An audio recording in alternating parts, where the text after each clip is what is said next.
Welcome to Occult Library, dedicated to providing a comprehensive audio library for educational purposes. Our collection primarily includes works on occultism and related topics, many of which are in the public domain. We would like to emphasize that the audiobooks featured here are used solely for educational purposes. We ensure that all content is shared in compliance with copyright laws and relevant regulations. Our goal is to support educational endeavors and foster a deeper understanding of these subjects. If you are the copyright holder or have any concerns regarding content that may belong to you, please contact us directly. We are committed to addressing any issues promptly and will take immediate action to remove any content upon request. African Origins of the Major Western Religions by Yosef A. Ben Jochannan. Copyright 1970. Dedicated to the innocently recent born and those yet to be born African and African American infants who must one day take their place in mankind's world as the inheritors of the religions their forebears created, hoping that they may become the forces of change to bring this world to its equilibrium once more. All faith is false. All faith is true. Truth is the shattered mirrors strewn in myriad bits, while each believes his little bit, the whole to own. From the Qazidah of Hajj Abu el-Yazidi, as translated by Sir Richard F. Burton. Preface. Every time I had the good fortune to research into someone's religion, I found God to be the image of the people to whom the religion belongs. That is, providing its philosophical concepts are indigenous, not colonial. The colonialism referred to is not essentially one of the conqueror, nor is it one of the conquered in the sense of troops and land, but of slaves and masters. In this case, slaves who have seen the shackles which bound their bodies removed for over 100 years, but not those of their mind. Because of their mental enslavement to Judaism, Christianity, and Islam, the Africans and African Americans who have for one reason or another been forced to abandon their own indigenous religions need to know their role in either of these three. As a person of African origin, I feel that it is my obligation to enter this field, where so many non-Africans have before me entered to speak and write about me. In so doing, I shall show that Judaism, Christianity, and Islam are as much African as they are Asian in origin, and in no sense whatsoever European, as the title, Western religions, suggests, that the terms Semitic and Hamitic, as they are presently applied to the early founders of these religions, are racist in character and intent.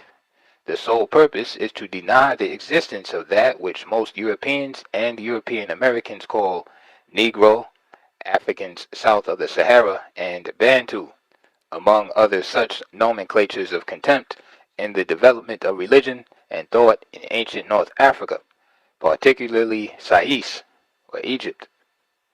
But the fact still remains with respect to the origin of religion, that there would have been no Egyptian civilization, high culture, had the Africans, the so-called Negroes of the upper Nile Valley and Central Africa, not migrated north along the more than 4,100 miles long Nile River into Sais. Equally, there could be no Judaism, Christianity, or Islam, the daughter, granddaughter, and great-granddaughter of the African god Ra and the mysteries, all three being outgrowths of the Egyptian religion, as shown in the coffin and pyramid text in the Book of the Dead and Osiris. The revelations in this work show that the Reverend Martin Luther's revolt against papal Roman Christianity as well as Judaism and Islam remained stagnantly rhetoric until the Reverend Dr. Martin Luther King Jr., no relationship to the above, introduced it into the element of nonviolence he copied from the Hindu teacher, philosopher, lawyer, and statesman Mahatma Mohandas Karamchand Gandhi. And even though Dr. King tried to invoke the ancestral worship method of calling upon the spirit world in Christianity saints, like his God, Jesus Christ, he was not to be heard by an irreligious nation of people whose gods appear to be machines of mass production. The traditional religions of the indigenous African peoples and their descendants, which are notoriously called paganism and fetishism by antagonists of the so-called Western religions, are in fact the forerunners of Nile Valley religions. Therefore, they are the creators of the mysteries of Sais, Egypt, Cush, Ethiopia, and Nubia, Sudan.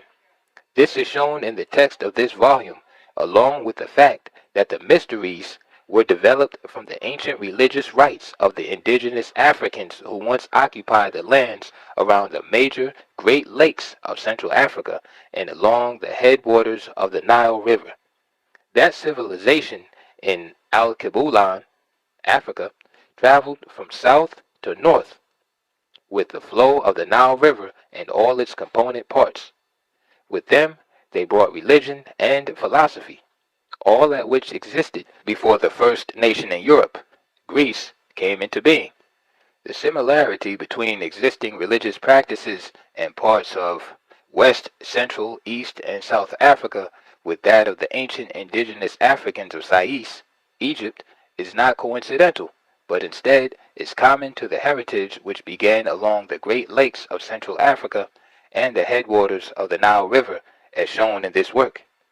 There are people today around the world who have suffered similarly from European and European American imperialism, aided and abetted by the leaders of Judaism and Christianity, who also actively engaged in slavery by sanctioning its institution through twisted quotations from their own versions of that which is called the Holy and Sacred Scriptures.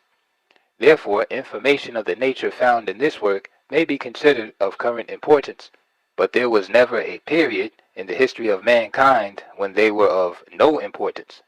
It is shown that most Europeans and European Americans have consistently used the same information revealed in this work, disguised as what they choose to call Greek philosophy and Western religions, titles of direct Caucasian-oriented ethnic superiority. The mere titles themselves suggest the exclusiveness of European and European American peoples only. It is recognized, however, that this may not be sufficient reason to speak out against this type of academic dishonesty, according to those who wish not to rock the boat of the established order of things, although knowing that truth is not being served. But the main purpose of this work is to show that there is another phase to the greatness that is still Mother Africa, the mother of mankind, a sort of Garden of Eden. Also to provide another perspective in Africa's major contribution to world civilization, which may well assist in rearranging the present and future tenets of religious thought. Introduction.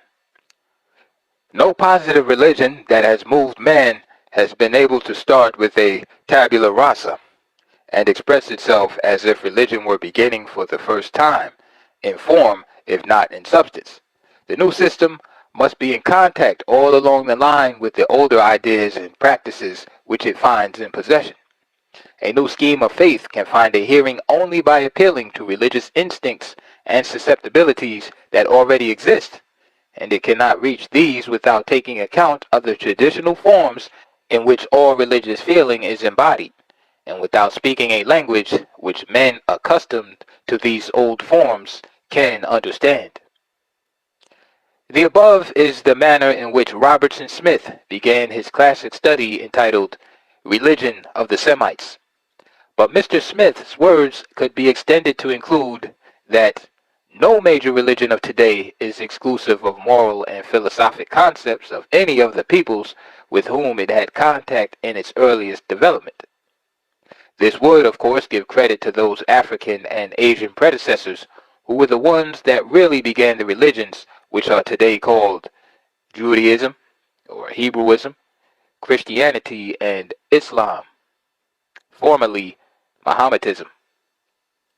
If what has been said so far could become common knowledge, the general public would have no difficulty in recognizing that much of what they read in their Torah, Jewish Holy Book, or 5 Books of Moses, Christian Holy Bible, any version, Roman Catholic or Protestant and Christian Scientist, and Muslim, Quran or Quran, would be conceded to be of African origin as well as Asian, and adopted later by Europeans and European Americans before they arrived in the Americas, the quote-unquote New World. But as long as racism remains the basis upon which these religions are taught, rejection of the indigenous African and Asian peoples' contribution to them shall continue to be camouflaged into the authorship of those who did least to start them, but most to continue them as their own exclusive domain. To say at this time that Moses of the Hebrew or Jewish religion and peoples was an indigenous African, black or Negro, would create a catastrophic consternation among theological racists and bring down all sorts of anti-Semitic charges by the same people who equally as strenuously would admit that Moses was born in Egypt, at the same instance forgetting that Egypt is in Africa. Why? Because Egypt, in most European American minds, is some sort of a mythical place, remote from any place near Africa. This would not stop them from saying that, quote, Moses was found floating down the Nile River in a bulrush basket, conveniently forgetting that the Nile River's source begins in Uganda, also that there are two Niles, the White and the Blue, and that the White Nile is more than 4,000 miles long, flowing northwards through Sudan and Egypt, and finally emptying into the Mediterranean Sea. They seem to forget that the Blue Nile's main source of water comes from the Ethiopian highlands at Lake Tanai, and that the other source of the Nile, the Athera River, also starts in the Ethiopian highlands and flows into Sudan, where it joins both the Blue and White Niles. The Ten Commandments, spoken of in each of the so-called Western religions, moral code of ethics, are based upon extensions of philosophical developments by the indigenous Africans, the so-called Negroes and Bantus of the Nile Valley civilizations from pre-recorded history. The laws that say, thou shalt not kill, etc., and thou shalt not steal, etc., were used in Egypt, Sais, and Ethiopia, Cush, thousands of years before the birth of Moses of the Hebrew Jewish Torah. Yet these two laws, including all of the other 10 that make up the so-called Western religions' basic moral codes, are still being taught as if the first time they ever came to the knowledge of mankind was when they were allegedly given to Moses on Mount Sinai. At least this is the manner in which they are presently taught in Europe, the Americas, and wherever European and European American religious and economic controls are in evidence.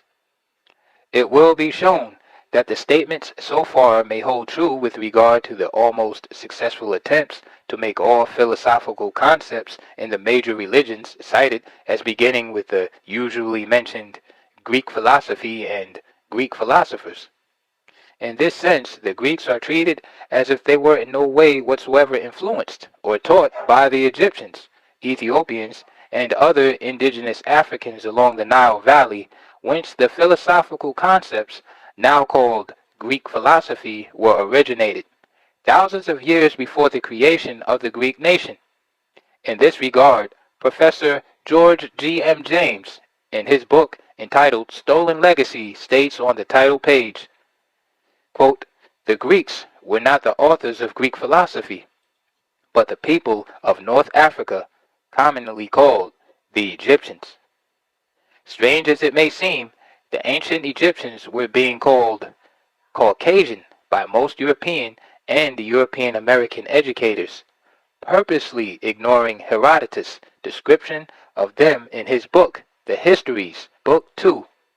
Count Constantine Francois de Volney, who personally visited Egypt in 1789 CE from his native France, wrote in his book, Ruins of Empires, published in 1802, the following.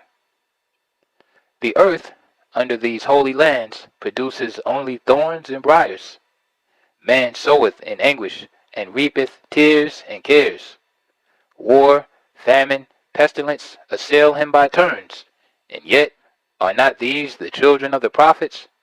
The Mussulman, Christian, Jew, Are they not the elect children of God, loaded with favors and miracles?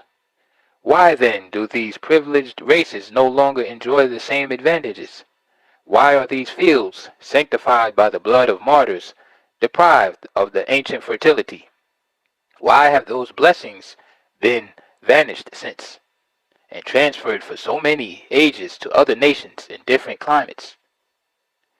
Count Volney's questions could be asked of the Africans who are today being called Negroes, Bantus, Hottentots, Bushmen, Pygmies, and a host of other degrading titles, whose ancestors were responsible for the development of the religions mentioned herein, starting with the worship of the sun god, Ra, then passing on to the gods Jehovah, Jesus Christ, and Allah.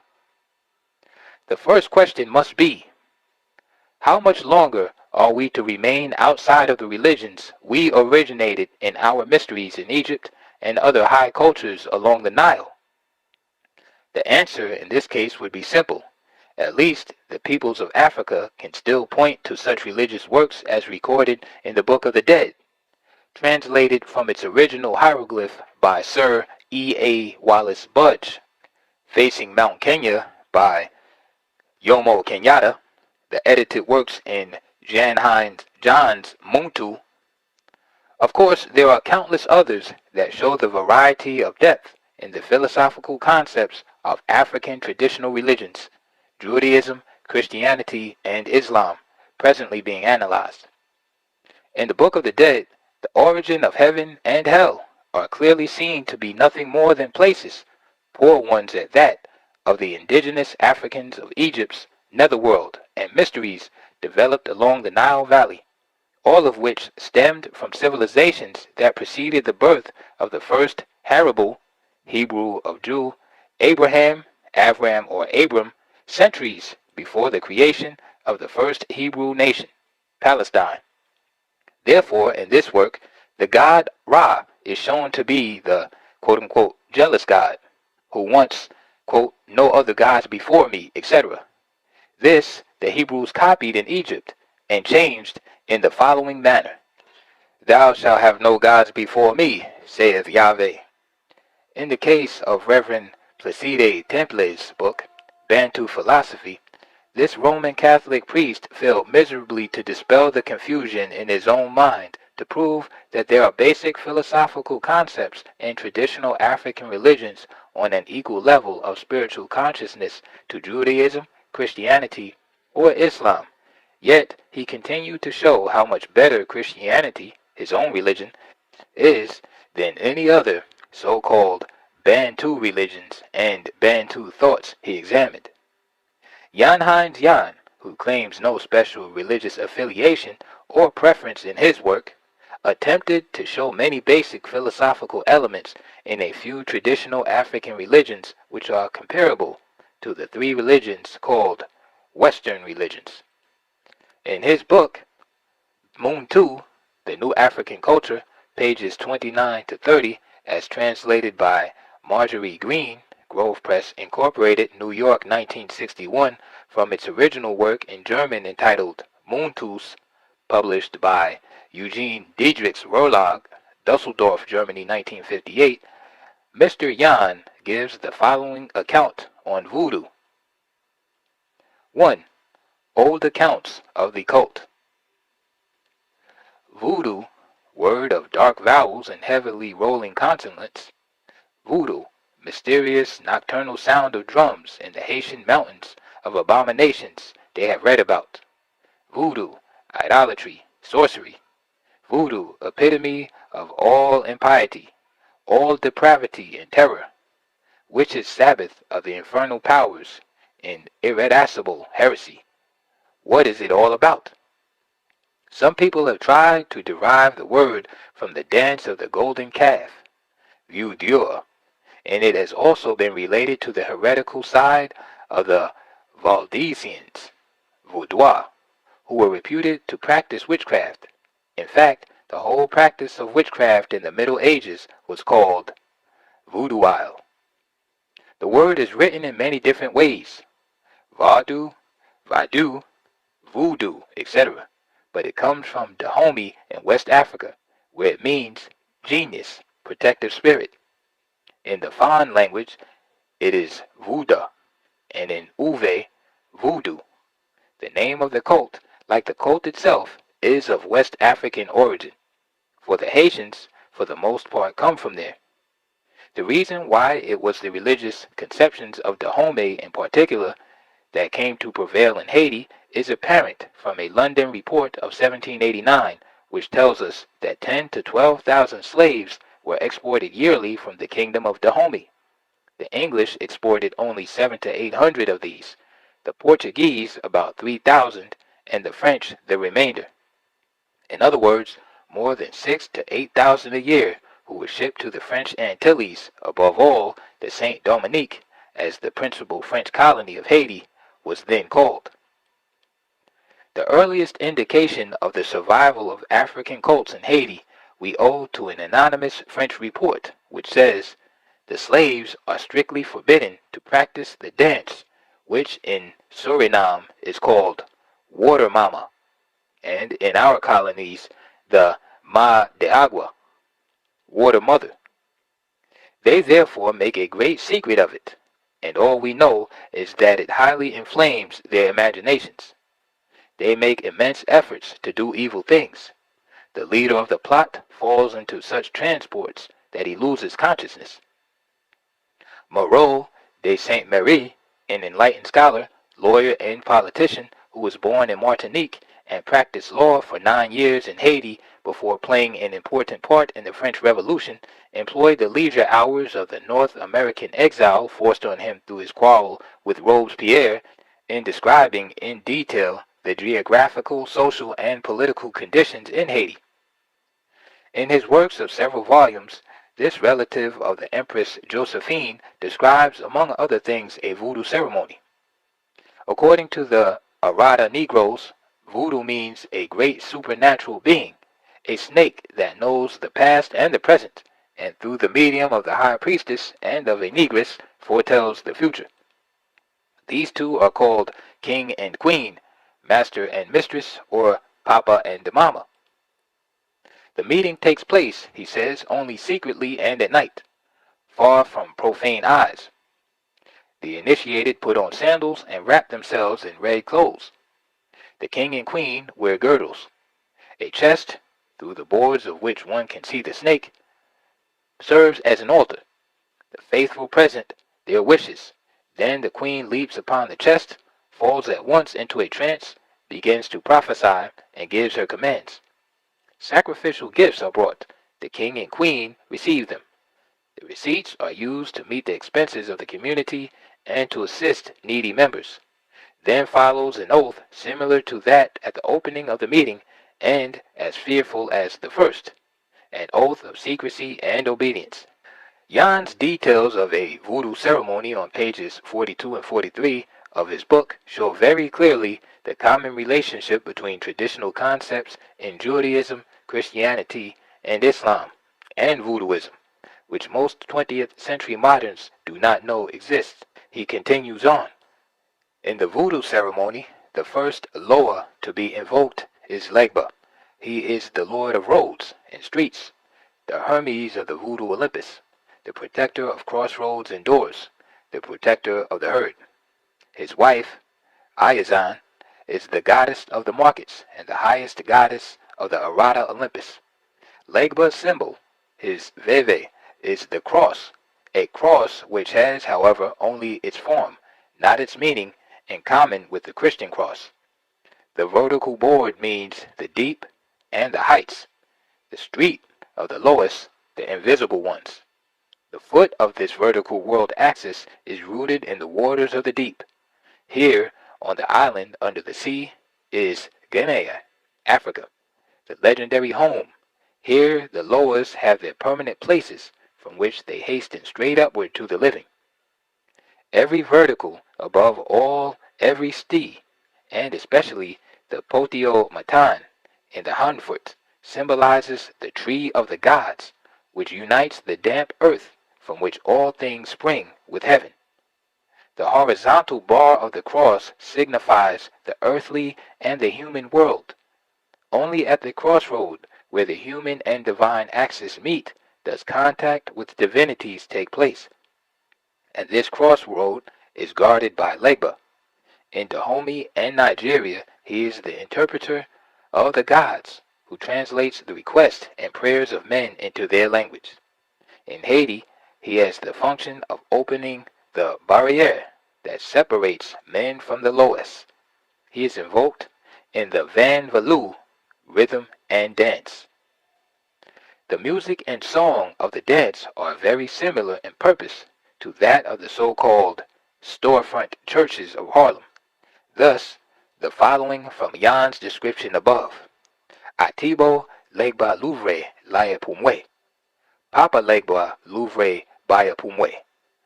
Louvre Baye Pu Macab Ratre.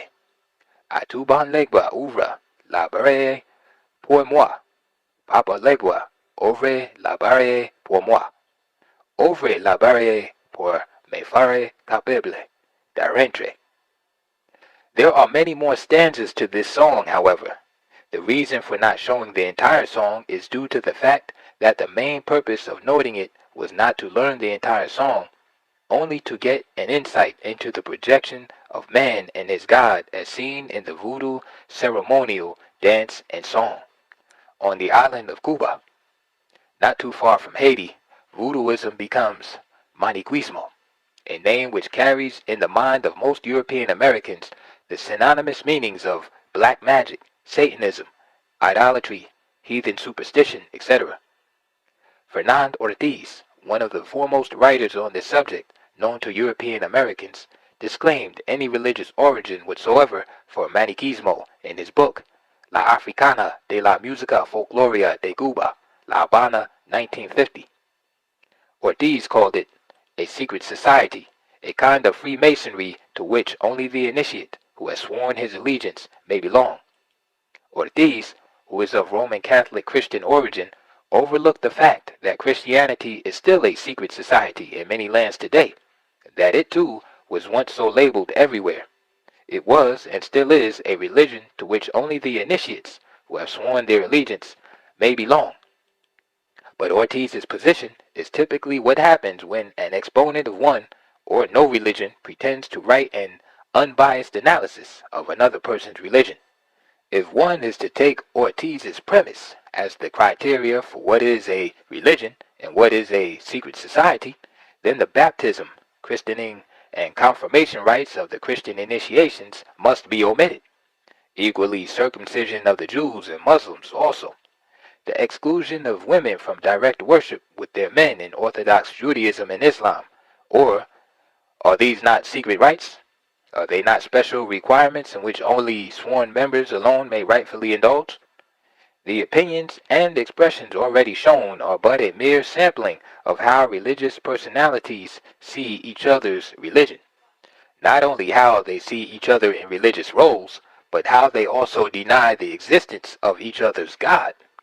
Of course, the indigenous Africans, the so-called Negroes, niggers, etc., and their descendants are not even entitled to have the respect of being capable of creating a religion with common philosophical idealism, much less having a God which does not secure the endorsement of those European and European American judges who are in charge of the Department of Certification of Fitness and Qualification of Religions and Gods. Since there are no African or African Americans allowed on the board of God certifiers due to their inferior color and race, the traditional African religions must then remain secret societies, while the certifiers' religions, Judaism, Christianity, sometimes Islam, receive the good God and religious seal of approval. All others are damned to the pagan depth of inferiority, and only can they expect to see God if they abandon their pagan God and heathen religion for one of the approved religions, preferably Christianity. The Africans and their descendants, black people, everywhere need not defend their traditional religious philosophies and philosophies upon the approval of European and European American standards. Neither shall this work even when they try to do so. Why? Because within the three most accepted religions in Europe and the Americas, Judaism, Christianity, and Islam, often called Western religions, Africans have been the founders of said religions and their teachings along with the Asians hundreds of years, in some cases thousands of years before they were known to the peoples of Europe. The fact that within the last 300 to 400 years, the role of the indigenous Africans in these major religions has been carefully and purposely denied, suppressed, and in most cases omitted, will not stop the truth about their indigenous African origins from coming to the surface. In light of all that has been so far stated, further revelation of the general and specific role certain Africans had in the founding of all three religions, Judaism, Christianity, and Islam, is being retold, all in the objective of setting the record straight or revealing the truth. Hopefully, from this work, knowledge about some of the major indigenous African contributors and their descendants in the founding and development of Judaism, Christianity, and extension of Judaism and Islam, and extension of Judeo-Christianity, would spread to those who do not know that the religion they practice and the God they worship are as much African, black, as they are Asian, yellow and brown, and or European white, since Christianity, the European American version of it, is the major religion in the Americas, the Caribbeans included. It is the center of focus to which this work must mainly address itself. Moreover, because the vast majority of African peoples and their descendants, both in Western Hemisphere and Africa, are critically conditioned and or affected by it. Islam, the major contender with European and European American oriented Christianity for the minds of the African and African American people, will of necessity receive particular consideration with regards to its foundation, which is so intensely African, Ethiopian in particular, in structure. Judaism, which today has very little or no real influence on any large segment of the African peoples anywhere, due primarily to the inhuman pressures brought upon the indigenous Hebrews of Africa by Christian and Islamic missionaries in their conversion crusades, will nevertheless be carefully examined with regards to its previous control and influence on many indigenous African societies, equally for its indigenous African origins, will be highlighted. As the clamor for violent or nonviolent action challenges the moral fiber of this Anglo-Saxon Greek-centric oriented United States of America, many noted religious prophets within the major black communities asserted themselves as spiritual leaders, all of whom believed they had received some sort of a calling from a Caucasianized God. The most noted of these are listed in the order in which they appeared on the national or international scene. Thus, Father Peace Divine, Rabbi Wentworth Matthews, Prophet Sweet Daddy Grace, Prophet Elijah Muhammad, and the Reverend Dr. Martin Luther King Jr. To these must be added the name of the Honorable Marcus Mosiah Garvey. He was not a minister of the gospel, yet it was he who brought a different dimension to African American Christianity which no other black man in this area of the world has ever attempted. The men above, all of African origin, have produced an immeasurable impact on that which is labeled today Judeo-Christian civilization and white power structure, government, names which are used synonymously with the United States of America. In the case of Father Divine, he gave Jesus Christ much more of a humanistic posture than any of his contemporaries. On the other hand, the prophet Elijah Muhammad, reportedly of a former Baptist preacher background, debunked European American style Christianity and Judaism as currently practiced. Not only has the prophet removed his followers from what he called, quote, the hypocrisy of the white devil's religion, etc., but he also modernized the Muslim Quran to suit the needs of the Asiatic black peoples, etc., according to the message given to the quote-unquote dead Negroes his followers desire to save. This is a basic tenet in the Nation of Islam, the correct name for the so-called black Muslims. The Honorable Marcus Garvey, late President General of the Universal Negro Improvement Association, Incorporated, UNIA, started a new Christian philosophy and made Jesus Christ appear black for the people who worshipped him throughout the Harlems of the Western world. Garvey took his image from the Jesus Christ depicted in the Ethiopian Coptic Church, the oldest Christian church and nation in existence.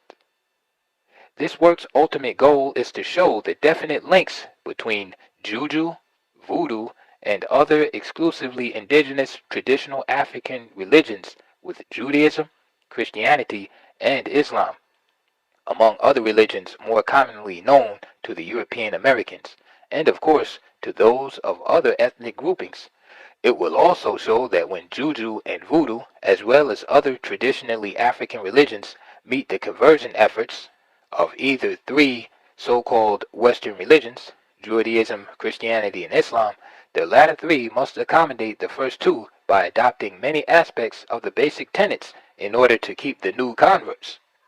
For this reason, and many others not being mentioned here, it is virtually impossible to find an African convert in Africa who has surrendered all of his or her traditional culture and religious practices, especially customs associated with ancestral worship and oracles. For European-style Judaism and Christianity or Asian Islam. Because of the same reason, most African American forms of Judaism, Christianity, and Islam take on concepts and emotional outlets not common among their European American religious contemporaries of the three so-called Western religions. However, no attempt whatsoever will be made to prove whether Abraham, Moses, Jesus Christ, Muhammad, Bilal, or Oldemir, and any other gods and prophets were black, white, yellow, brown, red, or technicolor, except in cases where they already have been made to appear Caucasianized, and in fact are known to be African or of African origin. This work shall not attempt to convey any special political, cultural, economic, moral, or religious message, nor shall it refrain from any area heretofore considered to be controversial and anti-established by certain ethnic, religious, or political groupings. If this work were to receive the endorsement of everyone, then it is certain that it has said nothing meaningful by virtue of the subject matter alone. African origins of the major religions adopted by the Western world shall seek out and report truth as it is discovered in the pages of recorded history, also through personal knowledge and contact by the author. This is all it is intended to accomplish. Scholarly excellence is the goal this work attempts to achieve. Thus, it is written on a level somewhere between the college sophomore and the generally articulate reading public, which is the primary academic prerequisite for this course of study. For the reasons already stated, there are very few footnotes on the pages of the text. The major notes are given at the rear of the book in sections entitled Notes for Chapter Number 1, etc. This method of documentation affords the reader a free flow of the information without having to be immediately distracted by footnotes, of which the average reader may or may not be interested. By the same token, the necessary notes and documentations are still available to the much more inquiring student or general reader who may desire to become involved in further research, or just to verify the author's sources of information and references. At specific points in the work, however, it became necessary to insert in brackets certain documentary or related notes and evidence as part of the integral whole of the free-flowing information, all of which dealt with recorded events. Otherwise, the quality and uniqueness of this work would not have been maintained. Lastly, another major objective of this work is to make the past relate to the living present by means of the materials presented. The old, past, should be relevant to the contemporary present in order that the new, future, could be approached and subsequently obtained. If this be not the reason for works such as this, but instead only its historic, chronological findings, then this would have been a waste of good time and academic research. The role of the Africans, sometimes called Negroes, Bantus, Pygmies, Hottentots, Bushmen, Niggers, and a host of other such degrading terminologies, and their descendants in the field of religion, as in all other areas of human endeavor, is too often ignored, and in too many cases completely denied. Because of this existing condition, it is necessary, if for no other reason, to bring to the forefront once more a few of the African black personalities that preceded the Reverend Dr. Martin Luther King Jr. in trying to put religion into religious congregations and institutions. It is also necessary to show many of them as the people who were most responsible for the origination of the philosophical concepts by which European Americans and African Americans are guided as moral codes, all of which today is called Western religion and Western philosophy. The events of the death of Minister El-Hajj Malik Shabazz, Malcolm X, and the Reverend Dr. Martin Luther King Jr. caused certain delay in the completion of this work, which was more than 3 years in preparation. Those who knew of this work in its earliest stages will notice that Chapter 5 has been revised to meet the above events, and by doing so, the entire manuscript has had to be rewritten in many places. This new dimension has enhanced the current value of the material content. However, it will be noted that none of the personalities mentioned in this work is rated over any of the others. If this were done, the purpose for which this work is created would have suffered beyond repair. In closing, and with respect to the major contributions of all of the Africans and people of African origin mentioned herein, the following African saying is given. An offspring without a spirit past is a being without an ancestral tie. Author unknown. Chapter 1. Shango, a source of African religions. Paganism, voodooism, witchcraft, fetishism, black magic, abya, oledamare are all but a mere sample of the many names relegated to a few of the righteously sacred religions of solely traditional indigenous African origin. According to most European and European American educators, theologians, and general missionaries who believe within themselves that they have been ordained by some God or the other to save mankind from themselves. Although this messianic obsession is in itself disgusting enough, these labels have become more and more extremely offensive to the peoples of African origin who cherish their ancient traditional religious heritage that has survived Asian, European, and European American slavery and colonization. As such, this chapter hopefully endeavors to point out some of the fundamentally indigenous African moral, spiritual, and philosophical concepts in these religions which are unknown to most foreigners, as well as to the vast majority of the sons and daughters of the true Garden of Eden, Alkebulan, which the Greeks and Romans renamed Africa, along with other such nomenclatures. Subsequent to the dawn of Zinjanthropus boisei, approximately 750,000 BCE, and possibly before this date, the indigenous African peoples, the so-called Negroes, Bantus, Bushmen, Hottentots, and others, bearing such labels of inferiority status placed upon them by their slave masters and colonizers from Asia and Europe, have been honoring a superior force or being. Sometimes this force or being is expressed in its material sense or in its unseeable unison in the spirit, netherworld, equal to the Christian hell and heaven, Muslim paradise, and Jewish hereafter. Because of the concept of a spirit world in most of the traditionally indigenous African religions, there are also good and bad or evil ancestors and or omens. These could be translated into good and bad angels and devils. Thus, the Christian devil, his satanic majesty, would be as much a god as would be Jesus Christ, Allah, or Yahweh. However, he would be a bad or fallen god. Bad, not in the sense that the ancestor himself would have been obnoxious, but in the order of his past as good or bad things, equivalent to the role of a bad Satan, the devil, or fallen angel with respect to a good Jesus Christ, Jehovah, or Allah. For the African's contention is if God alone can make all things and control all things, including man, then there must be at least one good God and one bad God, or the one God is both good and bad in the same instance.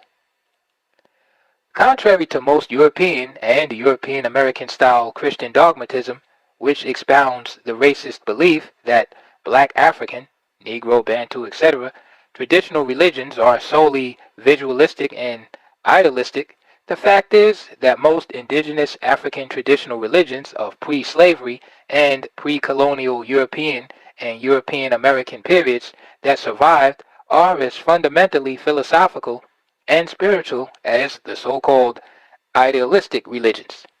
The natural objects used in said African traditional religious practices to which Christian and Muslim missionaries object serve only to remind the faithful of divine presence, and they are no different in meaning than the exhibition of a Mogan David around a Jew's neck, a crucifix hanging on a Christian's chest, or a Kaaba, black stone from Ethiopia, concealed on a Muslim's person, all of which are natural, materialistic objects to remind them of their gods.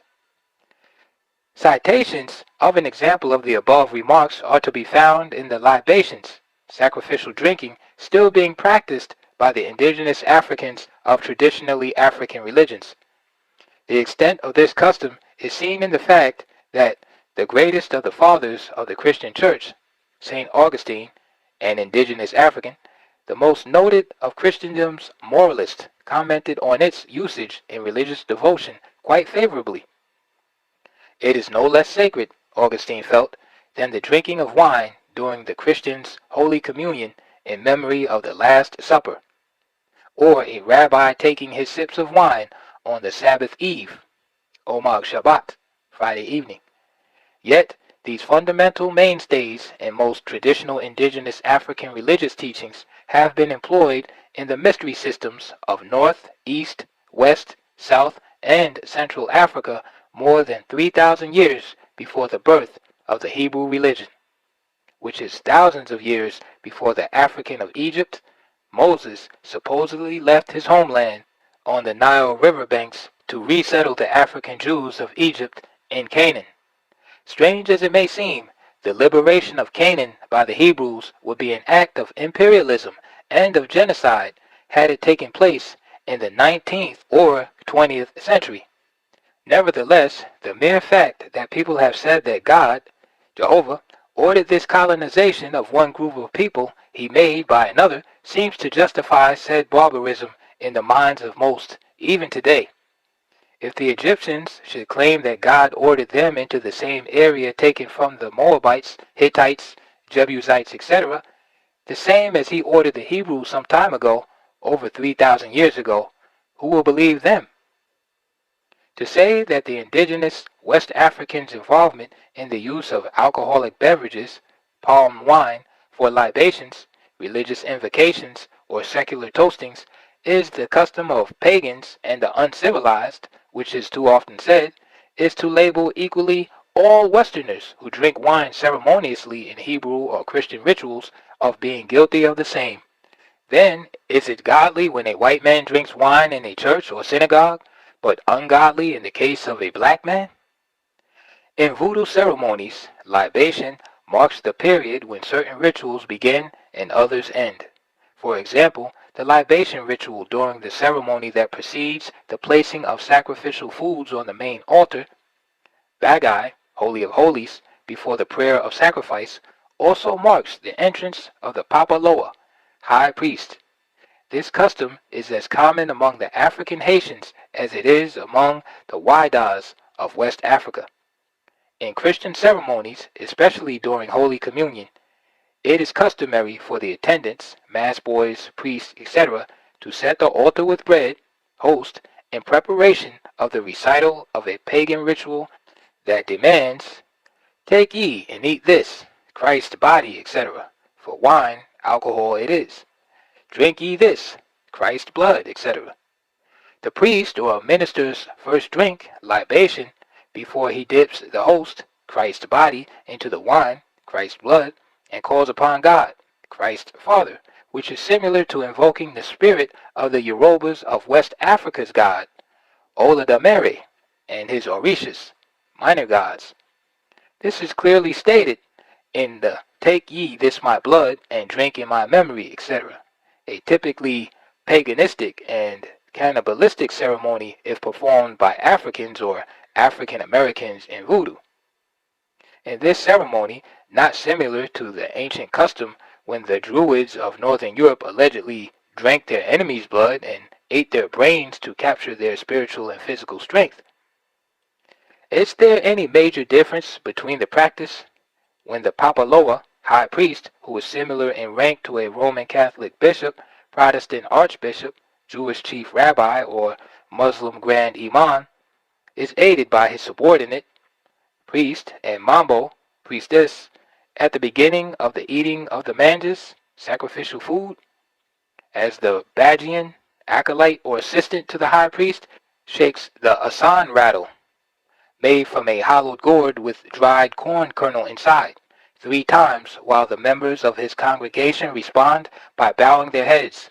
And when a Roman Catholic bishop, in his ceremony during the Holy Communion, or when a priest acts as the bishop's acolyte and shakes the chimer, incense holder, and the chimes signal the congregation to bow their heads in prayer, while in the pursuing moments that follow, the choir softly and solemnly sings as his wine, libation, is carefully poured for him by his acolyte, Bagian.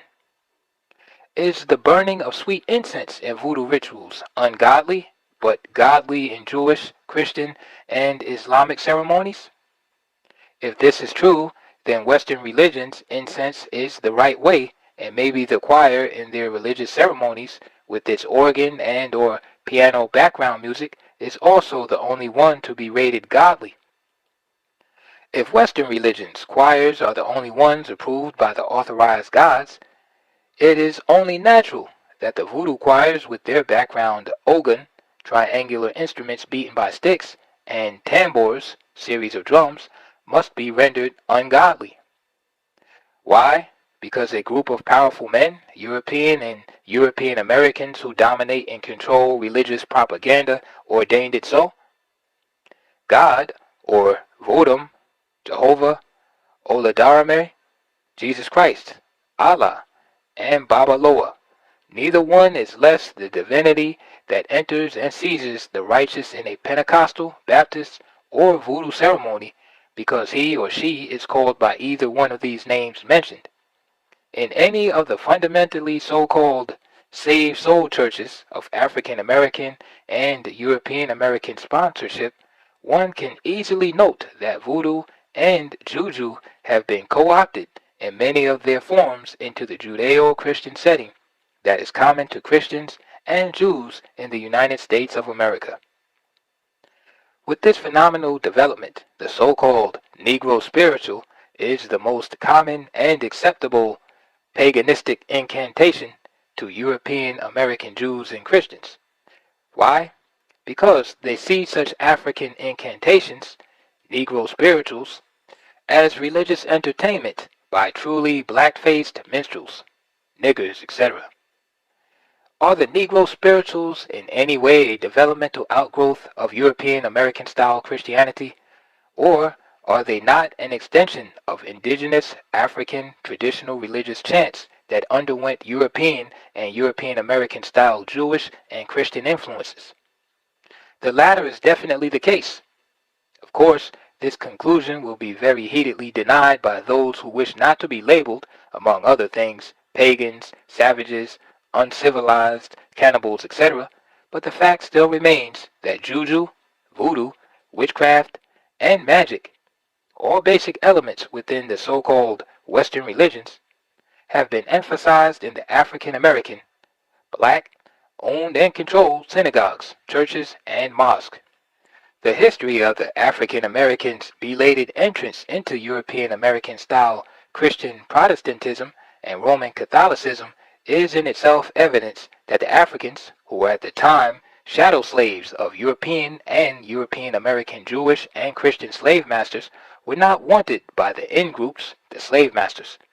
Could it have been possible that those Africans who were not aware of the fact that their fellow indigenous Africans, such as Moses, St. Augustine, Bilal, and others, primarily made Judaism, Christianity, and Islam the mass organizations they are, would have adopted the existing forms of religious worship their slave masters were using to enslave them in toto.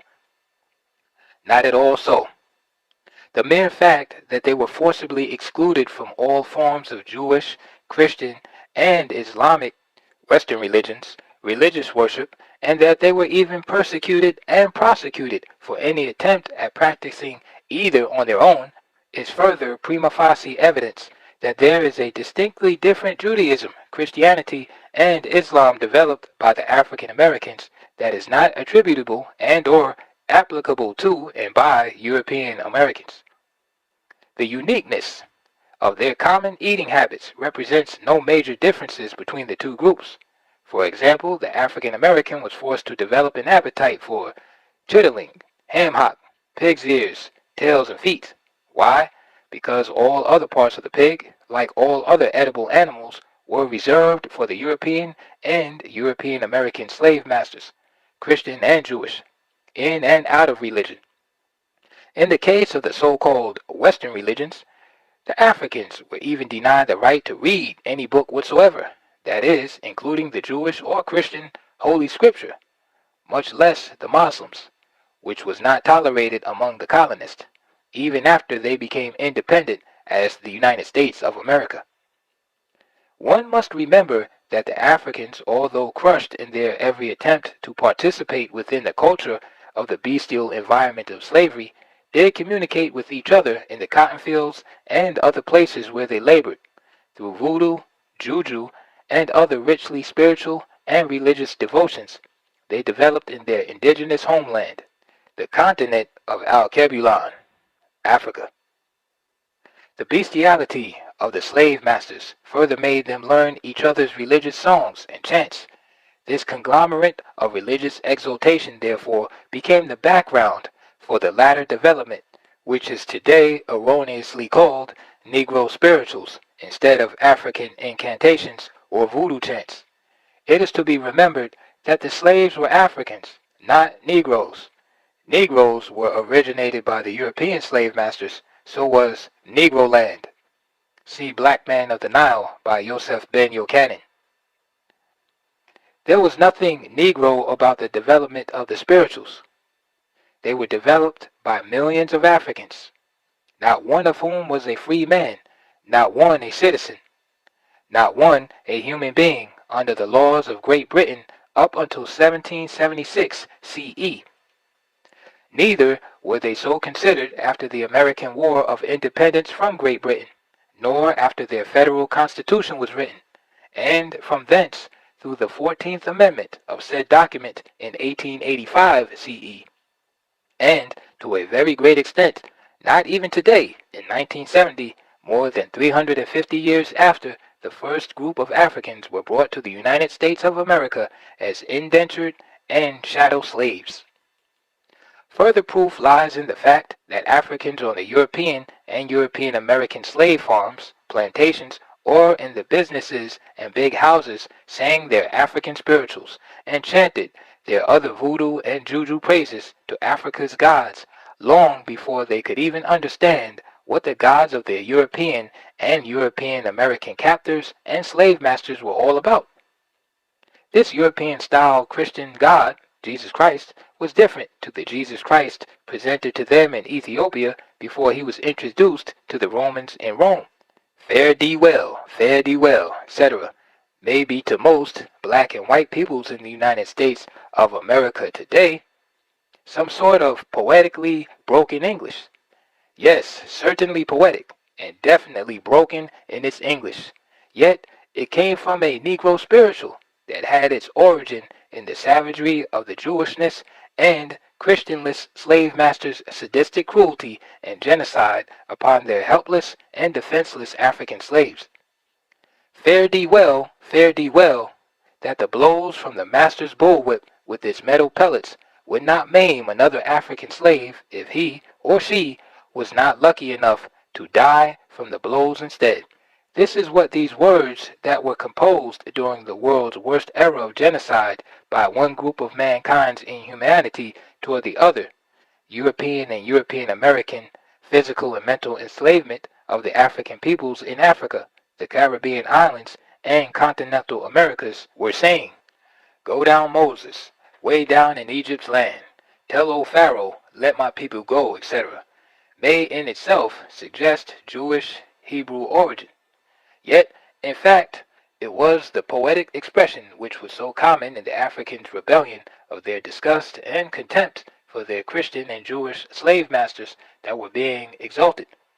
But why did the slaves use the name of a fellow indigenous African, Moses, a Harubu, in their appeal for freedom, and could not see the justice in their other fellow African Pharaoh King Ramses II's reason for exiling his fellow indigenous Africans of the Hebrew religion, Jews?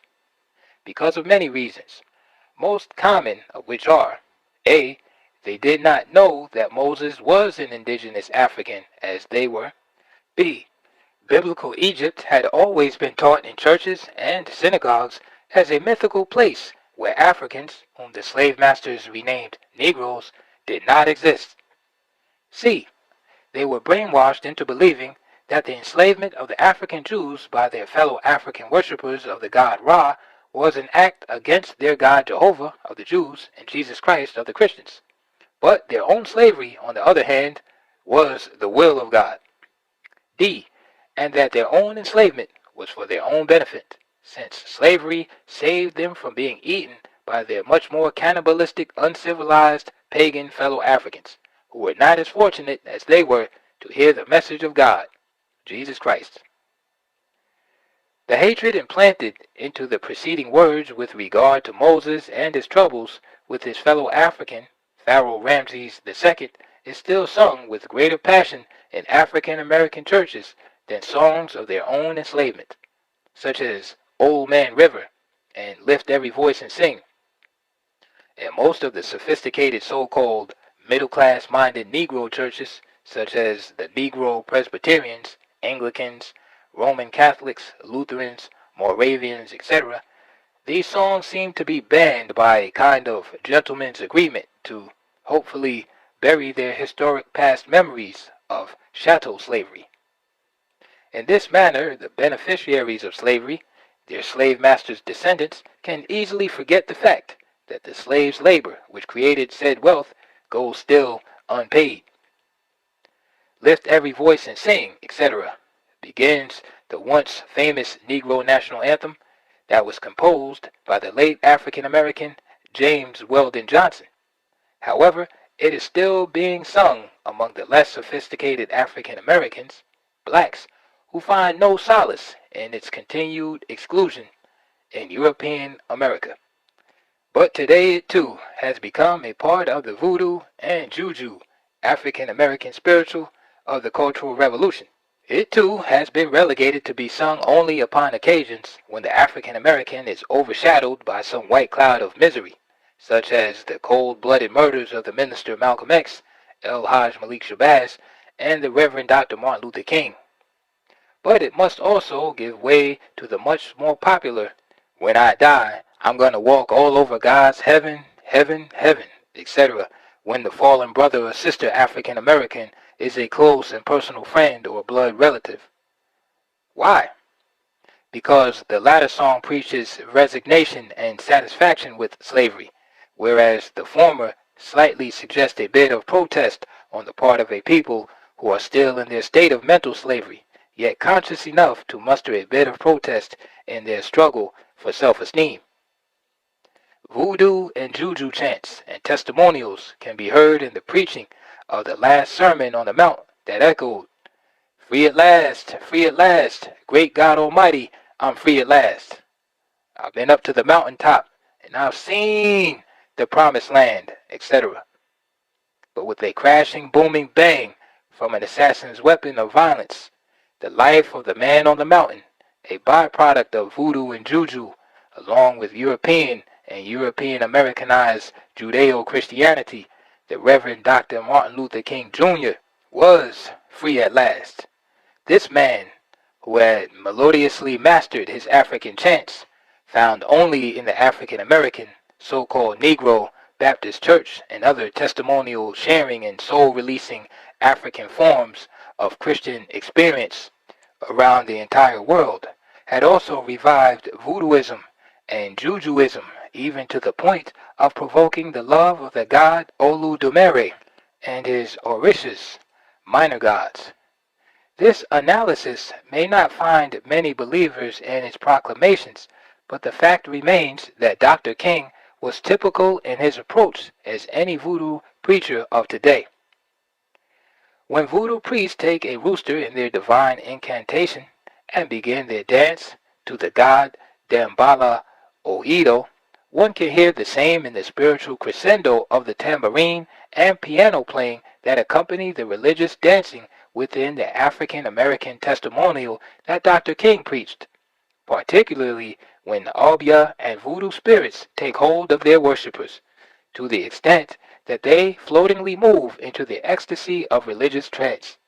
This form of voodooistic involvement has been adopted by thousands of European Americans of varied branches of Christianity, which are today called sects by their much more sophisticated brethren, who prefer to maintain their emotionless, dried-up middle-class analytical teachings of self-proclaimed theologians and philosophers, who teach beyond and above the understanding of their parishioners, mainly to show their academic skills rather than deal with their followers' earthly needs. Soul, this overplayed and maligned exotic word, has been removed from its voodoo origin into an old black magic and witchcraft night-clubbing atmosphere, and from there to the more popular and contemporary but most contemptible meaning of black comedy. Yet soul was the original expression used in the religious ceremonial dance that once entered in a debased form the European American entertainment world from the Caribbean as the limbo dance. The limbo, a religious ceremonial dance performed by the priest of the Abia rites in preparation for the adoration ceremonies adulating masculinity before the initiation proceedings of a young boy to be circumcised and start his road into manhood, is as sacred as a Jewish bar mitzvah or a Christian first communion. In this ceremonial exhibition, it is said that man displays his greatest sense of power in his ability to coordinate in perfect unison his mind and body in graciously rhythmic movements, and as such reach perfect meditation with his God through the intervention of ancestral spirits from the spirit world. But why did the overlords and slave masters from Europe and Britain ban the limbo in Africa and the Caribbean islands? Because they feared its paganistic immorality and the black magic it was supposed to emit. They saw it as a form of heathenism, of course, with a bit of cannibalism thrown in for good measure. This reaction being typical of the so-called Christian missionaries that afflicted Africa and the indigenous African peoples and their descendants for over the past 476 years, 1503 to 1970 CE. Footnote: 1503 or 1506 CE or Christian era was the year the Right Reverend Bishop Bartolome de las Casas of the Roman Catholic Church had the King and Queen of Spain and the Pope in Rome institute the infamous slave trade, their first victims being Moors who had refused to become Christians after they were toppled by the Christians. The first number to be sent to Las Casas was 4,000. The original slave port was located on the island of Haiti, which the Spaniards had already renamed Hispaniola. End of footnote. In general, that which is presently called limbo dance came down to contemporary African Americans by way of African Christianity, which was adopted after Christianity was infused with Jujuism and Voodooism in West Africa and the Caribbean islands before its arrival in the United States of America. Is it not strange that in saved soul or sanctified dancing the dancer's knees are never crossed? Yes, but only to those who do not know that crossing the knees in a voodoo dance is as much sacrilegious as one trying to do a goose step during a Jewish or Christian religious procession before the Ark of the Covenant or the altar of communion.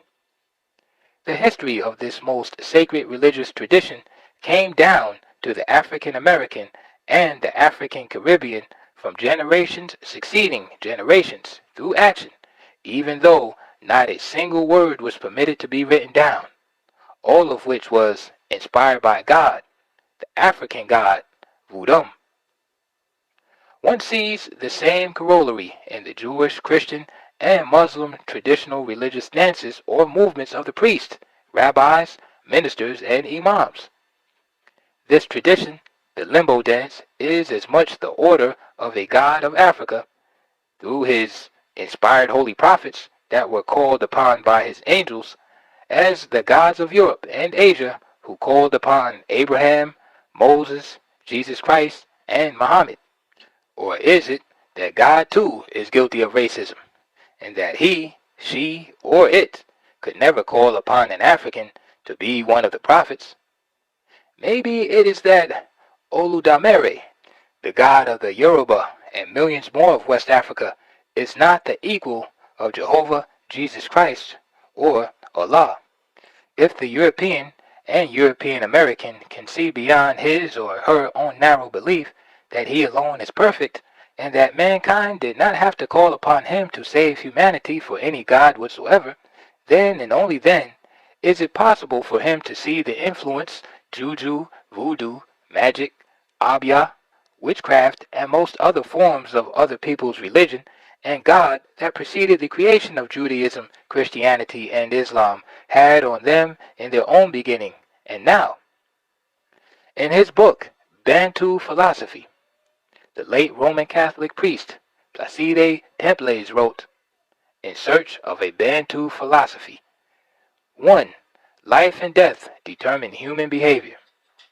It has been often remarked that a European who has given up during his life all practices of the Christian religion quickly returns to a Christian viewpoint when suffering or pain raise the problem of the preservation and survival or the loss and destruction of his being. Many skeptics turn in their last moments to seek in the ancient Christian teaching of the West the practical answer to the problem of redemption or destruction. Suffering and death are ever the two great apostles who lead many wanderers in Europe at their last moments to our traditional Christian wisdom. In the same way, among our Bantu, we see the Evu, the civilized, even the Christians, return to their former ways of behavior whenever they are overtaken by moral lassitude, danger, or suffering. They do so because their ancestors left them their practical solution of the great problem of humanity, the problem of life and death, of salvation or destruction. The Bantu, only converted or civilized superficially, return at the instance of determining force to the behavior activistically dictated to them. Among the Bantu, and indeed among all primitive peoples, life and death are the great apostles of fidelity to a magical view of life and of recourse to traditional magical practices. 1. Evu. I preserve this term untranslated for lack of a suitable English equivalent. It signifies those who have passed out of the traditional ways of life and thought of their own ethnic group and have taken over those of the West. Herein lies the basic problem in which so many European and European American style Christian and Asian Muslim missionaries and their African converts, also Jewish educators, find themselves hopelessly enthralled.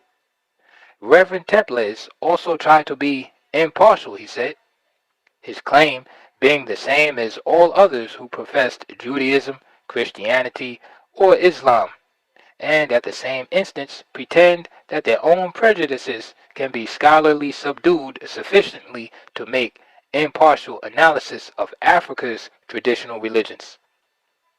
This premise is without a doubt ridiculously preposterous, and it is seen in its ugliest pretext by most Africans and African Americans who are most affected by it. How can a person believe in one God and be impartial in his praises of another God of a different philosophy than his own. The possessiveness of Reverend Father Placide Templis is best seen in his claim that, in the same way among our Bantu we see the Evoluyu, the quote-unquote civilized, etc. Our Bantu was not even given the usually dishonest treatment of the quotation marks, which would have, to some extent, concealed the Reverend's personal bias and obvious and apparent racism concerning the word civilized. Reverend Templis opened up his work on the very first page, second paragraph, exhibiting what appears to be the same type of gross racism and religious bigotry his work was supposedly correcting. The title of Chapter 1, In Search of a Bantu Philosophy, is itself at least provocative, if not openly insulting to the overwhelming majority of the peoples of Africa, the indigenous population. Here is a professed man of God who allegedly came to Africa to civilize and Christianize the heathen Africans, yet he had to look for a Bantu philosophy. One can understand the semantic problem because the name Bantu in itself is a creation of the racist colonial slave masters who, like himself, came originally from Europe and later on the United States of America. This type of arrogance caused mass genocide to be committed against the indigenous Africans, the slavers, and colonizers renamed Bantus, along with other names such as Hottentots, Hamites, Pygmies, Negroes, etc. But Reverend Placide Templis was very well aware of this part of history with respect to his fellow colonialist administrators and European-style Christian missionaries with whom he served, and those that preceded him, all of them knowing too well the correct names the indigenous Africans called themselves when they first arrived in Africa. Nevertheless, they forced the Africans to adopt what they chose to call Christian names, such as James, George, Philip, and other such names used by British and European kings, who were some of the worst characters in world history. Any group of people with a concept that created a God which they have not seen, spoken to, or met must have begun from a philosophical premise.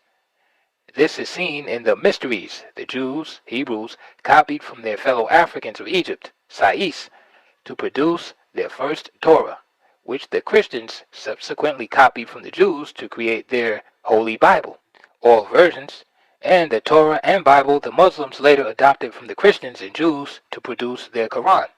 At least, the philosophy Father Templis could not find in his Bantu God, or gods, is uniquely original to any of the so-called Western religions.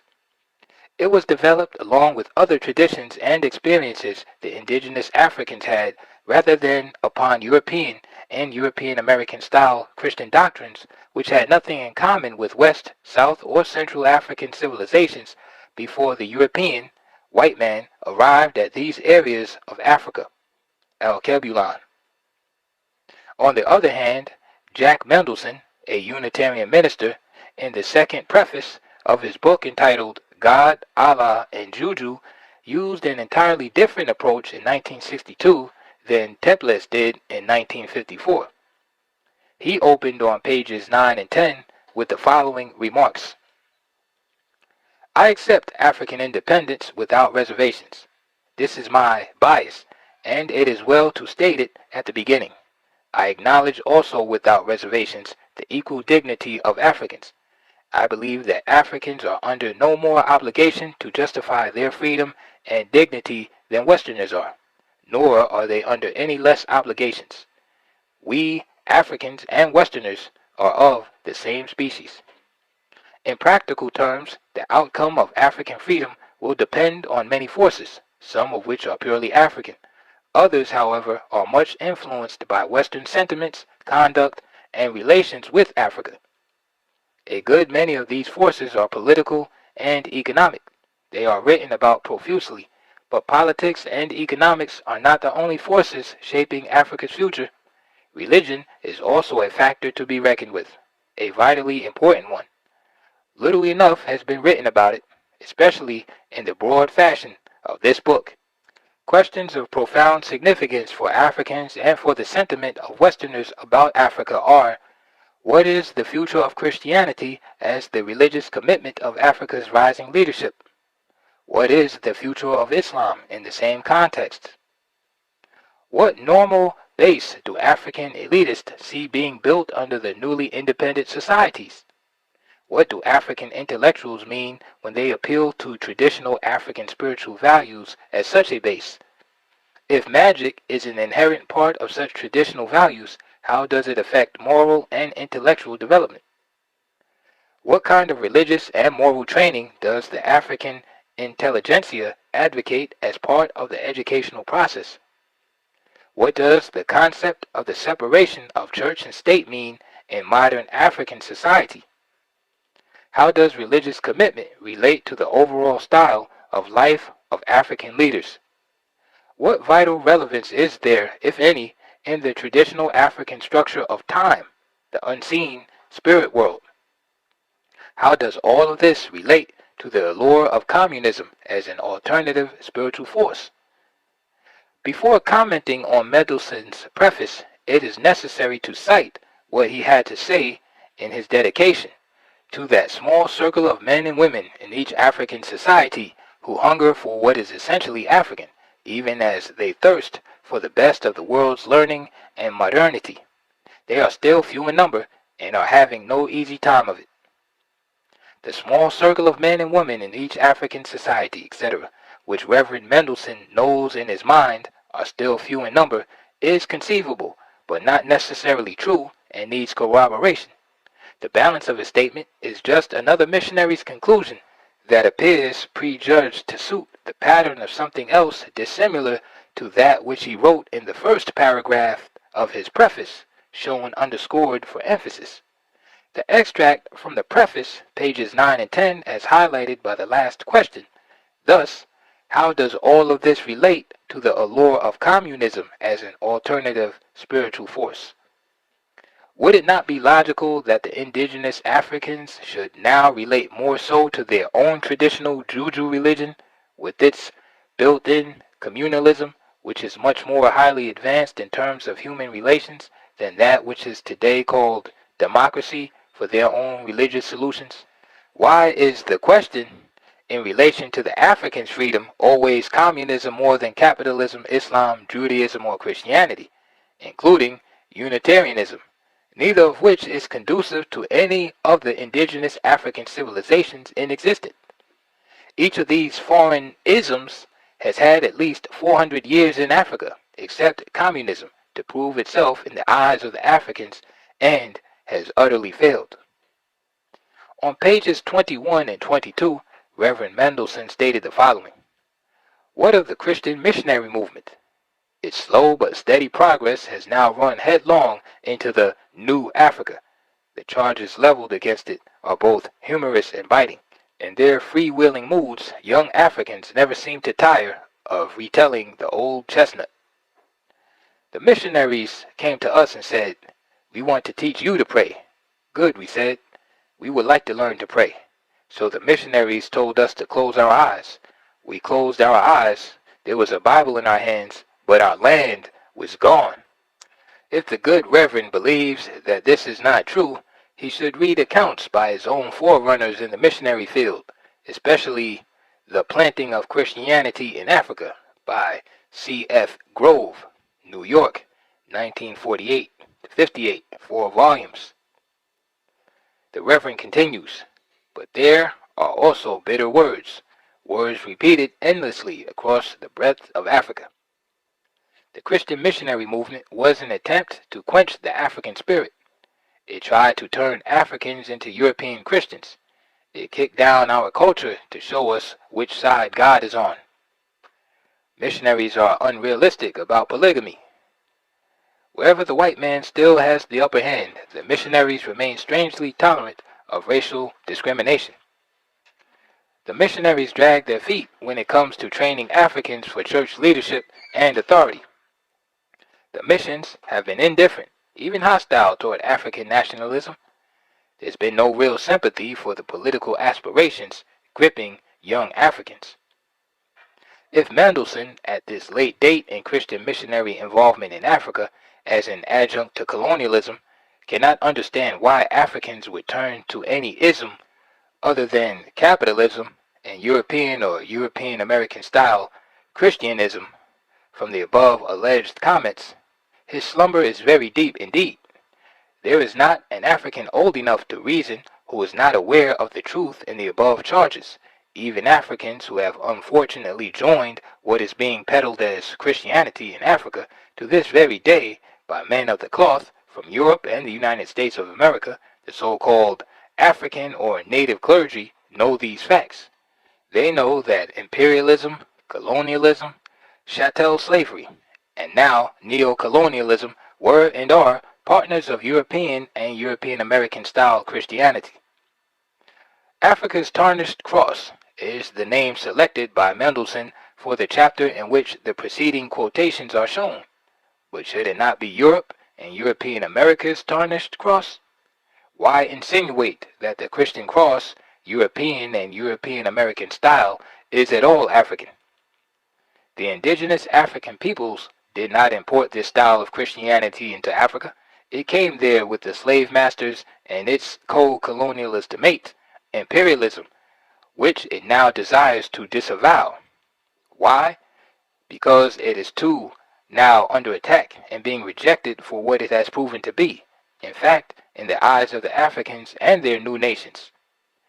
Yet Ethiopian African Christianity, formerly the Coptic Church, the oldest Christian church in the world, is still respected and has no tarnished cross.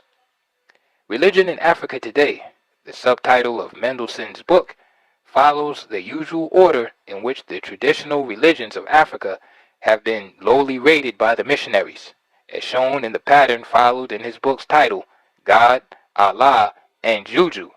Since Africa is the main theme or subject of the entire book, why not Juju, God, and Allah? And is Jesus Christ any more a God than Juju and Allah? Furthermore, why should the Africans always follow everyone else? The answer is already shown in the comments that alleged Africans repeated to Reverend Mendelssohn, which he seems not to comprehend. It is seen in his contemptuous accounts by his fellow missionaries who still contend that the Africans who are not taken in by sky pilots who preach death and not life are cannibals, heathens, pagans, one step near man, and the likes of such comments and labels. Commenting on the expulsion of the French Roman Catholic bishop, the Right Reverend Gerard de Milleville, who got booted from the Republic of Guinea August 25, 1962, by President Sékou Touré after he had served 16 years of indulgence and support of French colonialism without once ever opposing it, and 4 years after the people of Guinea, under the leadership of their president, won their independence from France, which he could not adjust to, Mendelssohn stated on pages 165 and 166 the following: this but one more in a continuing line of flaring signals indicating that the Christian missionary enterprise in Africa is in serious trouble. Regardless of how valuable the missionary contribution to Africa has been and might continue to be, the sentiment spreads among African leaders that the effort is no longer appropriate to their continent. One must needs say that Mendelssohn believes that the African leadership at one time or another considered European and European American style Christian missionaries appropriate. He may be surprised to know that they are there not because they were or are appropriate, instead because they were and still are supported by the military might of the nations of Europe that imposed them upon the indigenous African peoples, and that this imposition was used to stomp out many indigenous traditional African religions of thousands of years' duration. He continues, nonetheless, missionaries should not feel despondent about this, say Africans. The intellectual and religious loaves they have cast upon the waters have returned in the form of nationalism and our determination to run our own affairs. In that sense, missionaries have done their job well, and we thank them. Their devotion, including often enough even the sacrifice of their lives, has built schools and hospitals and widened the horizons of our religious beliefs. Still, they must go. Not that the needs of Africa in education, medicine, and spiritual growth are now met. Far from it. Unfortunately, Reverend Mendelssohn did not identify any of the Africans who supposedly made these profound statements of praises for the missionaries. Africans who were not aware of the systems of education in Africa before the coming of the white man from Europe and later the Americas in search of food, medicine, education, and other means of human comforts. But again, the quotation marks act to remove the Reverend's own reactions, apparently only. However, his remarks seem to be in response to President Touré's statement of August 27, 1961, in which he said, "No Catholic prelate will be accredited to Guinea unless he is an African."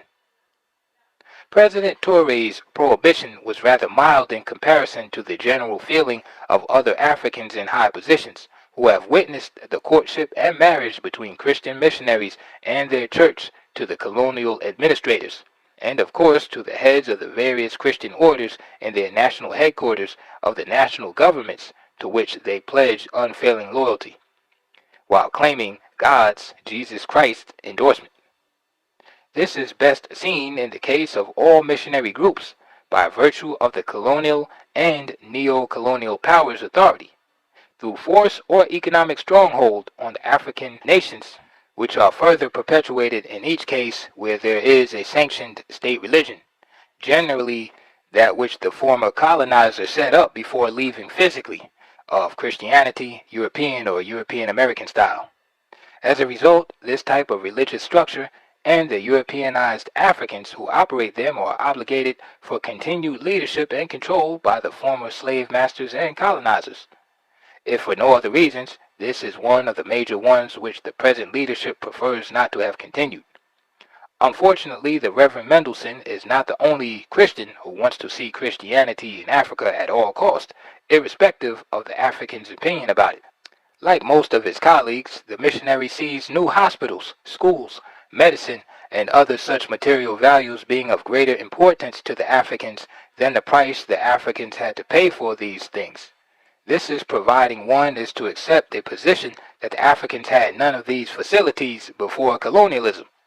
It would be foolish to take time in refuting this ancient colonialist Tarzan and Jane type of Stanley and Livingstone mythology.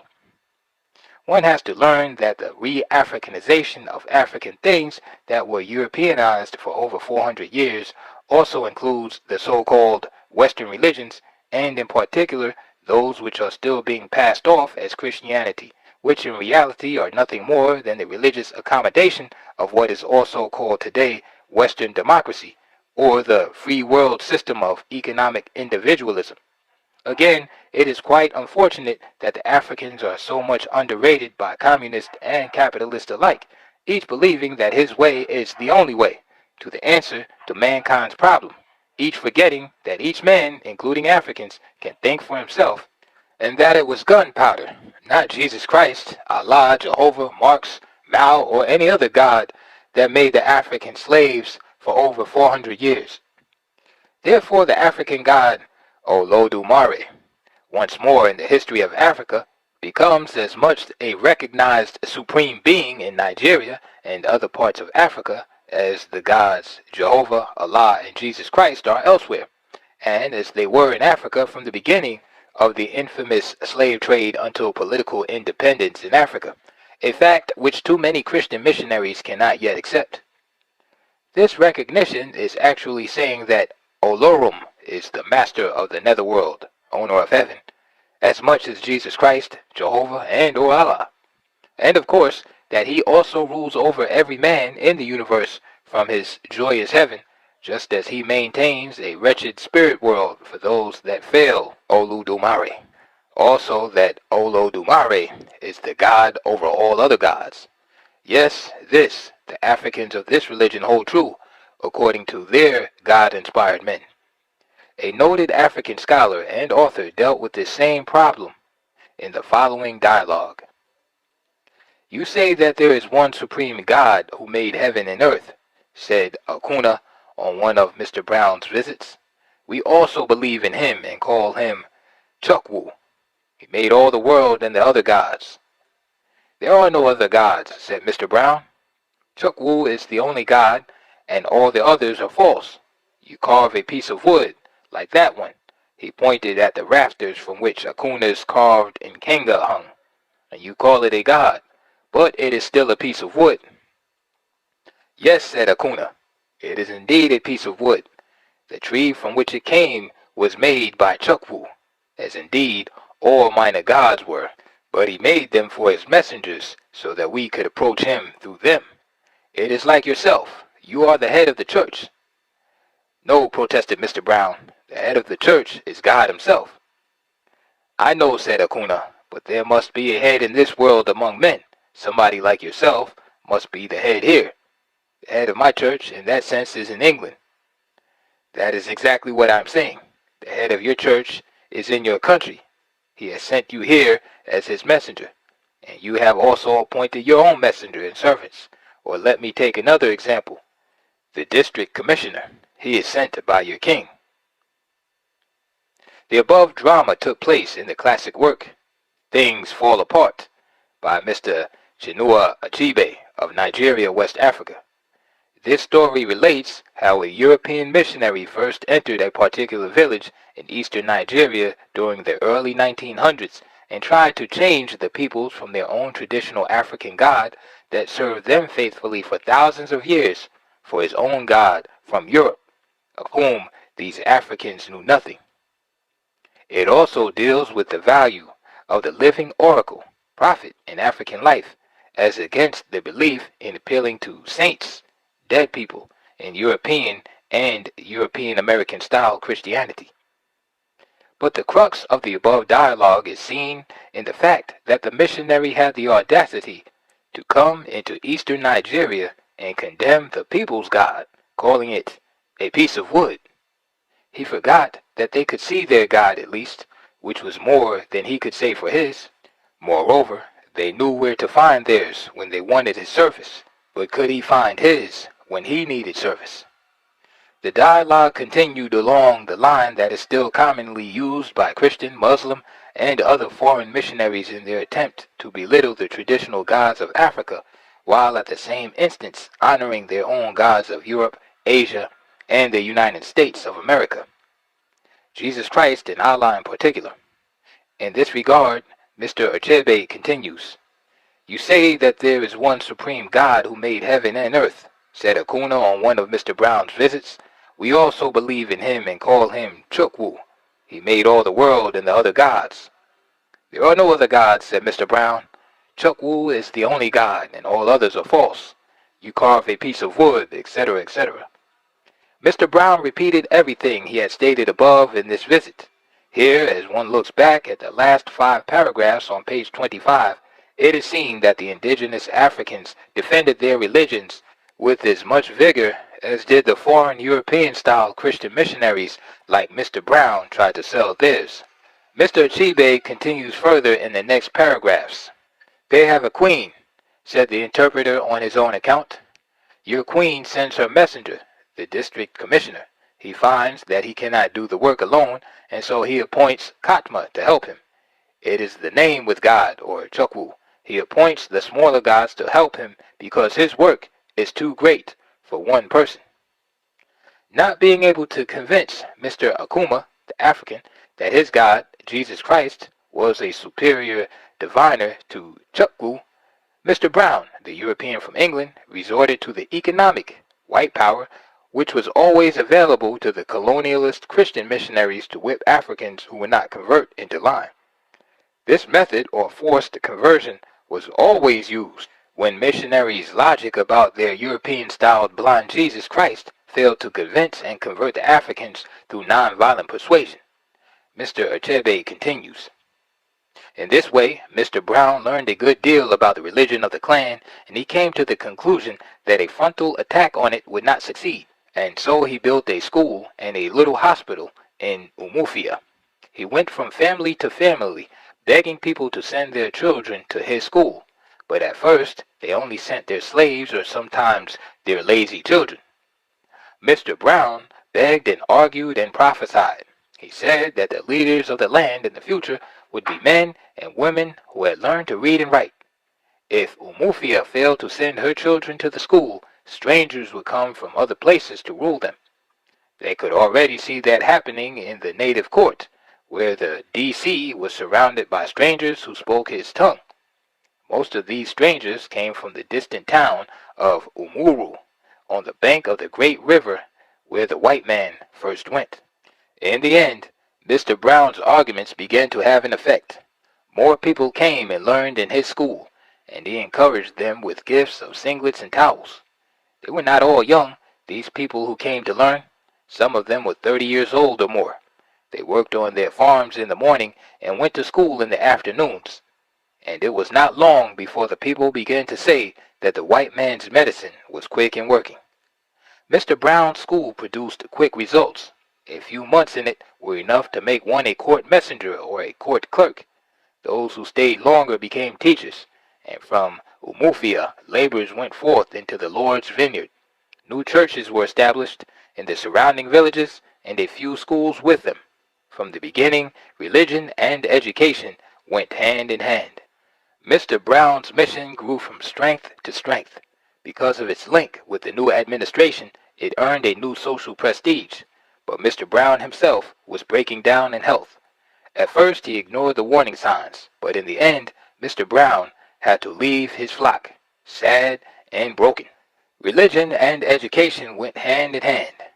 These are the words Mr. Achebe used to describe the manner in which Mr. Brown was able to capture the affectation of the Africans to his God, Jesus Christ.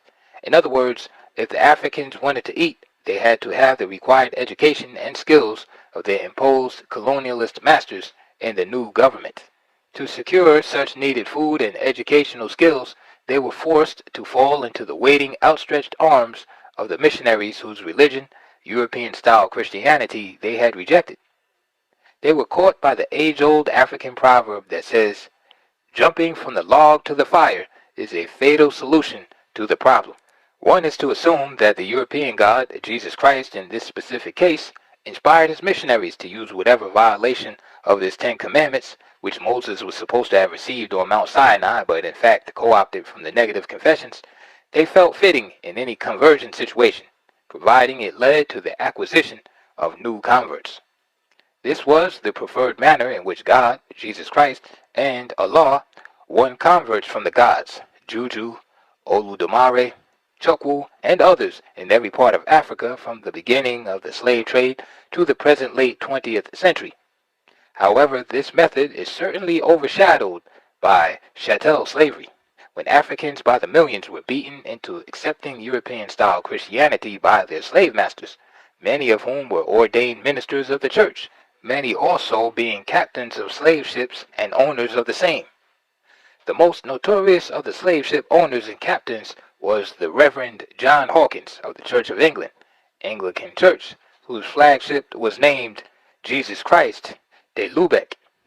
But one must remember that there was also another European-style missionary, the most Reverend Bishop Bartolomeo de las Casas of the Roman Catholic Church, who, in circa 1503 or 1506 CE, was responsible for the institution of slave trading from Africa to the New World.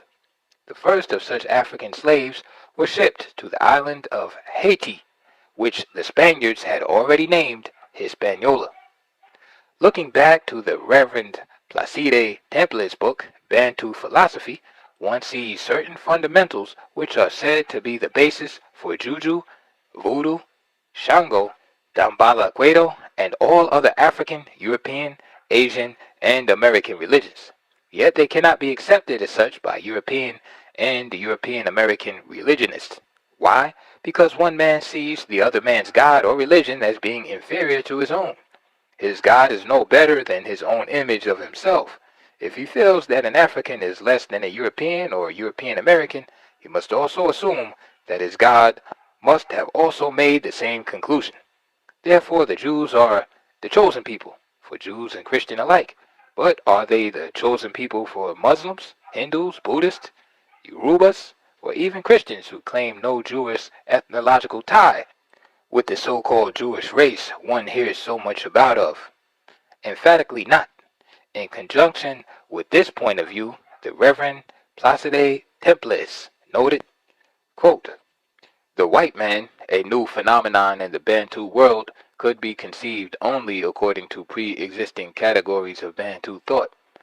He was, therefore, incorporated into the universe of forces in the position therein which was congruent with the logic of the Bantu ontology. The technological skill of the white man impressed the Bantu. The white man seemed to be the master of great natural forces. It had, therefore, to be admitted that the white man was an elder, a superior human force, surpassing the vital force of all Africans. The vital force of the white man is such that against the manja, or the application of active natural forces as the disposition of Africans, was without effect." End quote. Herein lies a basic error on Temple's part. He obviously underestimated the ethics of the Africans, which he, like all of the other colonialists, called Bantus. Hospitality to all strangers, in which reverence for another's religion is too often mistaken by foreign missionaries as being the African's expression of fear.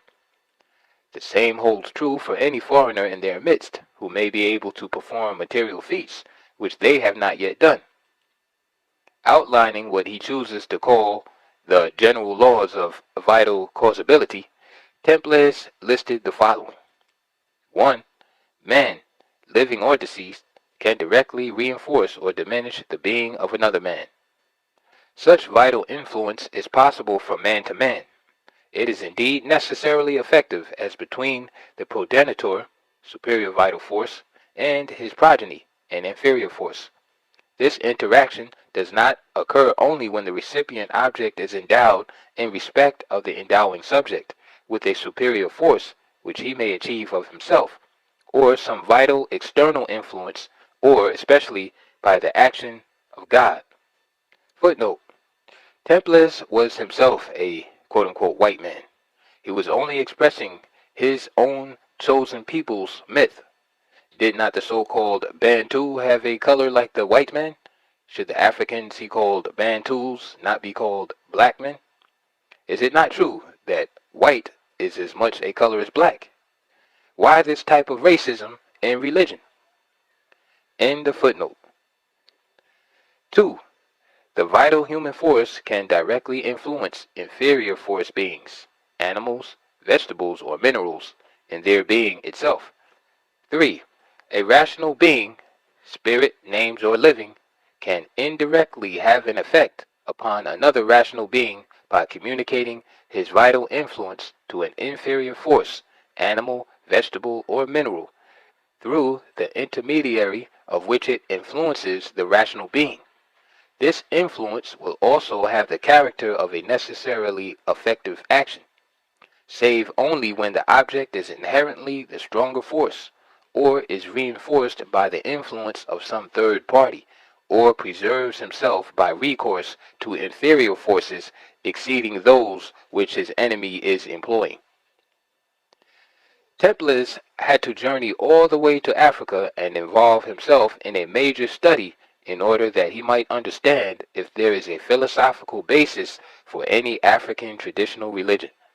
Upon what basis could the Africans rest their traditional religions other than a spiritual philosophy? However, Temples type of missionaries are still active in the Harlems of the United States of America, as they are still frequented by so-called Christian and Islamic missionaries, all of whom express freely their utter contempt for the African Americans' right to practice voodoo, magic, and juju as they are presently practiced in the thousands of storefront churches, where oracles, called prophets, chant Christian songs, dispense voodoo herbs, and conduct burnt offerings while they make anointing oils, all of which one can find in the Hebrew, Jewish Torah, Christian Holy Bible, and Muslim Quran. While sweet burnt incense fills the air of the storefront churches, and oracles move into their incantations to communicate with the spirit world, the words are Christian, but the ceremony voodoo. The blessing of charms and anointment with oils and myrrh are as much voodooistic as they are Judaic, Christian, or Islamic. The third book of Moses, Leviticus, speaks of the paganistic burnt offerings, which are in every sense the same as in most voodoo, juju, and Shango or Abia feast. Thus Leviticus states, 1. The Lord called Moses and spoke to him from the tent of meeting, saying, Speak to the people of Israel, and say to them, When any man of you brings an offering to the Lord, you shall bring your offering of cattle from the herd or from the flock. 3. If his offering is a burnt offering from the herd, he shall offer a male without blemish. He shall offer it at the door of the tent of meeting, that he may be accepted before the Lord. He shall lay his hand upon the head of the burnt offering, and it shall be accepted for him to make atonement for him. Then he shall kill the bull before the Lord, and Aaron's sons, the priest, shall present the blood, and throw the blood around about against the altar, that is, at the door of the tent of meeting. And he shall flay the burnt offering, and cut it into pieces. And the sons of Aaron, the priest, shall put fire on the altar, and lay wood in order upon the fire. And Aaron's sons, the priest, shall lay the pieces, the head and the fat, in order upon the wood that is on the altar. But its entrails and its legs he shall wash with water. And the priest shall burn the whole on the altar as a burnt offering, an offering by fire, a pleasing odor to the Lord. If his gift for a burnt offering is from the flock, from the sheep or goats, he shall offer a male without blemish, and he shall kill it on the north side of the altar before the Lord, and Aaron's sons, the priest, shall throw its blood against the altar around about, and he shall cut it into pieces, with its head and its fat, and the priest shall lay them in order upon the wood that is on the fire upon the altar. But the entrails and the legs he shall wash in water, and the priest shall offer the whole, and burn it on the altar, if it is a burnt offering, and offering by fire, a pleasing odor to the Lord. In Leviticus, under the law of peace offerings, it is also written, If he brings a lamb as his offering for a sin offering, he shall bring a female without blemish, and lay his hand upon the head of the sin offering, and kill it for a sin offering in the place where they kill the burnt offering. Then the priest shall take some of the blood of the sin offering with his finger, and put it on the horns of the altar of the burnt offering, and pour out the rest of its blood at the base of the altar. And all its fat he shall remove, as the fat of the lamb is removed from the sacrifice of peace offerings, and the priest shall burn it on the altar, upon the offerings by fire to the Lord. And the priest shall make atonement for him for the sin which he has committed, and he shall be forgiven. In the United States of America, palms are still being burned as burnt offerings on Ash Wednesday of each year, and the sign of the crucifix painted with ashes from the palm on the forehead of each of the faithful in a quote-unquote pagan ceremony that is older than the Christian religion. The ceremony of the burnt offering and burnt palms are as old as the origin of its voodoo origin. Just as the sacrifice of the first male lamb of its unblemished mother was an ancient Egyptian ceremonial tradition for cleansing the soul, thousands of years before an Egyptian named Moses even knew he was going to be born, much less receive a set of laws at Mount Sinai. This ceremony is equal to the rooster that is sacrificed to the god Dambala Quato in voodooism, or the god Oludumare of the Yoruba religion, to please his Orishas, minor gods. In the book African Mythology, the author, Reverend Godfrey Parender, states that the Dogons of Western Africa, around the bend of the Niger River, south of Timbuktu or Timbuktu, have a religion that is comparable in mythology and spirituality to Judaism, Christianity, and Islam, the so-called Western religions. Explaining the Dogon's religion, which Reverend Parender said was revealed to him by one of their sages, named Ogetemele, on permission from the elders, headmen. He wrote, "In the beginning of the one God, Amma created the sun and moon like pots. His first invention. The sun is white hot and surrounded by 8 rings of red copper, and the moon is the same shape with rings of white copper. The stars came from pellets of clay that Amma flung into space. To create the earth, he squeezed a lump of clay, as he had done for the stars, and threw it into space. There it spread out flat, with the north at the top, and its members branched out in different directions like the body, lying flat with its face upward. Amma was lonely and drew near to the female earth to unite himself with it, but his passage was barred by a red termite hill. He cut this down, and unison took place, but the interference made it defective, and instead of twins being born, which would have been natural, a jackal was born instead. This jackal was a trouble to him afterwards. The myth justifies female circumcision, which is practiced by the Dogon and many other African peoples. There was further union between God and earth, and twins were born. They were like water and green in color. Their top half was human, and the bottom half snake-like. They had red eyes and forked tongues, sinuous arms without joints, and their bodies covered with short green hair shining like water. They had 8 members and were born perfect. These 2 spirits were called Numo, and they went up to heaven to get instructions from God, since he was their father, and they were made from his essence, which is the life force of the world, from which come all motion and energy. This force is water, and the Numo are in all water, or seas and rivers and storms. In fact, they are water. They are also light and emit it constantly. When the Numo spirits looked down from the sky, they saw Mother Earth, naked and in disorder. So they came down, bringing the bunches of fibers from heavenly plants, which they made into 2 bunches to clothe the earth in front and behind like a woman. The fibers were moist of the essence of the Numo spirits.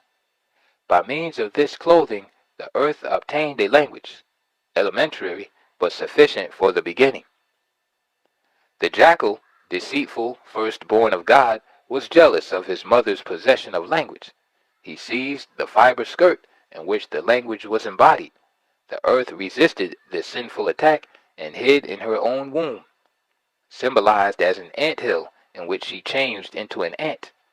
The jackal pursued her, and although the earth dug down deep, she was not able to escape. The jackal seized his mother's skirt, gained the power of speech, and so he is able to reveal the plans of the Supreme Being to diviners.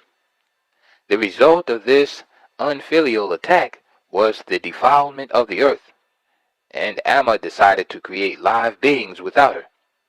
But when he had formed their organs, the Numo spirits saw there was a danger of twin births disappearing.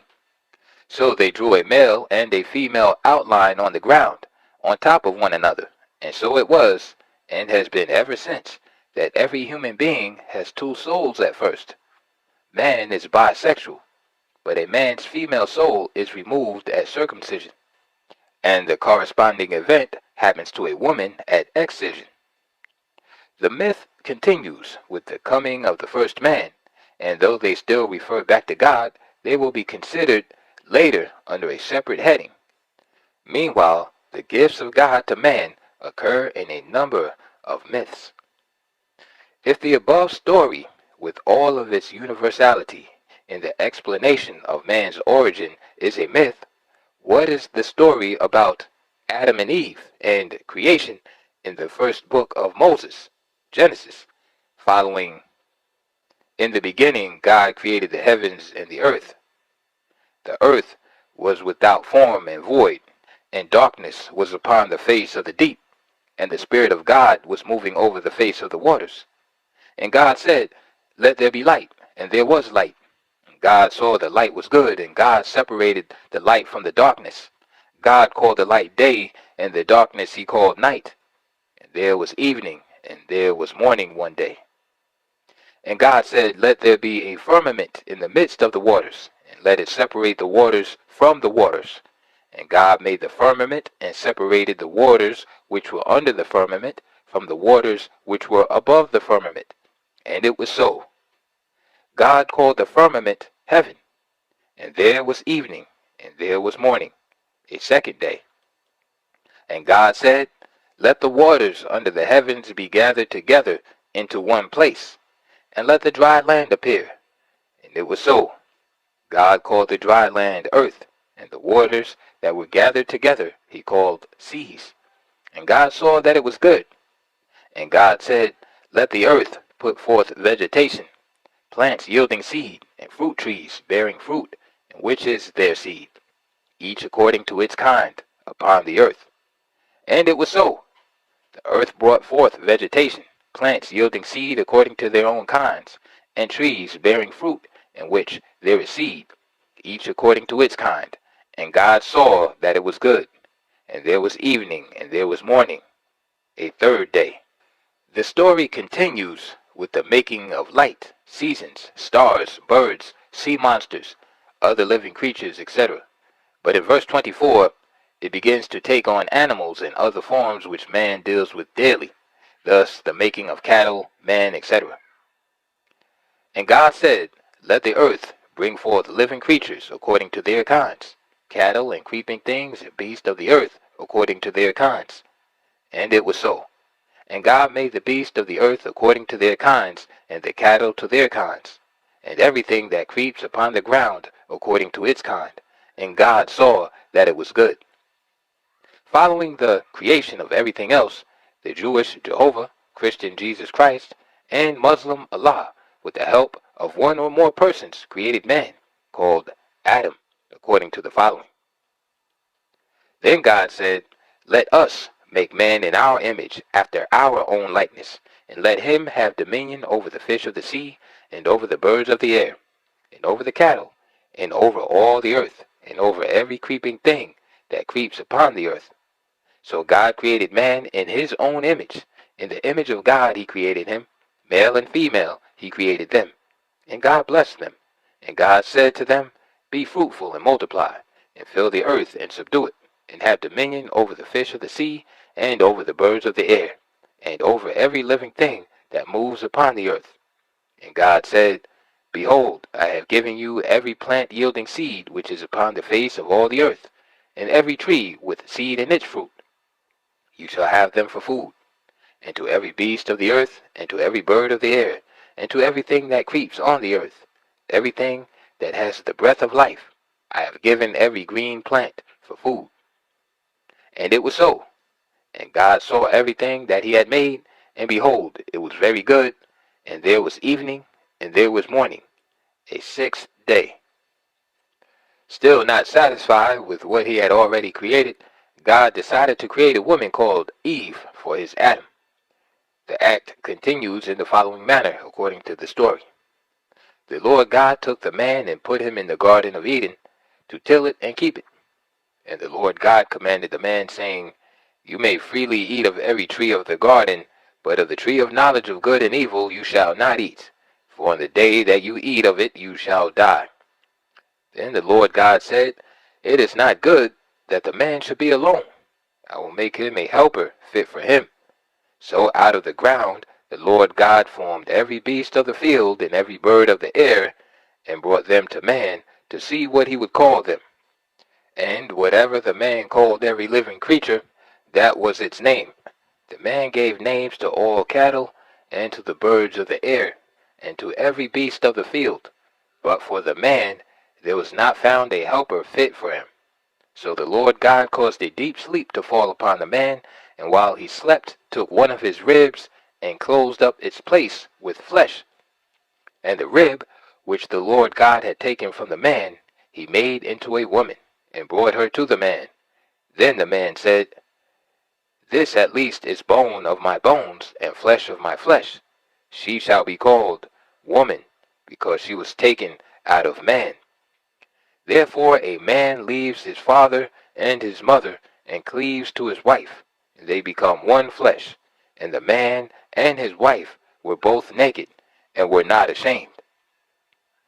From this point on, many things happen, but the most important, so far as this citation is concerned, a serpent tempted Eve, etc., in the Garden of Eden. Adam and Eve then ate the forbidden fruit. They found out they were naked and covered their nakedness. God followed by chasing them from the Garden of Eden. Eve repeatedly became pregnant and delivered her 3 oldest children, all sons. Thus Cain and Abel. The former killed the latter and was driven from the Garden of Eden into the land of Nod, east of Eden, etc., where he knew his wife, and she conceived and bore Enoch. This entire drama did not in any way include Eve's 3rd son, Seth. Strangely enough, God must have made more people beside Adam and Eve elsewhere in order for Cain to have found himself a wife when he arrived in Nod. It could not have been his mother, the only woman in the world at the time according to the story, because she was not banished with him. She did not have any daughter up to the time of Cain's banishment. Before analyzing these myths, the creation of man by another god should be examined. For this, Jomo Kenyatta, long before becoming president of the Republic of Kenya, East Africa, wrote the following in the most authoritative book on the subject entitled Facing Mount Kenya. It is a deep-searching anthropological work with which he tried to acquaint Europeans and European Americans of the traditions, beliefs, and customs of his own ethnic grouping, the Gaikuyu people. He wrote, "The conception of deity. The Gaikuyu believes in one God, Nagai, the creator and giver of all things. He has no father, mother, or companion of any kind. His work is done in solitude. He loves or hates people according to their behavior. The creator lives in the sky. But his temporary homes on earth, situated on the mountains, where he may rest during his visits. The visits are made with a view to carrying out a kind of general inspection, and to bring blessings and punishments to the people. The common name used in speaking of the Supreme Being is Nagai. This name is used by 3 neighboring tribes, the Maasai, the Gaikuyu, and Wakamba. In prayers and sacrifices, Nagai is addressed by the Gaikuyu as Mwene Nayaga, possessor of brightness. This name is associated with Kere Nayaga, the Gaikuyu name for Mount Kenya, which means that which possesses brightness, or mountain of brightness. The mountain of brightness is believed by the Gaikuyu to be the Nagai's official resting place, and in their prayers they turn towards Kere Nagai, and with their hands raised toward it, they offer their sacrifices, taking the mountain to be the holy earthly dwelling place of Nagai. The being thus described cannot be seen by ordinary mortal eyes. He is a distant being, and takes but little interest in individuals in their daily walks of life. Yet, at the crisis of their lives, he is invariably called upon. At the birth, initiation, marriage, and death of every Gaikuyu, communication is established on his behalf with Ngai. The ceremonies for these 4 events leave no doubt as to the importance of the spiritual assistance which is essential to them. Of the Gaikuyu's holy place, which is the equivalent indeed of any Hebrew synagogue, Christian church, or Islamic mosque, Mr. Kenyatta wrote, "Apart from the official abode of Mwene Nayaga at Kere Nayaga on the north, there are minor homes such as the Kia Njahe, the mountain of the big rain, on the east, Kia Mbiro Ioro, the mountain of clear sky, on the south, Kia Nyandarara, the mountain of sleeping place or hides, on the west. All these are regarded with reverence as great places and mysteries symbolic of God. The Gaikuyu, who has no temple made with hands, selects huge trees, generally Mogumo or Motamayo and Mokoyo trees, which symbolize the mountains. Under these trees he worships and makes his sacrifices to Mwene Mayaga. These sacred trees are regarded in the same manner as most Christians regard churches, as the house of God. On the origin of the Gaikuyu people, Mr. Kenyatta stated, According to the tribal legend, we are told that in the beginning of things, when mankind started to populate the earth, the man, Gaikuyu, the founder of the tribe, was called by the Mogai, the divider of the universe, and was given as his share the land with the ravines, the rivers, the forest, the game, and all the gifts that the Lord of Nature, Mogai, bestowed on mankind, which he called Kere Nayaga, Mount Kenya, as the resting place when on inspection tour, and as a sign of his wonders, he then took the man Gaikuyu to the top of the mountain of mystery and showed him the beauty of the country that Mogai had given him. While still on the top of the mountain, the Mogai pointed out to Gaikuyu a spot full of fig trees, Makoyo, right in the center of the country. After the Mogai had shown Gaikuyu the panorama of the wonderful land he had been given, he commanded him to descend and establish his homestead on the selected place, which he named Mokowe. Before they parted, Mogai told Gaikuyu that whenever he was in need, he should make a sacrifice and raise his hands toward Kere Neaga, the mountain of mystery, and the Lord of Nature will come to his assistance. Gaikuyu did as he was commanded by the Magai, and when he reached the spot, he found that the Mogai had provided him with a beautiful wife, whom Gaikuyu named Mumbai, creator or molder. Both lived happily and had 9 daughters and no sons. Gaikuyu was very disturbed at not having a male heir. In his despair, he called upon the Mogai to advise him on the situation. He responded quickly and told Gaikuyu not to be perturbed, but to have patience, and everything would be done according to his wish. He then commanded him, saying, "Go and take 1 lamb and 1 kid from your flock. Kill them under the fig tree near your homestead. Pour the blood and the fat of the 2 animals on the trunk of the tree. Then you and your family make a big fire under the tree and burn the meat as a sacrifice to me, your benefactor. When you have done this, take home your wife and daughters.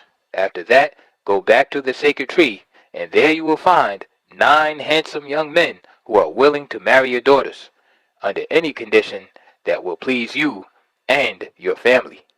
Gaikuyu did as he was directed by the Mogai, and so it happened that when Gaikuyu returned to the sacred tree, there he found the promised 9 young men who greeted him warmly. For a few moments he could not utter a word, for he was overwhelmed with joy. When he had recovered from his emotional excitement, he took the 9 youths to his homestead and introduced them to his family. The strangers were entertained and hospitably treated according to the social custom. A ram was killed, and a millet gruel prepared for their food. While this was being made ready, the youths were taken to a stream nearby to wash their tired limbs. After this, they had their meal and conversed merrily with the family, and then went to bed. Early the next morning, Gaikuyu rose and woke the young men to have their morning meal with him. When they finished eating, the question of marriage was discussed. Gaikuyu told the young men that if they wished to marry his daughters, he could give his consent only if they agreed to live in his homestead under a matriarchal system. The young men agreed to this condition, for they could not resist the beauty of the Gaikuyu daughters, nor the kindness which the family had shown them. This pleased the parents, for they knew that their lack of sons was not going to be recompensed. The daughters, too, were pleased to have male companions, and after a short time all of them were married, and soon established their own family sets.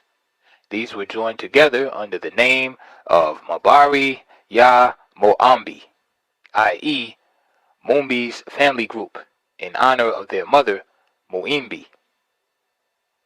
The 9 small families continued to live together with their parents, Gaikuyu and Muambi, acting as the heads of the Mabari Ya Moambi. As time went on, each family increased rapidly, and Gaikuyu and Muambi had many grand and great-grandchildren. When Gaikuyu and Muambi died, their daughters inherited their movable and immovable property, which they shared equally among them. Further examination of other indigenous traditional African religions should not be necessary at this time. one should be able at this point to observe that the extent of mythology regarding quote-unquote creation within African religions is no more or no less than within Judaism, Christianity, and Islam. Yet, no one in either religion would concede that the other is as much God created as his or hers. Why? Because of man's drive to be the quote master of all he surveys. As such, all that he is associated with must be superior to that of others who do not belong to his in-group. The biological explanation of how a son came to the family of Muambi, according to the Gaikuyu, is not only logical, but modern in its application for 20th century thinking man. It certainly bears more to reality than God taking earth or clay and molding man into existence. But the Gaikuyu story is supposedly mythological paganism, whereas the earth and clay story of the Jews and Christians, and also Muslims, is God-inspired words passed down through his holy prophets and writers. At least these are the teachings one hears from the earthly representatives of Judaism, Christianity, and Islam. Why? Because of the same egotism mentioned before, along with its natural outgrowth, modern racism, that infiltrated and corrupted them to the extent that God is seen in terms of black and white. Since each theologian is within his own authoritative rights to interpret the alleged holy words of God, that is, depending upon which God is being used at the time, the holy words can say anything the exhorter desires God to have said. Inevitably, the following question always arises. If Jesus Christ is not the only one and true God, then why are so many people Christians? Of course, this question worked the other way when there was no Jesus Christ. Then there must have been no Christian God.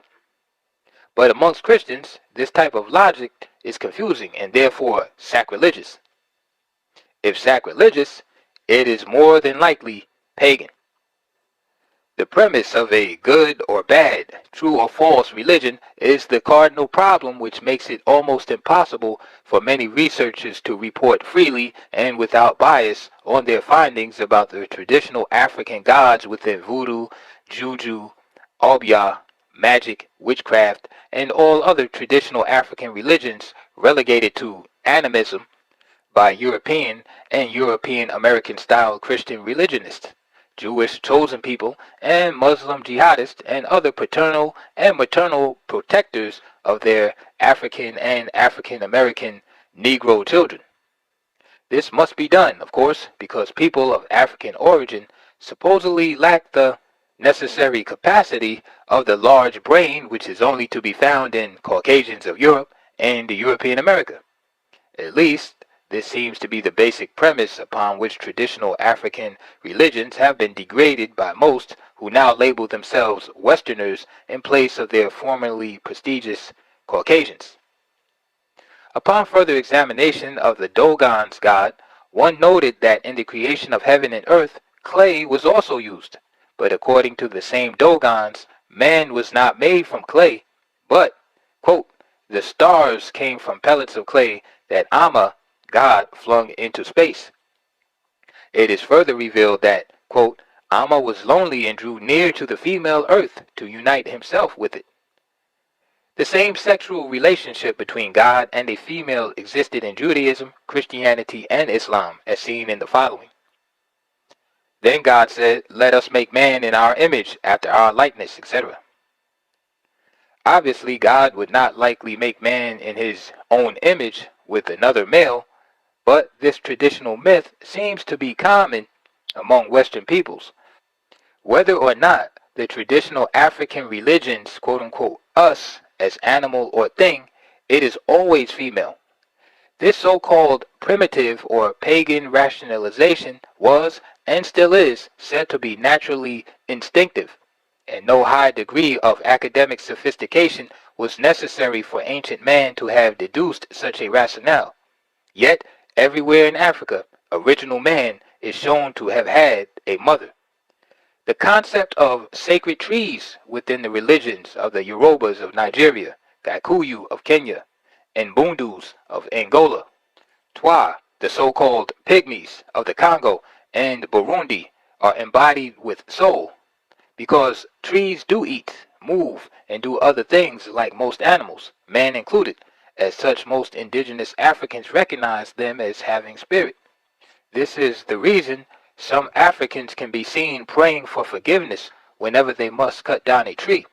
This custom gives rise to the reason why most Christian missionaries from Europe and European America mistakenly assume that Africans worship trees. A spirit is not paganistic when Westerners apply it to man, yet it is when Africans suggest that there is a spirit world in which their ancestors enter after death and which guard them. If God is a spirit, at times, and man is the spitting image of God, then one should easily see why ancestors became spirits in African traditional religions. Obviously, the Africans seem to be employing the same mythological concepts built into the so-called Western religions as written, whereas most Europeans, European Americans, Jews and Christians, and Asians, Muslims, would prefer that said paganistic customs could be extracted from their own religion's holy book. But to do this would leave Christianity, Judaism, and Islam without saints, spirits, prophets, ghosts, angels, and a host of other fantastics which are so commonly found within voodoo, juju, magic, and the entire gamut of what is being called African paganism and animism. And of course, one cannot forget the much more usual terms, heathenism and cannibalism. In the beginning, the one God, Amma, created the sun and moon like pots, his first invention, etc., according to the Dogons of West Africa. In the beginning, God created the heavens and the earth, etc., according to the Jews, Christians, and Muslims of the United States of America. Noel, the creator and giver of all things, etc., according to the Gayuksu of Kenya, East Africa. But what makes the creation of either of these gods of West Africa and East Africa, Anima and Nagai, any less than the creation by the gods of North Africa and West Asia, Yahweh or Jehovah and Jesus Christ? In each of the three examples shown, the gods of Africa and Asia created the sun, moon, heavens, earth, and all things. The gods born in Asia, Jesus Christ and Allah, adopted what the god of North Africa, Ra, the sun god, passed on to the African Jews before their Passover to establish their own god, Yahweh, or Jehovah. The course of the latter chain of events spanned a period of approximately 1,854 years, i.e., 1232 BCE, when Moses tried to flee his native country, Sais, or Egypt, and copied the laws he adapted from his fellow indigenous Africans of Sais, which he allegedly re-established at Mount Sinai. In 1 CE, fellow Jews became disenchanted with the way things were progressing from the year 1232 BCE in the worship of Yahweh, and created a new God in the person of one Jesus Christ. But Jesus Christ did not come to bring a new religion, etc., Christianity, only to correct it, Judaism. It was only Jesus Christ's martyrdom which thereby created the quote-unquote Christians, the Greek Christos, or followers of the Anointed One.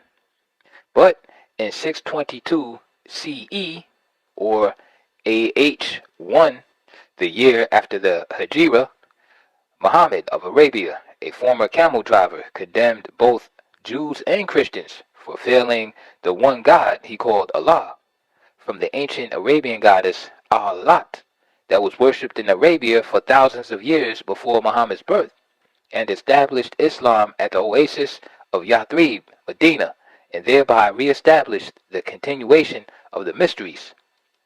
Judaism and Christianity in Mecca during 632 CE, AH 10. In examining that which has been misnomered Western religion, one finds no European or European American playing any role whatsoever in the creation of any of the godheads. And there is no indication that any of the dramas of creation took place in any part of Europe.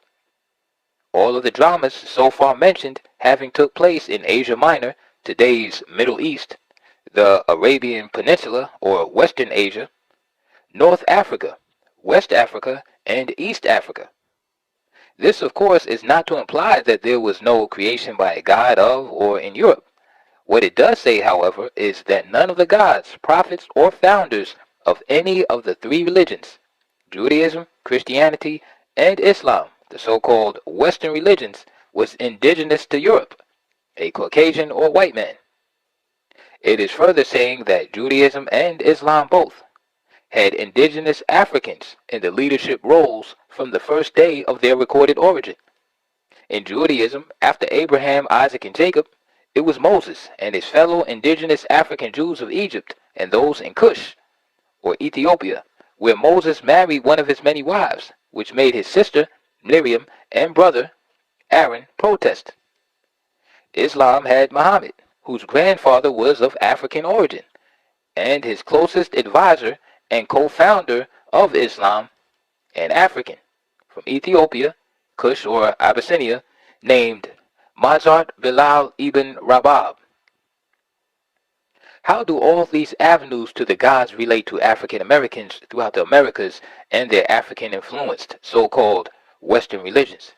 They have created a sense of religiosity which is not to be found within any European American religious settings.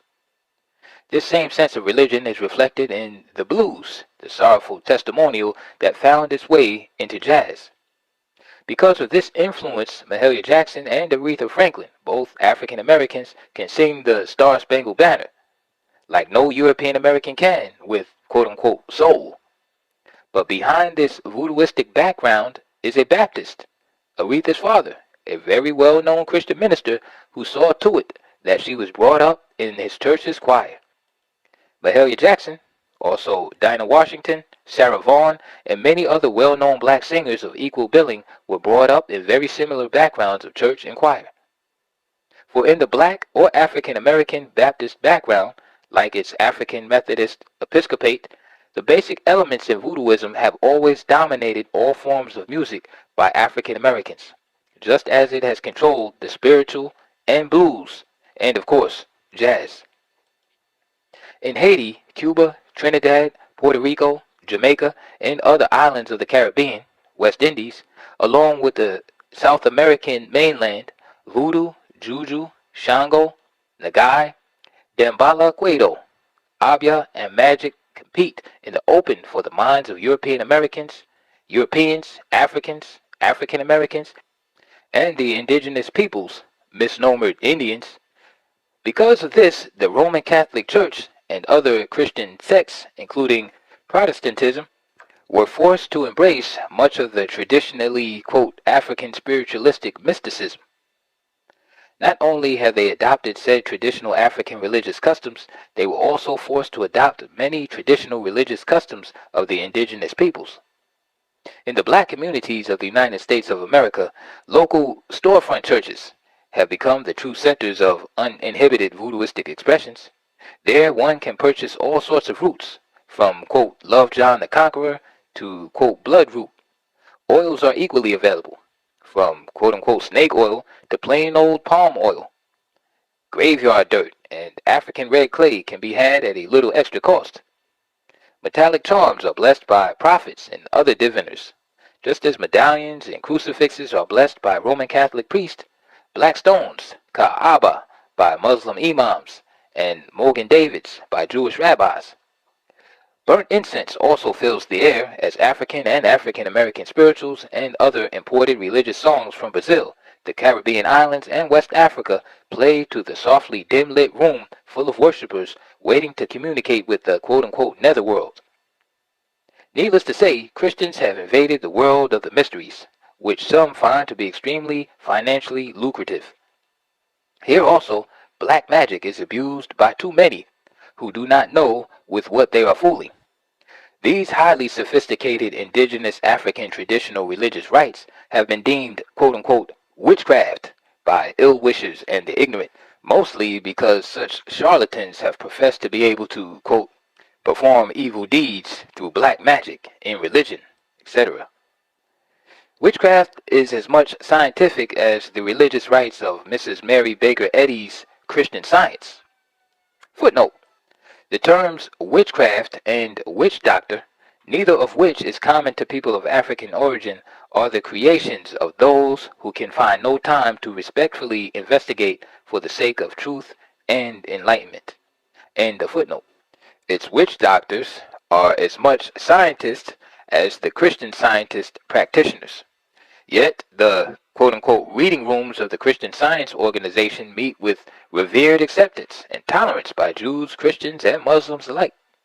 On the other hand, voodoo and other indigenous African traditional religions must suffer the disgusting designation of occult, to say the least, and must settle for an occasional Steinway Hall auditorium or some off-limit place where landlords seldom could rent other than for manufacturing lofts. Even with all of the clamor for Islam and the flight from Judaism and Christianity, a small but ever-increasing band of African Americans turn to one of the religions of their forefathers, the Yorubas of West Africa, and give praise to God, Olodumare, and others. Thousands more turn to Dambala Quedo and Voodoo through their contact with priests from Haiti, Cuba, Brazil, and other parts of the Caribbean, South America, and Africa. A good number of local African Americans have also become priestesses and priests of high rank and recognition among international brotherhood of their faith. These priestesses march along in the fineries of their office with their priest along 7th Avenue, Harlem, New York City, once more on Sundays, just as priests, rabbis, imams, ministers, nuns, and others dress up in their habits of the so-called Western religions, with the rank of their offices embroidered in their clothing, or other objects of said authority held in their hands. They lead the faithful in the playing of skinned and wind instruments at various places in the Harlems of the United States of America. What made these African Americans return to the traditional religions of their motherland, Al-Kebulan, Africa by the Greeks and Romans, and turn their backs on Judaism, Christianity, and Islam, in spite of all the adverse propaganda against them? The answers are many, some of which follows.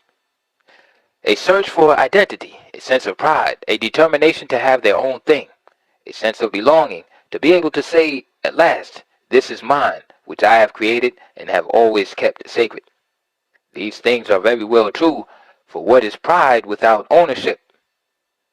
Another aspect of the Renaissance in indigenous African traditional religions, presently spreading over the African American communities, especially in the northern and eastern urban centers of the United States of America, is to be found in the following words: and God created man in his own image and his own likeness, etc. But for the first time in over 400 years, African Americans have a black God, or gods to whom they could relate, like the European Americans related to the white God image provided by Michelangelo and all of the theologians of the various seminaries and yeshivas, whom they found in Juju, Voodoo, Dambalaquedo, Black Magic, and others. This revival, however, is not consistent with the Doctor of Divinity statement that, quote, in modern times, new religions have come into every part of Africa. Islam and Christianity bring new doctrines, morality, history, scripture, and universalism. End quote. Such seeming arrogance only tends to convey that morality and the other values he mentioned were not in Africa before the appearance of his people, the Europeans and or Asians from Arabia. Therefore, that which is being revitalized among the African Americans is foreign rather than African. Yet it existed hundreds of years before the African Bilal made Islam what it is today, and before that, when Tertullian, Saint Cyprian, Saint Augustine, and other Africans modernized Christianity, and of course when Moses made Judaism a religion from the document the Negative Confessions, he co-opted from his fellow Africans of the religion of the god Ra. The biased presumption that the indigenous Africans had to await the arrival of the European colonialist missionaries to acquire morality, culture, scriptures, and universalism is a value judgment that is inconsistent with ancient traditional laws and customs governing every aspect of indigenous African communal and religious living. For example, the monogamy versus polygamy issue within African Christianity and Judaism highlights the point in question. Whereas European, American, and even Israelis, Judaism and Christianity have now classified polygamy as being immoral, even though there are no written comments to this effect in the holy books, but the vast majority of African peoples of the same religions have retained it. African peoples have asked, including those who are Jews, Israelites, Christians, and Muslims, why is polygamy immoral now? And it was not when Abraham and all of the other prophets established its quote-unquote morality. Did God order the change? On the other hand, the Africans, including officials within the laity and clergy of Christianity, now demand that polygamy must again become acceptable to those who set the rules and mores within Catholicism and Protestantism. Those indigenous Africans involved with Judaism, the Black Jews of Ethiopia, the Beta Israel or Falashas, have refused to make any change to suit Jews from Europe and the United States of America who have succumbed to this Western social and moral custom, monogamy, that had its origin in Germany. They have supported the Yemenite Jews, now in Israel, against the European, American, and the European power structure within the Orthodox Rabbinate of Israel on this issue. Polygamy is a fundamental part of most indigenous African religions, myths, and morality. It also supports the entire civil and social structure of the vast majority of family living and the philosophy for life in most African societies. Its interruption by European and European American style Christian missionaries who attempted to stomp it out, beginning from their involvement with the slave trade and the founding of colonialism in the continent of Africa, caused untold suffering as millions of families were destroyed, thereby the destruction of the entire fiber of many clans, tribes, and in many cases, nations. Why? For the sole purpose of imposing values and standards, which included monogamy, all of which the Europeans and European Americans, because of some unknown reason, believed that some god or gods endowed them with the rights to set the entire world in their own image. However, they were not willing to show why polygamy is moral in their own holy scriptures and not moral in the Africans' holy scriptures. And in so crushing the Africans' polygamous societies, they also showed a perverted picture of their own God, Jesus Christ, who was presented to the African peoples in the worst example of a prostituted Christian teaching and scripture anywhere. Jesus is shown as a celibate who shows no sense whatsoever of the masculinity a male is supposed to have. He was always shown with an aura of homosexuality to the point of always being afraid to be around women, and of course, always overwhelmed by men. All of this effort being carried out in order to show how much better it is to be a celibate than a polygamist. Nevertheless, they did not tell the legal monogamist with his illegal polygamous harem, the common behavioral pattern in most Western societies. Neither have they shown that the two other godheads, Jehovah and Allah, have endorsed the morality of polygamy over monogamy. This cannot be denied, as each and every one of the prophets and other holy men in the Jewish Hebrew Torah and the Muslim Quran practiced polygamy, King Solomon of Israel being the master harem keeper of them all. There are provisions in the Hebrew, Christian, and Muslim scriptures dealing with a man's duty to his wives within polygamous union. Also rules governing the manner in which each wife is to be selected and treated, which also included the treatment of women who were slaves and their masters cohabited with them and made them pregnant.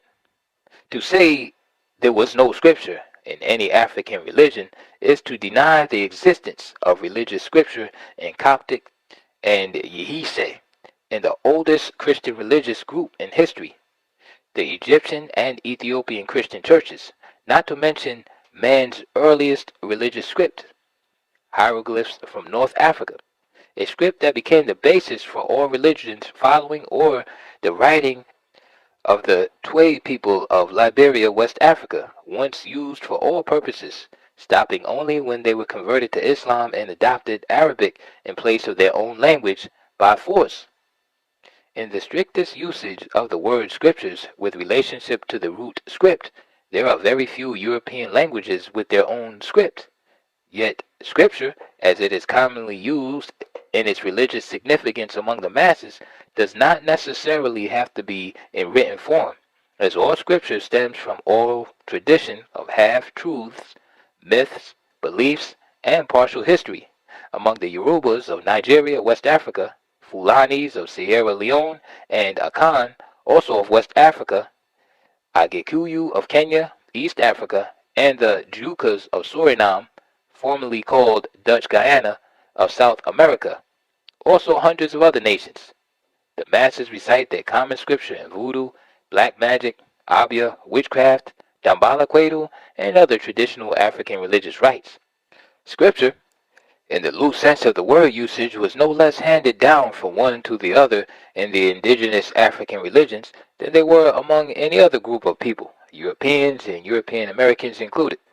Before their Jewish, Christian, and Muslim, the so-called Western religion, religious writings or scriptures, they were rehearsed and memorized, then put into writing by allegedly God-inspired men. But one must assume that such teaching, history plus mythology, were not scriptures before and until they were written by people who lived hundreds of years after the events they were reporting occurred. Is it not true that the so-called scriptures were being taught by the forerunners that started these religions, most of whom were not even conscious at the time that there were God-inspired men? If not, then the same recognition is due voodoo and juju religious scriptures and all other religious scriptures of other non-European peoples throughout the planet Earth. For it must be remembered that very few European languages developed their own script and could have existed in their present form were it not for Arabic script, from whence their characters, alphabet, are derived. As for universality, which the good Doctor of Divinity, Reverend Parinder, also claimed African religions lacked before the arrival of the Europeans as slave masters and colonizers, both groups represented also as European-style Christian missionaries, all together as a combined institution of imperialism. He is correct in his observation. However, this is providing that he took into account, which he did not, that proselytizing through military force, armed violence, as employed by the European colonialists, the so-called Christian missionaries included, during their 6 quote-unquote crusades in Africa and Asia, has never been done by any African religious group under the pretense of following their quote-unquote scriptures, and that none of the indigenous African religious leaders ever led their adherents in the extermination of millions of peoples and placed them into chattel slavery because they did not accept Juju, Shango, Voodoo, or any other African religion or godhead. This is not to say, however, that the indigenous African did not fight wars among themselves, and that many had religious implications. Like all other groups, including the Europeans who are still fighting among themselves in Europe in ways unimaginable to the average African, the Africans too have fought each other. But the Africans never joined in forced conversion of others to any of their religions, which are of solely traditional indigenous character. Why? Because in each case, such is forbidden by religious scripture passed down in oral tradition. Only in this sense, they may have failed to show the type of quote-unquote universality the good Reverend was seeking to find, and obviously could not find anywhere in Africa. Yet, each and every African religion has been accessible to anyone who wishes to embrace one or the other. For example, as powerful as the empire of Ethiopia once was, even to the point of expanding her colonial empire to the Ganges River in India, Asia, she did not force her religion upon the Indian people she conquered. The same not being true when the various European empires conquered the same area of Asia and others. This type of arrogance on the part of the European missionaries, that they were ordained to save the world, was never one of the human failings of the Americans, and they have many.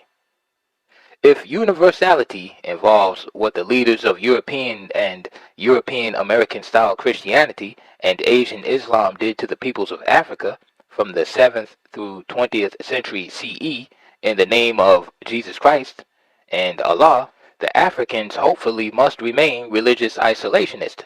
But if on the other hand it means carrying their message to those who are freely willing to heed, then and only then Juju, Voodoo, Oledamare, Babaloa, Dambala Quado, and all other traditional indigenous gods and religions of Africa shall continue to be, quote, universalists in their outlook on the needs of man for a common religion. That is, if such is needed. And who is to decide that all of mankind is to worship one God who has been given the answer to all? The god Oledamare of the Yoruba religion is emphatic in his demand that, quote, every man must heed my orishas, minor gods. Babaloa, on the other hand, claimed, quote, I am the god of all gods and master of all that moves. Stand still, and ever was, etc. If the last two gods were not universal in their declarations, with as much equivalent righteousness as the Jewish, Christian, and Muslim gods, all of whom allegedly stated, quote, I am a jealous God, thou shalt have no other gods before me, etc., etc. What is it that makes the last three gods of the so-called Western religions command true authority, and the others falsehood, man? Yet each of these godheads, African, Asian, has been acclaimed to be the, quote, one and only true God, ruler of the universe, etc., and that all other gods are inferior to them. Another of the basic religious foundations without which there would be no Judaism or Islam is, quote, circumcision, a sacred social and religious rite in each and every indigenous traditional African society, including the ancient Nile Valley Africans that carried into Sais, Egypt, in order that the Hebrews could copy it and pass it to others under their influence. The only difference between all of these religions with regards to circumcision being time, the age the initiate male, or in some cases female, has to be for the ceremony to be performed. On the other hand, this rite, circumcision, is carried to the female in many African societies as part of the traditional religious ceremonies under the name of excision, a rite that is uncommon in either of the so-called Western religions. Of course, European-style Talmudic Judaism, Christianity, and Islam frown upon excision as a quote-unquote heathen practice. But the Hebrews, Beta Israel, children of the house of Israel, misnomered Falashas or Falasa of Ethiopia, East Africa, one of the oldest groups of Torahitic traditionalist Hebrews today, still practice excision. Why? Because there are no prohibitions mentioned or implied in the original 5 books of Moses, commonly called Torah, which the Christian version called Old Testament. Jehovah, Jesus Christ, and Allah are all moot on the issue of excision, whereas Juju, Voodoo, Oludumare, Nagai, and other African gods are quite definite in its approval. Quote, but man's female soul is removed at circumcision when he becomes a true man, and the corresponding events happen to a woman at excision, end quote, etc. The above quotation comes from Reverend Jeffrey Parender in his book African Mythology, as he attempted to describe the Dogon's belief in creation. Yet one can see the same illusions in the Adam and Eve in the Garden of Eden drama in this critique, which the good doctor sees as myth in the case of the African religions, but to which he is completely blinded in his own Christianity, Unitarianism. It is to be remembered that God, the Hebrew or Jewish Jehovah, took a rib from Adam and made Eve, etc. Mythical magic. In this mythological sex transplant, it was from male to female. In the case of the Africans, quote, mythological excision or sex transplant, it was both ways, male to female and female to male, through circumcision and excision respectively. If the Judeo-Christian gods, Yahweh and Jesus Christ, quote, made man from the clay of the earth, and then took a rib from the man, Adam, and made a woman, Eve, why is it impossible for any traditional African god to do a much more reasonable feat through circumcision and or excision? Because it was not so stated in the quote-unquote Holy Scriptures written by European Jews and Christians, and in that which was later written by Arab Muslims, with modifications to suit Arabic culture. Strangely enough, even Abraham's, the first Hebrew or Jew, circumcision, the method of which the Hebrew learned from the African of Egypt, made his conversion from alleged heathenism or paganism to purity, Hebrewism, circumcision being one of the most basic ceremonies in a man becoming a Hebrew.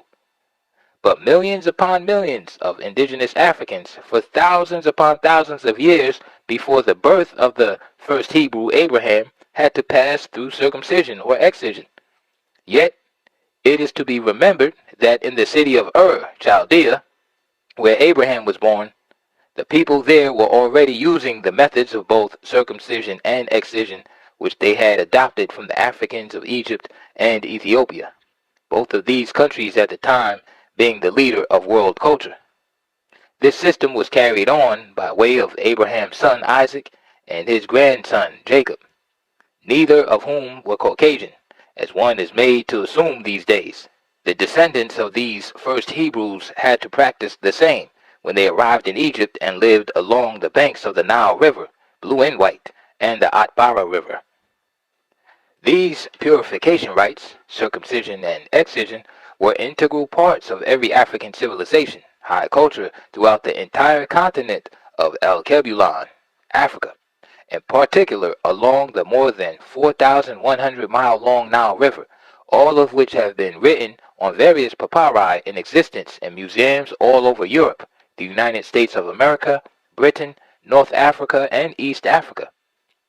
Is it that the gods of Egypt and other parts of El-Kebulan did not know what they were doing before Abraham was born, became a man, and then found his new God Yahweh, who had to confirm that what the Africans were doing is correct, i.e. circumcision, but not excision? Or is it not true that the, quote, my God is better than your God, hypocrisy is what makes one story, quote unquote, mythology, and the other, quote unquote, sacred writings, or scripture by inspired men of God? And is it not equally true that they all say, I believe it is so, not I know it is so? In general, what makes the European American, and Asian, quote unquote, I believe, divine and godly, and that of the African and African American, devilish and ungodly? The answer is very simple. It is plain and simple racism and religious bigotry, otherwise called by its first nomenclature, white supremacy. But stranger than fiction, millions of those who could not register as Caucasians for many generations in the United States of America, but can do so now, join their new fellow Caucasians in said racism and religious bigotry.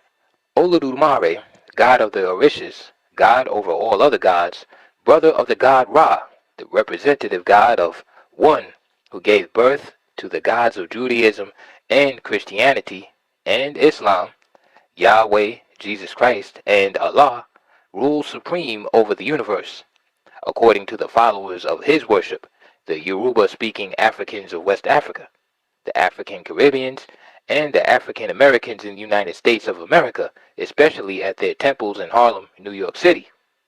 Here in Harlem, Yoruba priests and priestesses can be seen in their habits of white and other colors according to their rank. Alafia, their greetings say. Alafia, their parting welcome to all, and farewell. Assalamu alaikum, or shalom, in Arabic and Hebrew.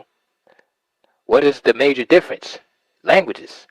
The first is strictly African, the second African-Asian mixture, the latter strictly Asian. Not one of them European or European American, yet they are of the major religions being discussed in this work. Abya, Voodoo, Juju, Ngai, Black Magic, Judaism, Christianity, Islam, etc. are all names of religions in which mankind, all colors, including white, tries to find the answer to the unknown factor responsible for life itself. Herein, among these names, various groups of mankind daily murder each other under the pretext of, quote, carrying the true message of God, each preaching, thou shalt not kill, etc., whenever one person dares to think of killing a fellow human being, each claiming that, quote, God is on our side, whenever the killing is called war, at which time thousands, sometimes millions, are slaughtered in the name of nationalism and patriotism to God and country. This tragic behavior pattern of humans is best highlighted when either of these groups carrying the same religious label begin to fight among themselves, each side claiming God's endorsement.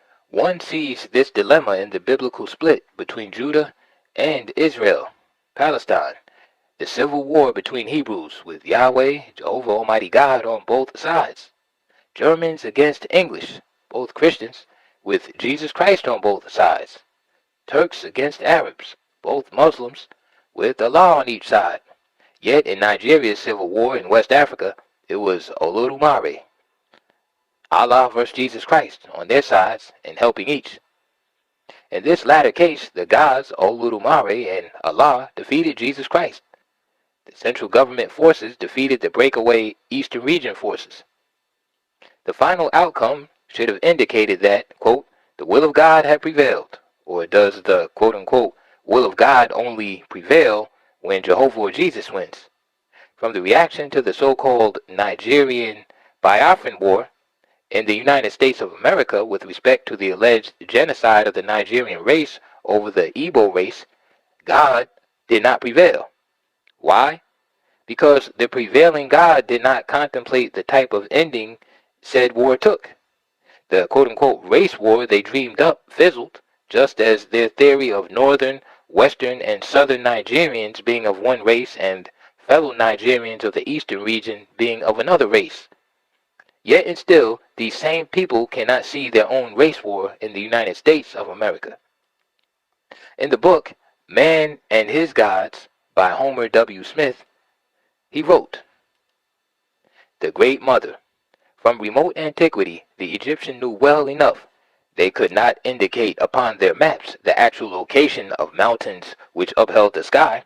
They maintained the cosmological fiction because it was elastic, the invisible pillars of heaven being easily pushed farther afield as knowledge of new lands was brought home by venturesome wanderers.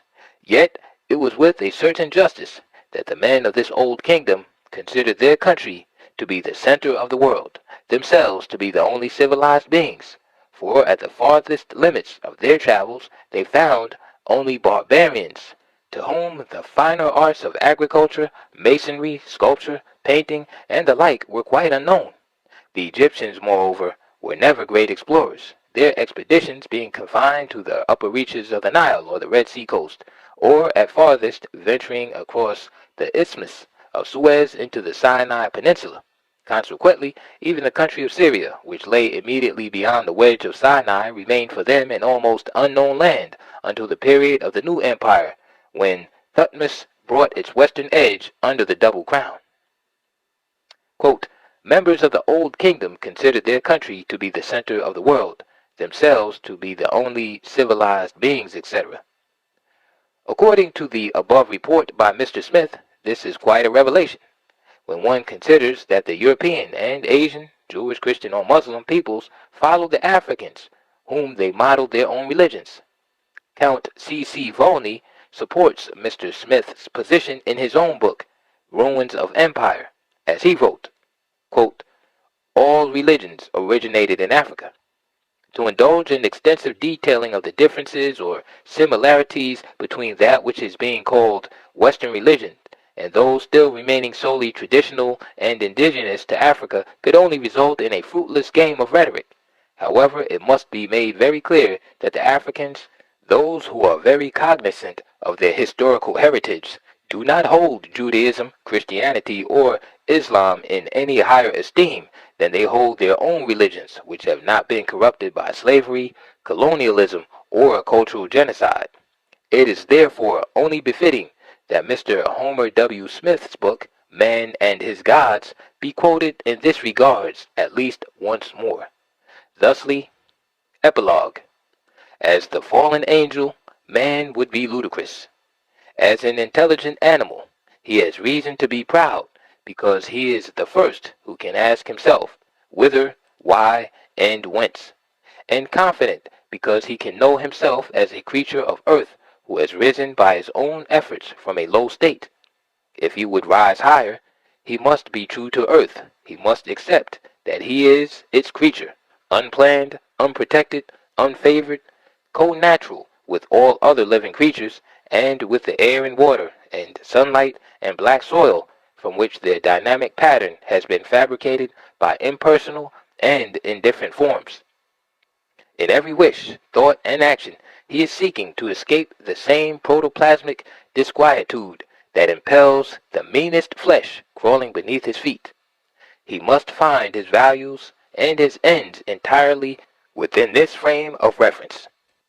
Mr. Smith continued with his epilogue as he cited the crux of the answer to the argument between which religion is right or wrong. He wrote, "As an intelligent creature, he explores his world, and here is the first value that is uniquely his. He is more intelligent than any other creature, and from intelligence, fired by curiosity, comes knowledge, and from knowledge come power, and the manifold satisfactions by which he surpasses all his fellow creatures. The sequence has led him to abandon the forest and the cave for the purposes and plans. But the need for knowledge has burdened him with the ethnic of truth, to lie willingly to himself or others, to that which is suspect. However tentatively he holds to truth, is to forfeit his opportunity and jeopardize his dreams. This is the essence of all philosophy, to cherish truth for its uniquely human value, to search for it, to test and retest it by conscious effort, to communicate it, to be guided by it, to base upon it all purposes and plans." In the following paragraph, Mr. Smith's conclusion was reached as he wrote, "But he who has purposes and plans must take a choice. No other can make it for him. A proper view of man finds no place for a priori, should of, ought, or any categorical imperative, but only for this, that if a man so acts, that is his action, and his alone. This is the essence of all morality. A man is responsible for the consequences of whatever choice he makes. The degree to which he recognizes this and acts accordingly is a measure of his biological maturity."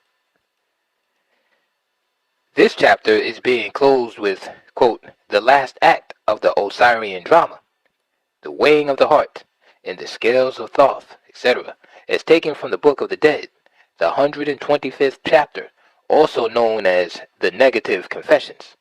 One will see the similarity between that which is today called the Ten Commandments of Moses, and source of its origin, the hymn of adoration to the god Osiris, as follows. 1. I have not done iniquity. 2. I have not committed robbery with violence. 3. I have done violence to no man. 4. I have not committed theft. 5. I have not slain man or woman. 6. I have not made light the bushel. 7. I have not acted deceitfully. 8. I have not purloined the things which belong to the God. 9. I have not uttered falsehood. 10. I have not carried away food. 11. I have not uttered evil words. 12. I have not attacked man. 13. I have not killed the beasts which are the property of the gods. 14. I have not eaten my heart, i.e., done anything to my regret. 15. I have not laid waste, plowed land. 16. I have never pried into matters. 17. I have not set my mouth in motion against any man. 18. I have not given way to anger concerning myself without cause. 19. I have not defiled the wife of a man. 20. I have not committed transgression against any party. 21. I have not violated sacred times and seasons. 22. I have not struck fear into any man. 23. I have not been a man of anger. 24. I have not made myself deaf to words of right and truth. 25. I have not stirred up strife. 26. I have not made no man weep. 27. I have not committed acts of impurity or sodomy. 28. I have not eaten my heart. 29. I have not abused no man. 30. I have not acted with violence. 31. I have not judged hastily. 32. I have not taken vengeance upon the God. 33. I have not multiplied my speech overmuch. 34. I have not acted with deceit or worked wickedness. 35. I have not cursed the king. 36. I have not fouled water. 37. I have not made haughty my voice. 38. I have not cursed the God. 39. I have not behaved with insolence. 40. I have not sought for distinctions. 41. I have not increased my wealth except with such things as are my own possessions. 42. I have not thought scorn of the God who is in the city. Note that this quote-unquote drama took place approximately more than 1,300 years to 1,350 years before Moses was supposedly driven out of western Sais, Egypt, to the eastern limits, Mount Sinai, by Pharaoh Ramses II between 1225 and 1232 BCE. An account of this document was discovered written on a black basalt stone in the ruins of the Temple Ptah at Memphis, Sais, renamed Egypt by the Hebrews and Greeks. This stone itself only dates back to the 8th century BCE. It was prepared by Shabaka, the Ethiopian Cushite pharaoh of Egypt, founder of the Temple of Ptah. It was Pharaoh Shabaka's attempt to preserve the words of his very much more ancient indigenous African ancestors, whose descendants are today called Negroes, Bantus, Pygmies, Mulattoes, and other such names. It is estimated by Egyptologists that the original script was written around 1,300 years before Moses, the messenger of Yahweh. 2,575 years before the birth of the Christians' God, Jesus Christ, and 3,191 years before the Muslim prophet of Allah, Muhammad. Why then is it told that the first time man was given only 10 of 147 confessions called commandments was when God allegedly gave them to Moses at Mount Sinai? Because each religion that followed the other in this region co-opted most of the myths and traditional dogmas of the former, Judaism through Moses being no exception to this rule of historical tradition. From the Nile Valley, African high culture, commonly called civilizations, mankind adopted that which is today called religion. But they all began in the mysteries. They all came from Alkebulan, the continent the Greeks and Romans renamed Africa. Juju, voodoo, magic, witchcraft, Shango, and Guy, Dambalaquedo, and other traditional gods and religions of ancient Alkebulan came from the same source, the Great Lakes region. This source reached its zenith in Sais, Egypt, North Africa. In the Holy of Holies in Zimbabwe, renamed Rhodesia by British colonial slave masters, Monomotapa, South Africa, in the West African empires Ghana, Mali, and Sanghay, and Kush, Ethiopia, formerly Abyssinia by Arab colonialist slavers. Also, today's Somalias, East Africa, thousands of years before the invasion of the Hebrews, Adam and Eve, and the Garden of Eden myth. All evidence point to the fact that mankind's first attempt at declaring that there is a God is when he began to worship the sun, the god Ra, the first god of the indigenous African, who are today called Negroes, Niggers, Bantus, Africans, both of the Sahara, Black Africans, Pygmies, Bushmen, Hottentots, crime in the street, benign neglect, and many other such degrading terms of the slave trading and colonial days, when the Africans were subdued by the Europeans under the pretext of planting Christianity in Africa. It should be needless to say that the same had happened to the Africans hundreds of years before the arrival of the Christians from Europe, when the Muslims from Arabia in the 5th century CE, with their jihads, holy wars, scourged the lands of North and East Africa. The Hebrews can take no comfort from these exposures, as they too aided the Christians and Muslims in the enslavement of the African peoples. At least the Hebrews provided many of the writers who morally justified the enslavement of the Africans through their warped interpretations of the Hebrew Torah, Christian Old Testament, as evidence in the writings of the 6th century CE Babylonian Talmudic scholars. See quotations in Black Man of the Nile by Y. Ben Jochannan from R. Paddy and R. Graves, Hebrew Myths. End of chapter 1. St. Augustine, African Influence in Christianity. The Christian Church Fathers. Chapter 2. The death of the last and greatest of the indigenous African Christian Church Fathers, St. Augustine, Bishop of Hippo, 354 to 430 CE, North Africa, was the major event in Christendom's history which started the decline of power and control by the indigenous Africans in the Christian Church, especially the North African Church, the Mother Church. St. Augustine was born at Tagaste, Numidia, North Africa, November 15th, 354 CE. At the time, Numidia was a province of the Roman Empire. Augustine's birth having occurred exactly 40 years after Emperor Constantine the Great became sole ruler of the Roman Empire of the West and adopted Christian symbols after having dropped his divine role. Constantine, as he was called, mounted the Roman throne in the year 312 CE. More than 100 years after the indigenous Africans of the Empire of Kush, East Africa, had already established Christianity as the official religion of their empire. St. Augustine's birth followed the martyrdom of one of the other two indigenous African church fathers, St. Cyprian, the Bishop of Carthage, 249 to 258 CE. Cyprian was the African martyr that hollered these famous last words, Deo gratis, thanks be to God, upon being told that there was an order stating, quote, it pleases that Thracius Cyprian, his full name, be beheaded with the sword. This order was issued by Roman authorities who were trying to stomp out Christianity during and before Cyprian fled into hiding underground to continue his teachings of the ancient versions of the gospel of Christ, not as it had been corrupted today. This was during the reign of Emperor Galerius, who later on issued an imperial edict granting tolerance to the Christian community.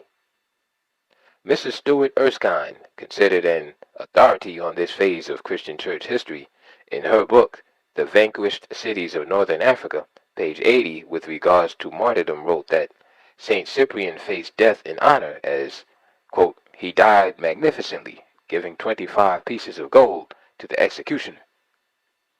The same type of praises could have been heaped upon other great Africans who made Christianity, although Europeanized, what it is today, such as Namphamo, the first of the Christian martyrs. In conjunction with her martyrdom, C.P. Groves, in his book, The Planting of Christianity in Africa, page 59, wrote, a certain Namphamo, claimed as the first martyr, also came from Numidia, the name in this case being Punic, as from this point the story of the church in Africa unfolds before us. We find a devotion under persecution not excelled elsewhere, and a fervent fidelity to the faith expressed in Puritan ideals that gave Montanism a second home in Africa. The names Tertullian, Cyprian, and Augustine add an imperishable luster to the history of the African church.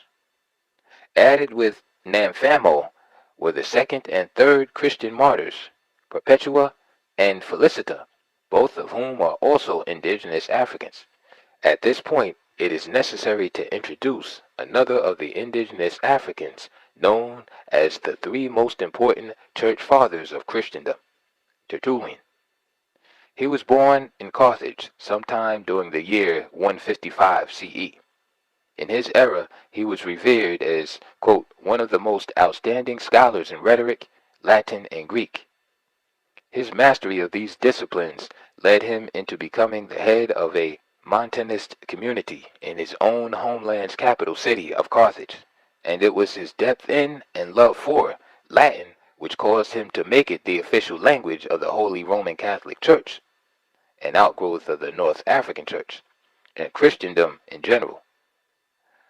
Although listed last, Tertullian, a contemporary of the most noted of the indigenous African emperors of the Roman Empire, Septimus Severus, 146 to 211 CE, must be mentioned in the order in which he chronologically arrived in the history of Christendom.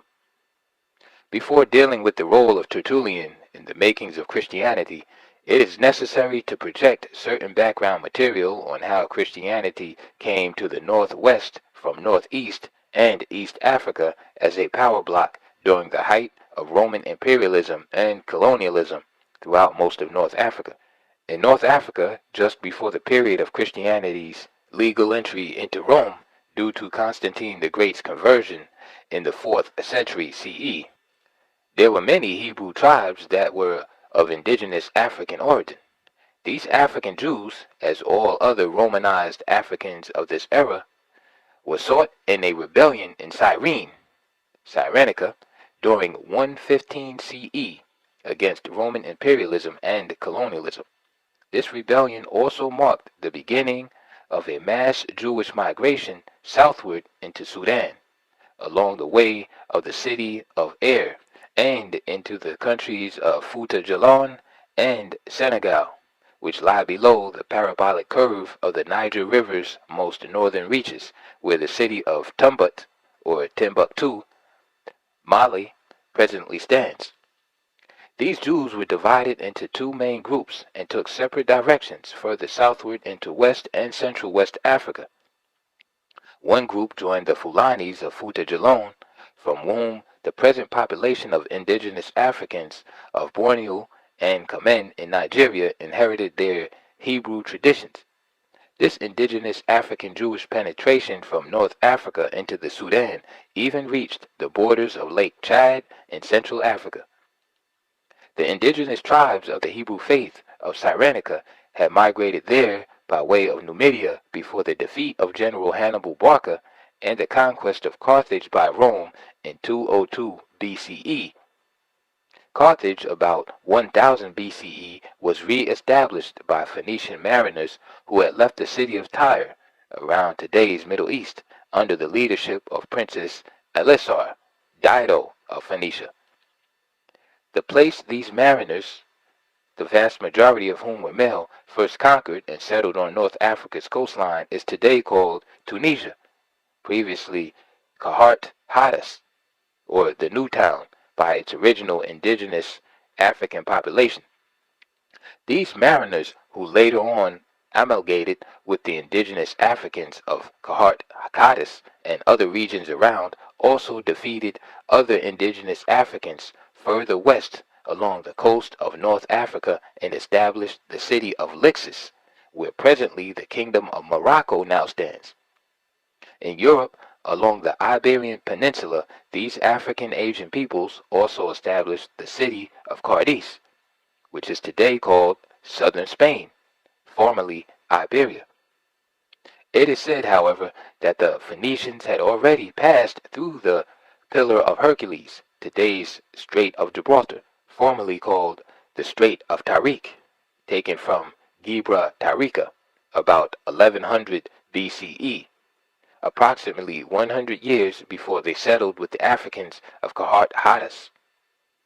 Most European and European American writers have conceded that even though the thrust of Jewish involvement was in Egypt more than 300 years before their alleged expulsion, or Passover, about 1225 to 1232 BCE with Moses by Pharaoh Ramses II, thousands of them had already preceded the Phoenicians' migration of 1000 BCE into the northwest regions of North Africa.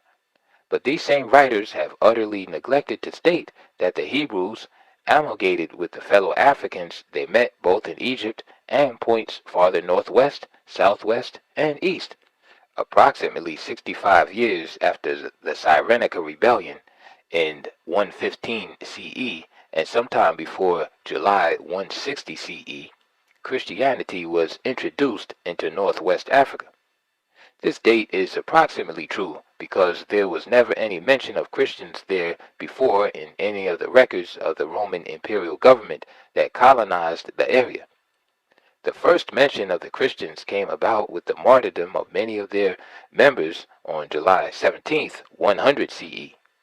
There is no record giving the exact number of the original group either, only of those tried and found guilty of, quote, committing Christian acts against the Roman state, etc., were all mentioned. These were 5 women and 7 men, 12 in all. Among these martyrs was their 22-year-old leader, the person responsible for the total action of the group. She was a married woman and the mother of 1 child. This woman, Perpetua, was also of indigenous African birth. It is to be noted, however, that at this period in history, Tertullian also made his presence felt as spiritual leader of all of Christendom. Also that Christendom was still centered in North Africa under indigenous African control. It must be remembered that the Christians of Carthage were indigenous Africans brought in from the neighboring state called Numidia as slaves for the Roman imperialists who were ruling Carthage and other parts of North Africa at the time. It is also to be noted that among these earliest of Christian slaves of every color were Perpetua's brother and the same Felicita mentioned before, of whom it was said, quote, her ordeal caused the premature birth of her only child a few hours previous to her death as a martyr for Jesus Christ, etc. And in her honor a chapel named Saint Perpetua was built. It still stands at what was the center of the ancient African city of Carthage, presently a part of Arab-controlled Republic of Tunisia.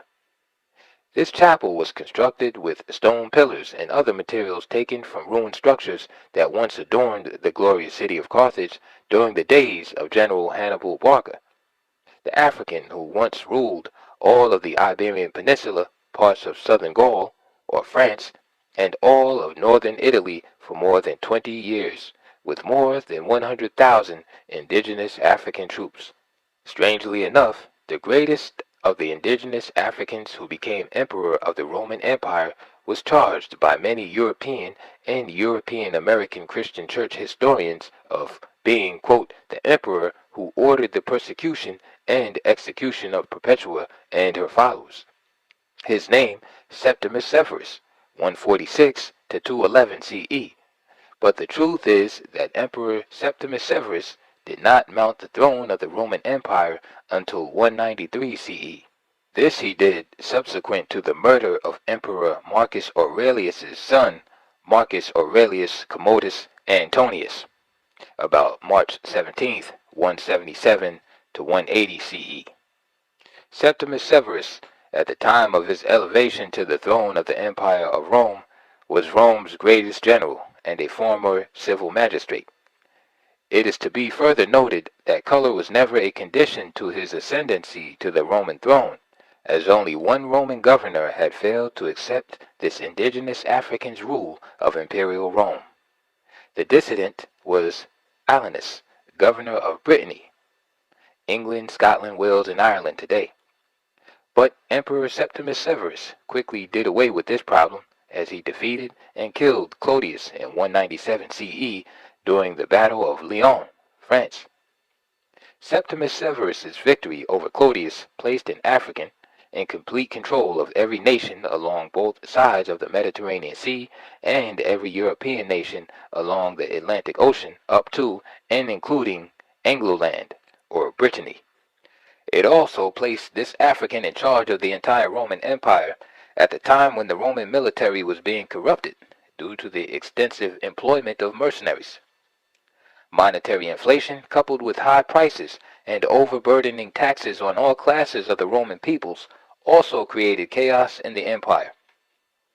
These conditions brought into being the widespread, uncontrollable money lending and the serious decline in taxes to the extent that the imperial exchequer found it extremely difficult to collect the necessary taxes for the imperial treasury. During all of this turmoil, the Roman state was being challenged by a quote-unquote new religion, Christianity, which had crossed over from North Africa and was giving every indication of causing further disaffection from the already disrupted Roman army, as it was already causing full-scale conversions by too many of Rome's finest military officers, including her best generals. This new religious force, in direct and open conflict with the existing official religion of the state, had even begun to gnaw away at the already disorganized Roman body politic. The seeds of all this had in fact started during the reign of Augustus Caesar, 27 BCE to 14 CE. However, at which time a quote-unquote new God was born amongst the Hebrews, his name, Jesus Christ. The conditions already outlined, along with many more, forced Emperor Septimus Severus, as Emperor of Imperial Rome, to issue an edict in 202 CE. In this edict, he forbade any new conversions to Judaism or Christianity, neither of which he intended to stop, but instead check. The edict had been purposely overstated for religious bigots and overzealous racist lunatics alike. Some even dared to charge that the Emperor, Septimus Severus, and the other indigenous Africans involved with the control of the Roman hierarchy was in itself the cause of the decline of the Roman Empire. But to this racist contention, the quote-unquote renowned authority in this area of North African and church history, Jane Soames, in her book, The Coast of the Barbary, pages 30 and 31, wrote, "At the height of Roman power in North Africa, the population of Italy was actually declining, and there was never any vast number of Roman colonists in the racial sense of the word. The Romans knew nothing of these modern emotions which are to us so powerful and omnipresent that we can hardly imagine a civilization from which they should be absent. She had neither color prejudice nor religious intolerance in the days of the Republic. The Christian martyrs of the early church suffered because they were felt to be a menace to the state, propagating doctrines subversive to good order and discipline. They were regarded as the communists of their day. But highly cultivated Roman opinion considered all religions to be essentially the diverse sanctifications of the great one truth, and had no conception of that white heat of missionizing zeal which would put whole populations of unbelievers to the sword or send men to the scaffold and the fire for the sake of disputed theological definition. All that part of the makeup of men's minds came later, as did the acute sense of differentiation of race and consequent antagonism, which may be summed up in the phrase, quote-unquote, color bar. On the other hand, many of today's religious fanatics continue to charge Emperor Septimus Severus of ordering, quote, the martyrdom of Perpetua, Felicita, and the other Christians on July 17th, 180 CE, etc., and of course of, quote, the persecution of the Christian church. But his detractors to date have failed to account for the fact that Septimus Severus did not become Emperor of Rome until 193 CE, 13 long years after the reported persecution and martyrdom of his fellow indigenous Africans of the quote-unquote new religion, Christianity. Some historians, not knowing that the alleged martyrs were themselves also indigenous Africans, like the emperor himself, even dared to charge him with, quote, murdering white Christians. In their attempt to introduce color prejudice and racism into the history of a people who knew not what the term or feelings were. Why did Emperor Septimus Severus issue the edict barring further Roman conversion to Judaism and Christianity? For the same reason any president, king, emperor, or dictator and other types of sovereign today suppress any religion which stands to disrupt the orderly functions of the established government. For the same reason that the Nation of Islam, nicknamed Black Muslims, headed by the Prophet Elijah Muhammad, is being dismissed by the rulers of the United States of America as, quote, not amounting to a religion in the strict sense of the word, etc., and that Muhammad, its spiritual leader, is a, quote, false prophet who is fooling the Negroes. Also for the same reason that Muhammad Ali, or Cassius Clay, is not considered a, quote, minister of religion by the federal courts of the United States of America, as they consider other boxers who are members of the European American style Christian clergy. Yet, former repentant murderers and thieves, in other acceptable religions, Judaism and Christianity, are accepted as having been, quote, called by God to his ministry. The ministry in this case is mostly European American style Judeo-Christianity. Even Muslims from Mecca are not recognized in this context. It was therefore incumbent upon Emperor Septimus Severus as Emperor of Rome to protect his empire. Yes, even to the point of committing executions. For is it not true that every nation up to this very period in man's history commit murder in the same fashion when they condemn a suspected or convicted traitor to death and carry out said edict, which is much more sophisticatedly called, quote, judgment by a jury of your peers? Many wits have compared the Christians within the Roman Empire at this period with the communists of the United States of America during the Senator Joseph McCarthy era, and to a great degree, even today.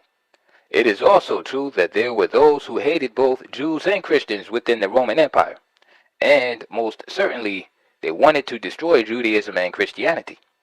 But one must also remember that thousands of Christians went out of their way to be martyred in order to, quote, win the blessings of Jesus Christ, whom they believed during that period was about to make his, quote, second coming. At least, that was the prevailing claim by the leaders of the new religion. It was in this type of atmosphere that Emperor Septimus Severus began his rule. Because of it, he made the Praetorian Guard universal and stopped the practice of having only legionaries stationed in Italy to fill vacancies as they arose. In so doing, he also militarized every aspect of the empire's civil administration with retired generals, to whom he owed his ascendancy to the throne. It was under these conditions that Emperor Septimus Severus's contemporary, another of the African, quote, fathers of the church, Tertullian, assumed control of the Christian minds of North Africa, the North African church, and influence over all Christendom, especially within the Roman Empire, but excluding Egypt and Ethiopia. Tertullian inherited the history of a church which had its African beginning with John Mark, evangelist, who did his missionary work in Egypt, where he established many churches in the city of Alexandria. But it was really during the episcopate of Demetrius of Alexandria, 189 to 232 CE, that the North African church got its real beginning as a fully recognized religious body. This, of course, does not mean that the beginning of Christianity in Africa started at this juncture. The reference to the Ethiopian convert in Acts chapter 8, 26 through 40 of the King James Version of the Christian Holy Bible proves the contrary. The North African Church had already established the world-renowned catechetical school of Alexandria under the leadership of an African named Pantaenus, its founder.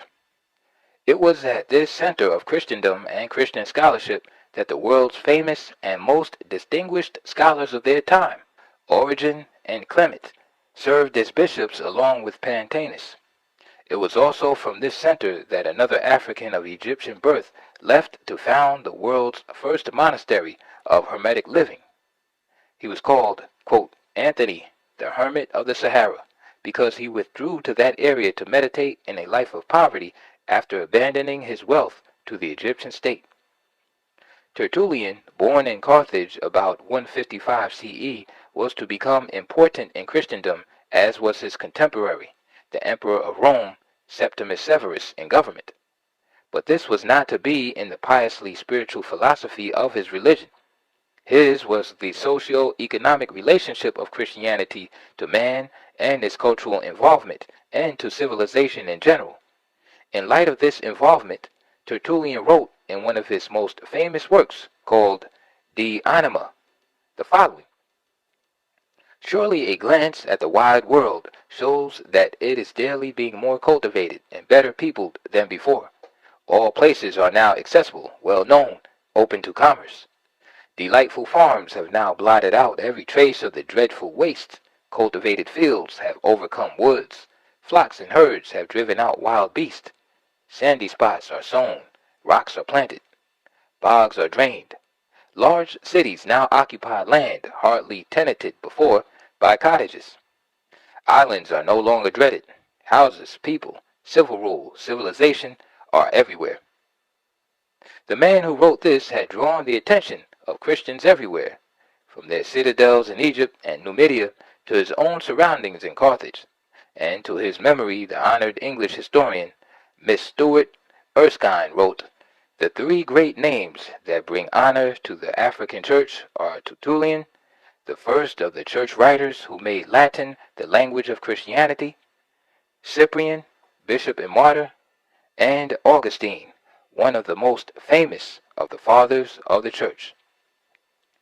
Before his death in 222 CE, Tertullian had the honor of seeing the North African church grow from 23 bishops in 200 CE to approximately 70 or 80.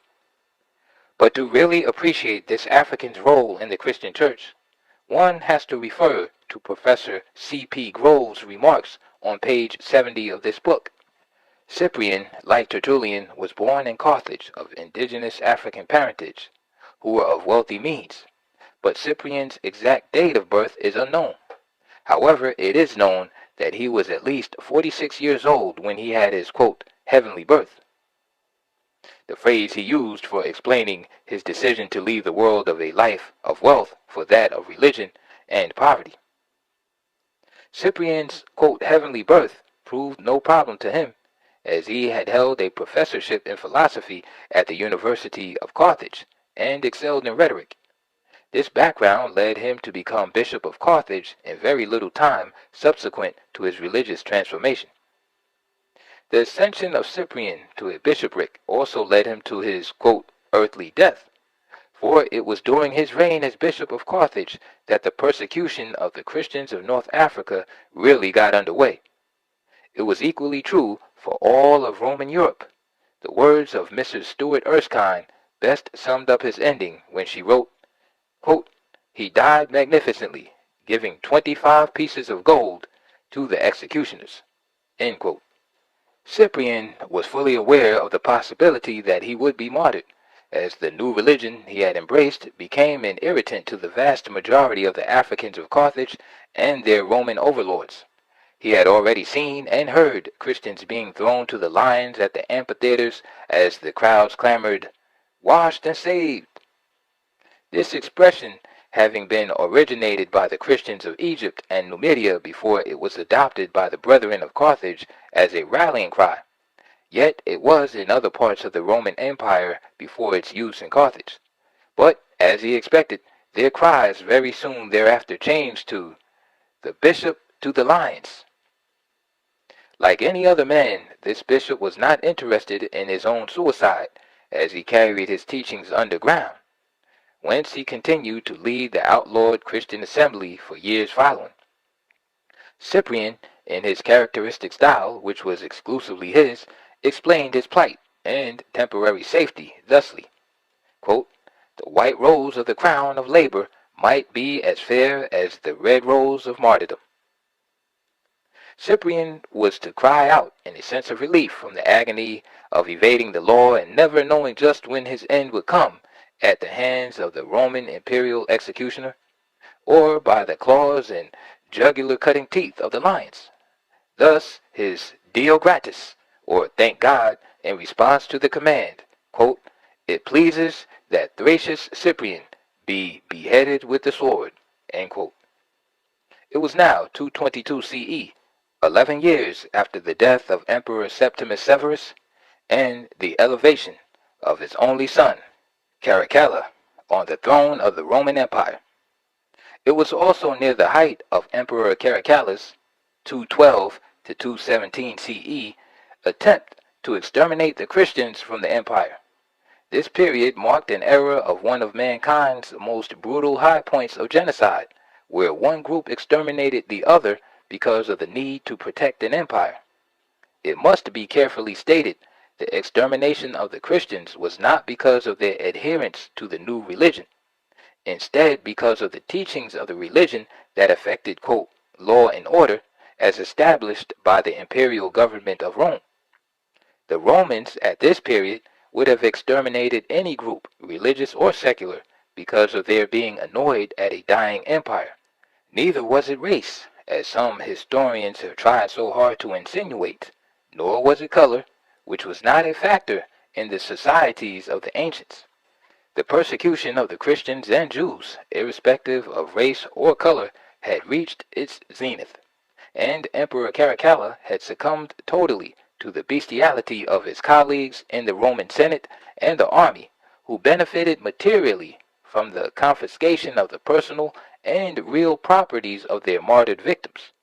Emperor Caracalla himself, however, was also murdered by the same army officers on April 8th, 217 CE. 67 years had passed. Rome was now ruled by Emperors Maximianus and Diocletian, 284 to 305 CE, who followed Caracalla and 15 others to the Roman throne, Macrinus to Carus. Yet the persecutors had continued for 19 years after Diocletian's rise to power in the east, slowing down somewhat in 303 CE, just 2 short years before Emperors Maximianus's and Diocletian's abdication in 313 CE. The persecution of the Christians actually stopped in Rome following the Emperor Galerius's May 305 or May 311 imperial edict, which granted tolerance to what had become a Romanized Christian church. The same Emperor Galerius had tried to persuade Emperor Diocletian to declare a, quote, general persecutions of the Christians on February 23, 303 CE. This is added proof that the persecution and the prosecution of the Jews and Christians were much more political than religious throughout the Roman Empire. This being true even during the greatest height of the persecutions under the Emperor Caracalla. 1 year after the abdication of former Emperor Diocletian, 284 to 305 CE, Emperor Constantine the Great, 306 to 337 CE, had become the uncontested ruler of the Roman Empire of the West. In 324 CE, he had also become Emperor of the East, at which time he actually adopted Christianity and dropped all of the pretenses of his divine rights, the religious custom of his forerunners. Constantine the Great followed his own conversion by converting his own army through force, making them carry standards of the Christian church, the so-called New Religion. Within a very few years later, the New Religion, North African Christianity, now Romanized European Christianity, had become the official religion of the entire reunited East and West Roman Empire.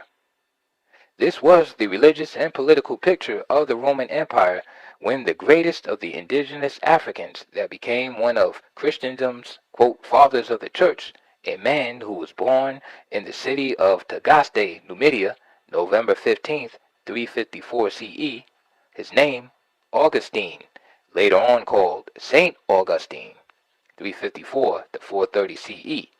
Note that the nation of Numidia occupied an area of the territories now forming the nations of Algeria and Libya, North Africa. In dealing with the state of the Roman Empire at the time, St. Augustine was old enough to become the bishop of Hippo Regius, to the point where he had written the most profound philosophies on Christianity to date.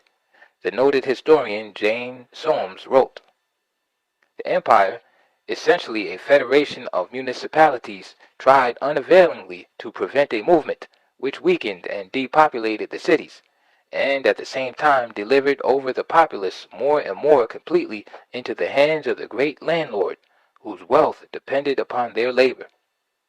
It was in such a world, torn by civil strife and threatened by barbarian invasion, under the splendid but fading shadow of Rome, that St. Augustine's genius flowered. The church in Africa had produced great men before this day. The writings of Tertullian and St. Cyprian both testify to its keen intellectual vitality, but neither achieved his stature, the last and noblest product of Roman African civilization. We learn a great deal about that civilization from the Confessions, the product of a mentality strikingly sympathetic to the European mind, though bearing the imprint of its African origin. The underscored words are to emphasize the value of St. Augustine's African background in all of his works, including the Confessions. Jane Soames continues in the next paragraph. St. Augustine is far more comprehensible to a European audience today than are most contemporary North African authors, a fact which is in striking disproof of modern racial theories, for it is community of philosophy which makes for affinity far more than the accident of birth. Jane Soames could have hardly explained the question of racism surrounding St. Augustine's African origin, as she most adequately cited the major importance in Augustine's being. Quote, "For it is community of philosophy which makes for affinity far more than the accident of birth." With respect to the confessions mentioned by Jane Soames, another historian, Mrs. Stuart Erskine, wrote the following: St. Augustine's Confessions are the most familiar and intimate documents, whether he is approaching God, to whom they were made, or man, for whose benefit they were written down. He conceals nothing and is extremely modern in his point of view. This African, as, quote, the greatest of the church fathers, was also one of the greatest thinkers and philosophers of all time. With reference to the greatness of St. Augustine, Professor George H. Sabine wrote the following: "The most important Christian thinker of the age now under discussion was Ambrose's great convert and pupil, St. Augustine. His philosophy was only in a slight degree systematic, but his mind had encompassed almost all the learning of ancient times, and through him, to a very large extent, it was transmitted to the Middle Ages. His writings were a mine of ideas in which later writers, Catholic and Protestant, have dug. It is not necessary to repeat all the points upon which he was in substantial agreement with Christian thought in general, and which have already been mentioned in this chapter. His most characteristic idea is the conception of a Christian commonwealth as the culmination of man's spiritual development. Through his authority, this conception became an irreplaceable part of Christian thought, extending not only through the Middle Ages, but far down into modern times. Protestants, no less than Roman Catholic thinkers, were controlled by St. Augustine's ideas upon this subject. His great book, The City of God, was written to defend Christianity against the pagan charge that it was responsible for the decline of Roman power, and particularly for having caused the sack of the city by King Alaric in 410 CE. Incidentally, however, he developed nearly all his philosophical ideas, including his theory of the significance and goal of human history, by which he sought to place the history of Rome in its proper perspective. This involved a reinstatement, from the Christian point of view, of the ancient idea that man is citizen of two cities, the city of his birth and the city of God. On the one side stands the earthly city, the society that is founded on the earthly impulses of human nature, and on the other hand, the city of God, the society that is founded in the hope of heavenly peace and spiritual salvation. The first is the kingdom of Satan, beginning its history from the disobedience of the angels and embodying itself especially in the pagan empires of Assyria and Rome. The other is the kingdom of Christ, which embodied itself first in the Hebrew nation and later in the church and the Christianized empire. History is the dramatic story of the struggle between these two societies and the ultimate mastery which must fall to the city of God. Only in the heavenly city is peace possible. Only the spiritual kingdom is permanent. St. Augustine's background began with his mother, Monica, a Christian convert, and his non-Christian father, Patricius, both of whom were not wealthy, but of aristocratic breeding. His father, being a minor state official, afforded Augustine, at the age of 11, the chance to be sent to Madalsos, the ancient Numidian city built by King Syphax, for his education. In school he learned Greek, which he hated, and he did very poorly, the best of his subjects being classical Latin, which he considered next in importance to his own language and rhetoric. This, of course, was just the beginning of his formal education. as he was later on, in 370 CE, sent to Carthage to complete his advanced studies. This later involvement required him to spend 3 years in very serious and exacting studies, 370 to 373 CE. 4 years later, Augustine won a prize for his dramatic poem and wrote his first book, On the Beautiful and the Fit. Having completed his schooling, Augustine further enjoyed, quote, the better things of life. He also frequented the major houses of ill repute, and paused to enjoy the gladiators at the various amphitheaters, with an occasional time for gambling. Of course, the houses of prostitution he frequented did not stop him from living in, quote, common law relationship with the woman for a period of almost 11 years, who bare him a son by the name of Atticodactus. Augustine made no attempt to marry this woman or legitimize his son in the manner most European and European American style Christians assume is the only moral way to Jesus Christ's acceptance, each forgetting that Jesus Christ supposedly said, "Suffer little children to come unto me, for such is the kingdom of heaven." Yet some writers claim that he was very much attached to his son's mother. In other words, this mortal man, the greatest of the Christian church fathers, who was later made a saint by his successors, lived what some of today's puritanical Christians and pious Jews would call a dissipated life in his youth, until he was at least 28 years, 354 to 382 CE, of age. Augustine credited his piously aristocratic mother with being the person who was most responsible for his conversion to Christianity, yet he spoke of his meeting with his mentor in Milan, whose name was Ambrose, later Saint Ambrose, as a major factor in his leaving Carthage for Italy without his mother's approval or knowledge. For this reason, most historians credited Ambrose with being responsible for the conversion. At least Ambrose is due part of the credit, along with Augustine's mother, Monica. Augustine remained in Italy, living in Milan and Rome, where he was followed by his beloved mother Monica, later Saint Monica. At the time of Monica's arrival in Italy, Augustine had already become a Christian believer and a professor of rhetoric, both of which pleased her immensely. After spending a period of time with her one and only son Augustine, Monica prepared to return to her native Numidia. On her way back, she was fatally stricken at Ostia, Rome's seaport, where she was subsequently laid in her final resting place. There is not too much more known about this indigenous African woman, mother of one of the world's greatest thinkers of all times. That which is known of her comes from the short biographical sketch provided by her son in his own attempt at giving a precise background of his early life he gave in his Confessions.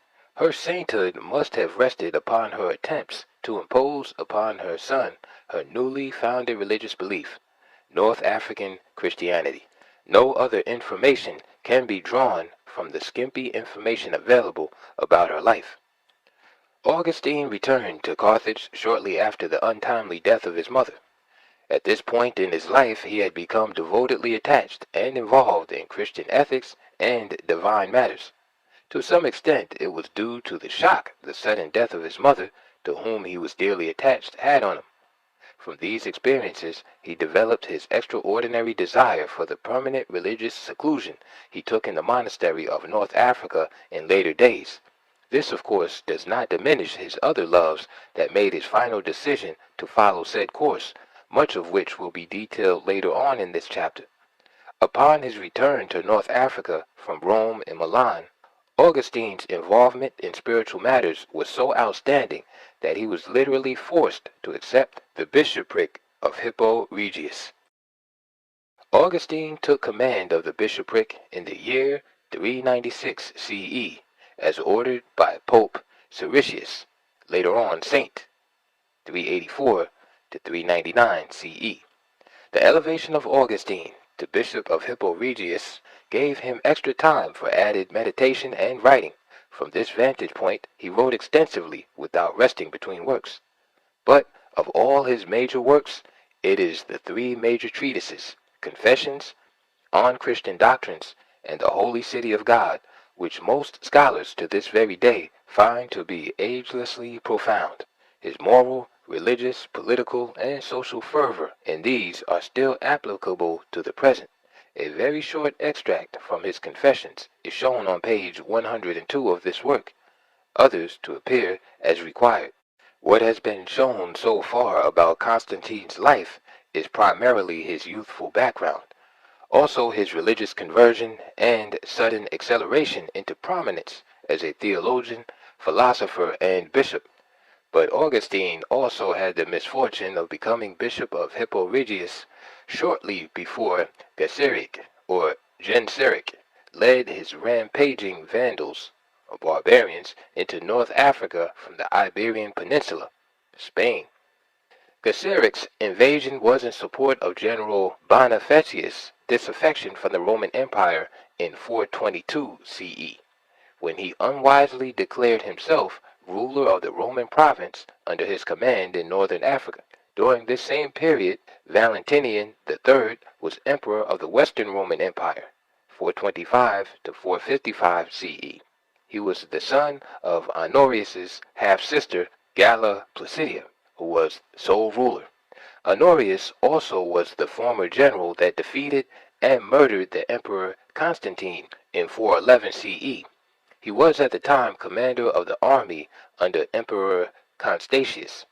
The Vandals' invitation to North Africa by General Bonifacius was hastily accepted because they were being chased from Spain by the Visigoths. The Visigoths had already conquered Gaul, or France, under the leadership of Althauf, the brother-in-law of Alaric, who subsequently died in Italy after sacking Rome on 14th of August, 410 CE. By 415 CE, Valia, 416 to 419 CE, who succeeded Althauf, had established the first quote-unquote barbarian kingdom, but a royal bloodbath had already started with Emperor Constantine's murder. Thus, in 423 CE, Ioannis, 423 to 425 CE, had forced himself into power and usurped the Roman purple on the death of Honorius at Ravenna, which he made his capital in preference to Milan, and which his predecessors used. But in 425 CE, Ioannis' rule was hurriedly terminated when he, too, was murdered by troops sent from the Roman Empire of the East by Theodosius II. Augustine's ebbing life had witnessed Rome's disintegration and the dawn of the Vandals' rule in North Africa. As such, he was obliged to comment on these historic events in most of his last works, which took on more of the political and socio-economic messages found in the writings of his fellow African forerunners, Tertullian and Cyprian. Before Augustine died on August 28, 430 CE, the Vandals had already ravaged North Africa for a period of 3 months, the year ending 430 and during the beginning of 431 CE. But the extent of their barbarity was never excelled by any other group during the dawn of the Christian era, except during the period when the Christians themselves became the quote, new barbarians, as they too ravaged the Middle East and North Africa from Europe. On the day St. Augustine died, the curtain fell on the last and most noted of the truly great Christian writers and philosophers. But the second half of the 4th century CE was to witness the revival of non-Christian writings, the so-called pagan Latin literature, which was no doubt as rich as the North African Christian church literature it was replacing. The greatest significance was the fact that this period marked the return of things cultural to the populace, rather than to the middle and upper classes for whom Latin literature catered in its European-style Christian setting. Although the so-called non-Christian literature was much more invigorating because of the emphasis placed on it, it was nevertheless men like Boethius, the classical philosopher, who translated Aristotle's Egyptian-based logic, which Aristotle stole from the Africans of Egypt, into Latin from its original hieroglyph and Greek in order to write his Consolations of Philosophy, while he languished in prison awaiting execution by Theodoric, the Ostrogoth, in 524 CE. But Boethius's contemporaries were not at all like Augustine's, who lived in the 4th century CE, with men such as the Gallic poet Ausonius, consul in 379 CE, and Claudius the Alexandrian, court poet of emperors Honorius and Stilicho. Of course, many European and European American historians, religion and secular, tend to rate Pepys and Jean Rousseau's biographies on the same level of Augustine's Confessions. Many of them also try to rate the Latin fathers, Lactantius, St. Ambrose, Bishop of Milan, St. Jerome, who deserted Rome for Bethlehem, where he translated the Christian Bible from Greek to Latin, the Vulgate, with the genius of St. Augustine. However, in their attempts, they gave no comparative analysis to these men's writings with those of St. Augustine's, thereby eliminating the logic of their own contentions. The quote-unquote Greek fathers, whom they tried to compare to the Latin and African fathers, were Basil of Caesarea, 330 CE, his brother Gregory of Nyassa, 394 CE, and Gregory of Nazianzus, 329 to 389 CE. They were known as the Three Cappadocians.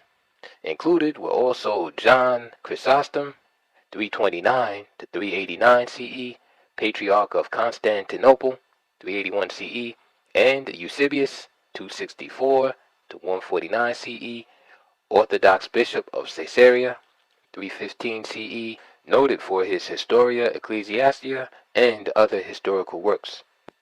Noting the Latin and Greek fathers mentioned, historically none of them produced any major work on the level of St. Augustine's City of God, on Christian doctrines, or confessions. Not one of them even matched Augustine's lesser works. Augustine's mentor, St. Ambrose of Trier, 340 to 397 CE, a former Roman provincial governor who was later elected Archbishop of Milan, 374 CE, before his baptismal, who was also responsible for making Emperor Theodosius do penance on the basis that the ecclesiastical matters of a bishop is superior to an emperor, was also chief architect of Stoic tradition, author of The Duties of the Clergy, according to Cicero's De Officiis, the standard thesis on ethics before Augustine's works. This work, Ambrose's best, also failed to equal either the Holy City of God, Confessions, on Christian doctrines, or any other of the lesser writings of Augustine. What Augustine's works had over all of the other church fathers was his deep love for the wretched and the poor, which he knew so well through his personal contacts as a young man when he visited houses of ill repute, gladiators, gambling saloons, etc., all of which when he converted he brought to the school of Christian theology he founded. He also fathomed the inner secrets of Neoplatonism and Manichaeism, which he moderated by linking them with his understandings of indigenous African mythological and ancestral spirit worship. The latter two are fundamentally indigenous African theology and moral principles, which are today called paganism and fetishism by Europeans and European Americans. Many Africans and African Americans, sons and daughters of converted slaves to European and European American style Christianity, aided and abetted by their Jewish and Islamic cohorts, also condemned these Africanisms in like manner. There was another critical aspect of St. Augustine's philosophical thoughts, as experienced in his life works, which must be credited to the depth of his understanding of life and life's practical application as seen in its translation into spirituality. This is best observed in the relationship between St. Augustine and his common-law son, Adeodatus, whom he took with him wherever he went.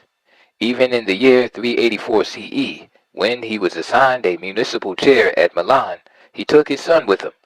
This was during the same period when his mother Monica visited him. When he moved on to Rome, where he abandoned Manichaeism, while under the influence of his friend and mentor Ambrose, later saint, and started to indulge in reading the Neoplatonist, he also carried his son with him. In 388 CE, when he set sail for his return to Tagaste, Numidia, North Africa, he carried his son, Adeodatus.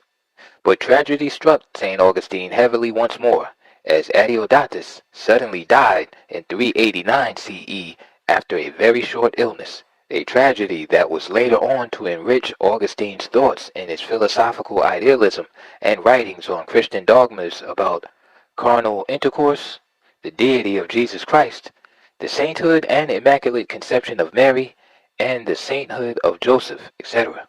The legacy St. Augustine left the entire world is included in that which is today called Great Writers of the Western World, and other noted internationally accepted titles. Because of this genius, however, his indigenous African, quote, Negro, Bantu, Black, etc., origin has been carefully camouflaged, suppressed, or otherwise made to appear that he was only born in North Africa, but that he was a Caucasian. Of course, any African who was responsible for anything which, quote, Western society based its origin and morality upon must have been anything other than a Negro, Bantu African south of the Sahara, or plain old nigger. The extent of St. Augustine's legacy, the genius of his indigenous African origin, includes the following works. 1. The dramatic poem, which he wrote for a poetry competition in 377 CE. 2. On the beautiful and the fit. 3. Against the academics, on the happy life. 4. On order. 5. On music. 6. On the morals of the Catholic Church and of the Manichaeans. 7. On the Christian doctrine. 8. On the Trinity. 9. City of God. 10. Retractions. In the above listed works entitled Retractions, Augustine commented on all that he had already written under more than 232 other separate titles, all of which did not include his sermons or letters, which he had hoped to publish in a separate series. To fathom more into an understanding of the inner depths of St. Augustine's thinking and philosophical pronouncements, the following extracts are given. Thus he wrote on, quote, communion with the gods. And how thou didst deliver me out of the bonds of desire, wherewith I was bound most straitly to carnal concupiscence, and out of the drudgery of worldly things I will now declare and confess unto thy name, O Lord, my helper and redeemer. Amid increasing anxiety I was doing my wonted business, and daily sighing unto thee. I attended thy church, whenever free from the business under the burden of which I groan. On carnal concupiscence, cited in the above, he wrote, but now, the more ardently I loved those whose healthful affections I heard of, that they had resigned themselves wholly to thee to be cured, the more did I abhor myself when compared with them. For many of my years, some 12, had now run out with me since mine, etc., etc., etc. His disdain for his fellow indigenous Africans of North Africa, who were forced into the service of the Emperor of Rome, North Africa being at that time a province of Imperial Rome, brought forward the following. Upon a day then, Nebridius being absent, I recollect not why, lo, there came to see me, and Alpius and one Pontitianus, our countrymen, so far as being an African, in high office in the Emperor's court. What he could with us, I know not. But we sat down to converse, and it happened that upon a table for some game before us, he observed a book, took, opened it, and contrary to his expectation, found it the Apostle Paul, for he had thought it some of those books which I was wearing myself in teaching. If there was any doubt of the indigenous African origin of St. Augustine whatsoever, Augustine left no doubt of such origin in his own words underscored for emphasis above. He made no effort whatsoever to claim any European origin, and actually displayed strong contempt for fellow Africans in the service of the Romans. On problems of his conversion from the indigenous African traditional religion of his father, the religion of Numidia, to Christianity, Augustine wrote, when upon the reading of Cicero's Hortensius, I was stirred to an earnest love of wisdom, and still I was deferring to reject mere earthly felicity, and give myself to search out that whereof not the finding only, but the very search was to be preferred to the treasures and kingdoms of the world, though already found, and to the pleasures of the body, though spread around me at my will. But I, wretched, most wretched, in the very commencement of my early youth, had begged chastity of thee, and said, give me chastity and continency, only not yet. For I feared lest thou shouldest hear me soon, and soon cure me of the disease of the concupiscence, which I wished to have satisfied rather than extinguished. And I have wandered through crooked ways in a sacrilegious superstition, not indeed assured thereof, but as preferring it to the others, which I did not seek religiously, but opposed maliciously. In his disputations against the academics, he wrote, "Now was the day come wherein I was indeed to be freed of my rhetoric professorship, whereof in thought I was already freed, and it was done. Thou didst rescue my tongue, when before thou hadst rescued my heart, and I blessed thee, rejoicing, retiring with all mine to the villa. What I there did in writing, which was now enlisted in thy service, though still, in this breathing time, as it were, panting from the school of pride, my books may witness, as well what I debated with others, as what with myself alone. Before thee, what with Nebridius, who was absent, my epistles bear witness. And when shall I have time to rehearse all thy great benefits toward us at that time, especially when hasting on to yet greater mercies? For my remembrance recalls me, and pleasant is it to me, O Lord, to confess to thee by what inward goads thou tamest and how thou hast evened me, lowering the mountains and hills of my high imagination, straightening my crookedness, and smoothing my rough ways, and how thou also subduedest the brother of my heart, Alpaeus, under the name of thy only begotten, our Lord and Savior, Jesus Christ, which he would not at first vouchsafe to have inserted in our writings, for rather would he have them savor of the lofty cedars of the schools, which the Lord hath now broken down, than of the wholesome herbs of the church, the antidote against serpents. On scripture and on confession, he wrote, and with a loud cry of my heart, I cried out in the next verse, O in peace, O for the self-same, O what said he? I will lay me down and sleep, for who shall hinder us? When cometh to pass that saying which is written, Death is swallowed up in victory? And thou surpassingly art the self-same, who are not changed, and in thee is rest which forgetteth all toil, for there is none other with thee, nor are we to seek those many other things, which are not what thou art. But thou, Lord, alone hast made me dwell in hope. I read and kindled, nor found I what to do to those deaf and dead, or whom myself had been, a pestilent person, a bitter and blind brawler against those writings which are honeyed with the honey of heaven, and lightsome with thine own light. And I was consumed with the zeal at the enemies of this scripture. On the identification of his teacher, he stated, the vintage vacation is ended. I gave notice to the Milanese to provide their scholars with another master to sell words to them, for that I had both made choice to serve thee, and through my difficulty of breathing and pain in my chest was not equal to the professorship. And by letters I signified to thy prelate, the holy man Ambrose, my former errors and present desires, begging his advice, what of thy scriptures I had best read, to become readier and fitter for receiving so great grace. He recommended Isaiah the prophet, I believe because he above the rest is a more clear foresure of the gospel and of the calling of the Gentiles. But I, not understanding the first lesson in him, and imagining the whole to be like it, laid it by, to be resumed when better practised in our Lord's own words.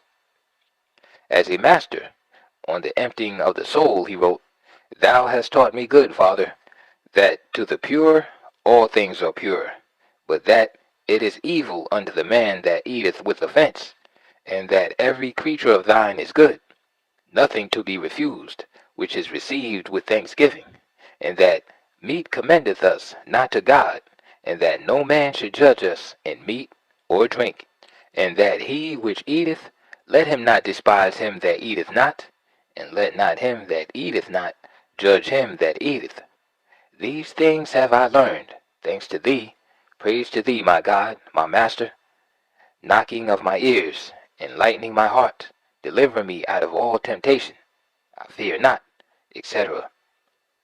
Still holding to the Platonist philosophy and arguing for the same, he supported the position in the following manner.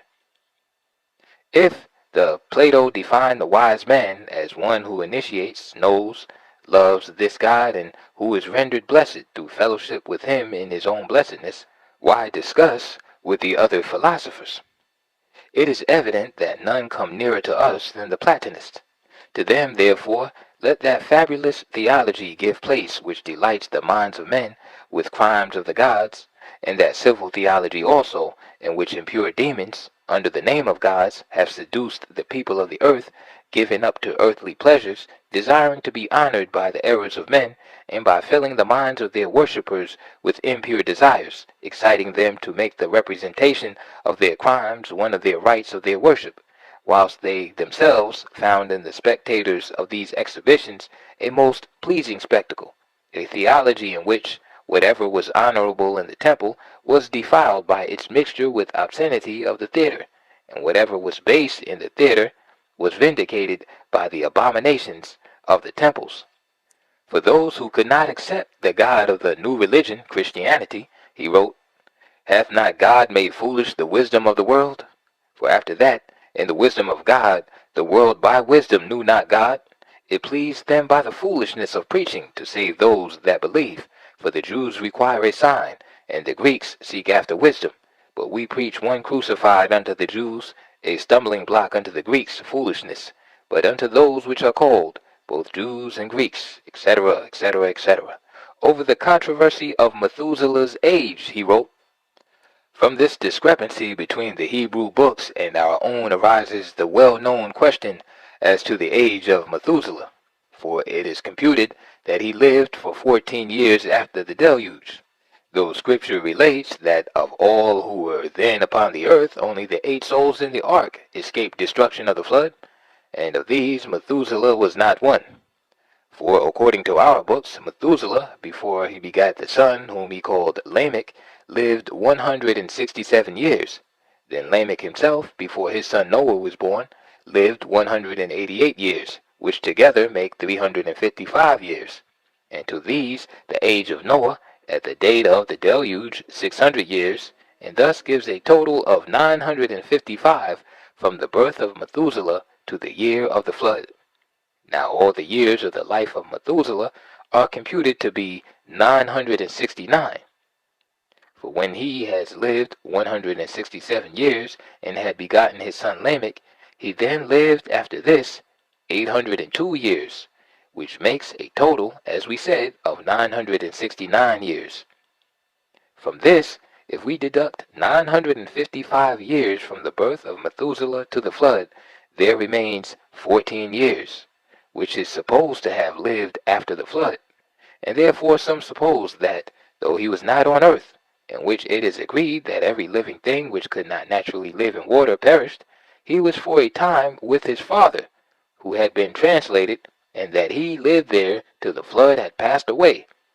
This hypothesis they adopt, that they may not cast a slight on the trustworthiness of versions which the Church has received into a position of high authority, because they believe that the Jewish manuscripts, rather than our own, are in error, etc., etc. St. Augustine's keen mind, sharp as it is in the Confessions and City of God, reached its high point on Christian doctrine. Why? Because he seemed to have believed that his writings were inspired by God. In this regards, Augustine is to be observed in the following. 1. There are 2 things on which all interpretation of Scripture depends: the mode of ascertaining the proper meaning, and the mode of making known the meaning when it is ascertained. We shall treat first of the mode of ascertaining, next of the mode of making known the meaning, a great and arduous undertaking, and one that, if difficult to carry out, it is, I fear, presumptuous to enter upon. And presumptuous it would undoubtedly be, if I were counting on my own strength. But since my hope of accomplishing the work rests on him who has already supplied me with many thoughts on this subject, I do not fear but that he will go on to supply what is yet wanting, when once I have begun to use what he has already given. For a possession which is not diminished by being shared with others, if it is possessed and not shared, is not yet possessed as it ought to be possessed. The Lord saith, "Whosoever hath, to him shall be given." He will give then to those who have, that is to say, if they use freely and cheerfully what they have received, he will add to and perfect his gifts. The loaves and the miracle were only 5 and 7 in number, the disciples began to divide them among the hungry people. But when once they began to distribute them, though the wants of so many thousands were satisfied, they filled baskets with the fragment that were left. Now just as the bread increased in the very act of breaking it, so those thoughts, which the Lord has already vouchsafed to me, with a view to undertaking this work, will, as soon as I begin to impart them to others, be multiplied by his grace, so that in this very work of distribution in which I have engaged, so far from incurring loss and poverty, I shall be made to rejoice in a marvelous increase of wealth. He was very emphatic on the only way the scriptures should be interpreted. On this he wrote, 2. All instruction is either about things or about signs, but things are learnt by means of signs. I now use the word thing in a strict sense to signify that which is never employed as a sign of anything else. For example, wood, stone, cattle, and other things of that kind. Not, however, the wood which we read Moses cast into the bitter waters to make them sweet, nor the stone which Jacob used as a pillow, nor the ram which Abraham offered up in place of his son, etc. Of course, he was as presumptive on the ineffability of God. Have I spoken to God or uttered his praise in any worthy way? Nay, I feel that I have done nothing more than desire to speak, and if I had said anything, it is not what I desired to say. How do I know this, except from the fact that God is unspeakable? But what have I said, if it had been unspeakable, could not have been spoken? And so God is not even to be called unspeakable, because to say even this is to speak to him. Thus there arises a curious contradiction of words, because of it is not unspeakable if it can be called unspeakable. And this opposition of words is rather to be avoided by silence than to be explained away by speech. And yet God, although nothing worthy of his greatness can be said of him, has condescended to accept the worship of men's mouths, and has desired us through the medium of our own words to rejoice in his praise. For on this principle it is that he is called Deus, or God. For the sound of those two syllables in itself conveys no true knowledge of his nature, but yet all who know Latin tongue are led when that sound reaches their ears to think of a nature supreme in excellence and eternal in existence. The question of what is sacred or profane literature has been around with mankind for quite a long time.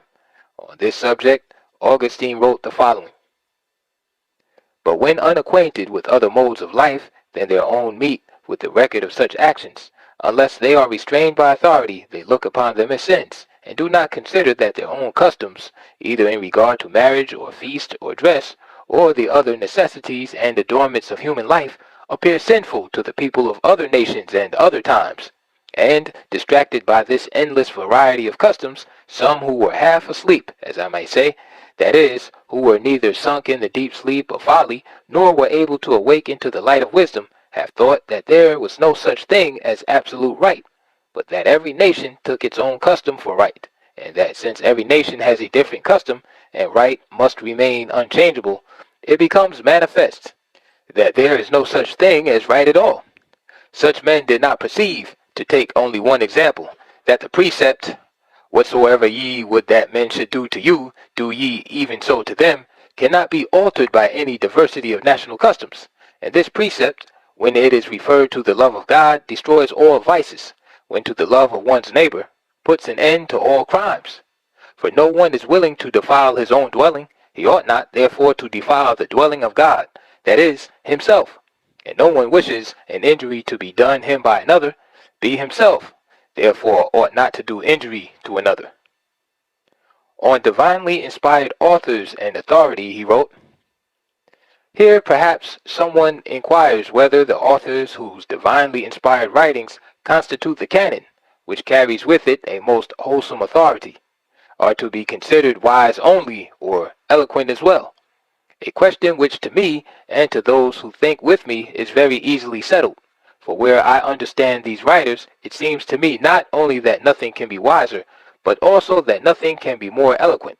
And I venture to affirm that all who truly understand what these writers say perceive at the same time that it could not have been properly said in any other way. Augustine's writings, as seen in this work, although only a very limited amount of extracts from three of his most famous, show much of the insight he revealed to his fellow Christians, which made them adopt his teachings as the basic concepts of Christianity, as developed in the North African Church under indigenous Africans, from the 4th through the present 20th century.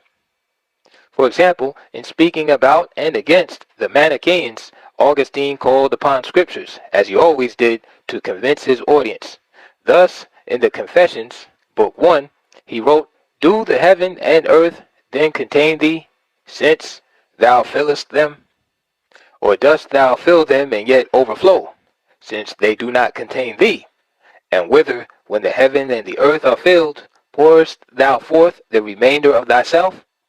Or hast thou no need that aught contain thee, who containest all things, since what thou fillest containing it?" One sees that even in questioning things, Augustine was at the same time emphasizing what he thought to be his God's commands, with respect to the answers. This type of questionary directives have become the standard procedural escape for members of the Christian clergy to this very date, and the clergy have since employed it as a means of answering all questions for which they do not have any hard and fast answers, especially for questions dealing with the origin of God himself or the realism of Christ's virgin birth. Augustine not only taught his Christian brethren on Christian doctrines, he also taught them how to apply their own feelings and propaganda of the faith in his book 4 of the same quoted title. For example, in chapter 30, subtitled, "The Preacher Should Commence His Discourse with Prayer to God," but it was Augustine who would do this best, as it is seen in subsection 63 of the above-mentioned work. But whether a man is going to address the people or to dictate what others will deliver or read to the people, he ought to pray God to put into his mouth a suitable discourse. For if Queen Esther prayed when she was about to speak to the king touching the temporal welfare of her people, that God put fit words into her mouth, how much more ought he to pray for the same blessing who labors in word and doctrine for the eternal welfare of men? Those again who are to deliver what others compose for them ought, before they receive their discourse, to pray for those who are preparing it. And when they have received it, they ought to pray both that they themselves may deliver it well, and that those to whom the address it may give ear, and when the discourse has a happy issue, they ought to render thanks to him from whom they know such blessings come, so that all the praise may be his, in whose hand are both we and our words. Typical of his technique, Augustine called upon the book of Esther, chapter 4, verse 16, and Wisdom, chapter 7, verse 16, for scriptures that would gain for himself what he obviously believed to be biblical approval. Even in recognizing his own limitations, Augustine made it seem that through himself and his own teachings were the only ways to salvation. This is best seen in the last chapter in On Christian Doctrines, Book 4. This book has extended to a greater length than I expected or desired, but the reader or bearer who finds pleasure in it will not think it long.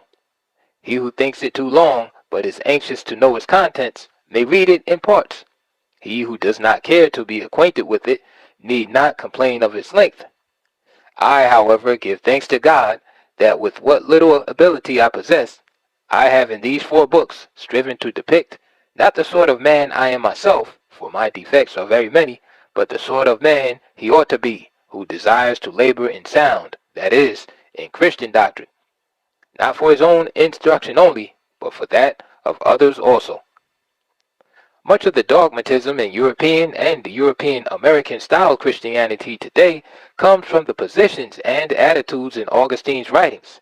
However, it is frequently stated that, quote, St. Augustine's brilliance was due to his study of the works of Homer, Socrates, Plato, Virgil, Aristotle, and other Greeks.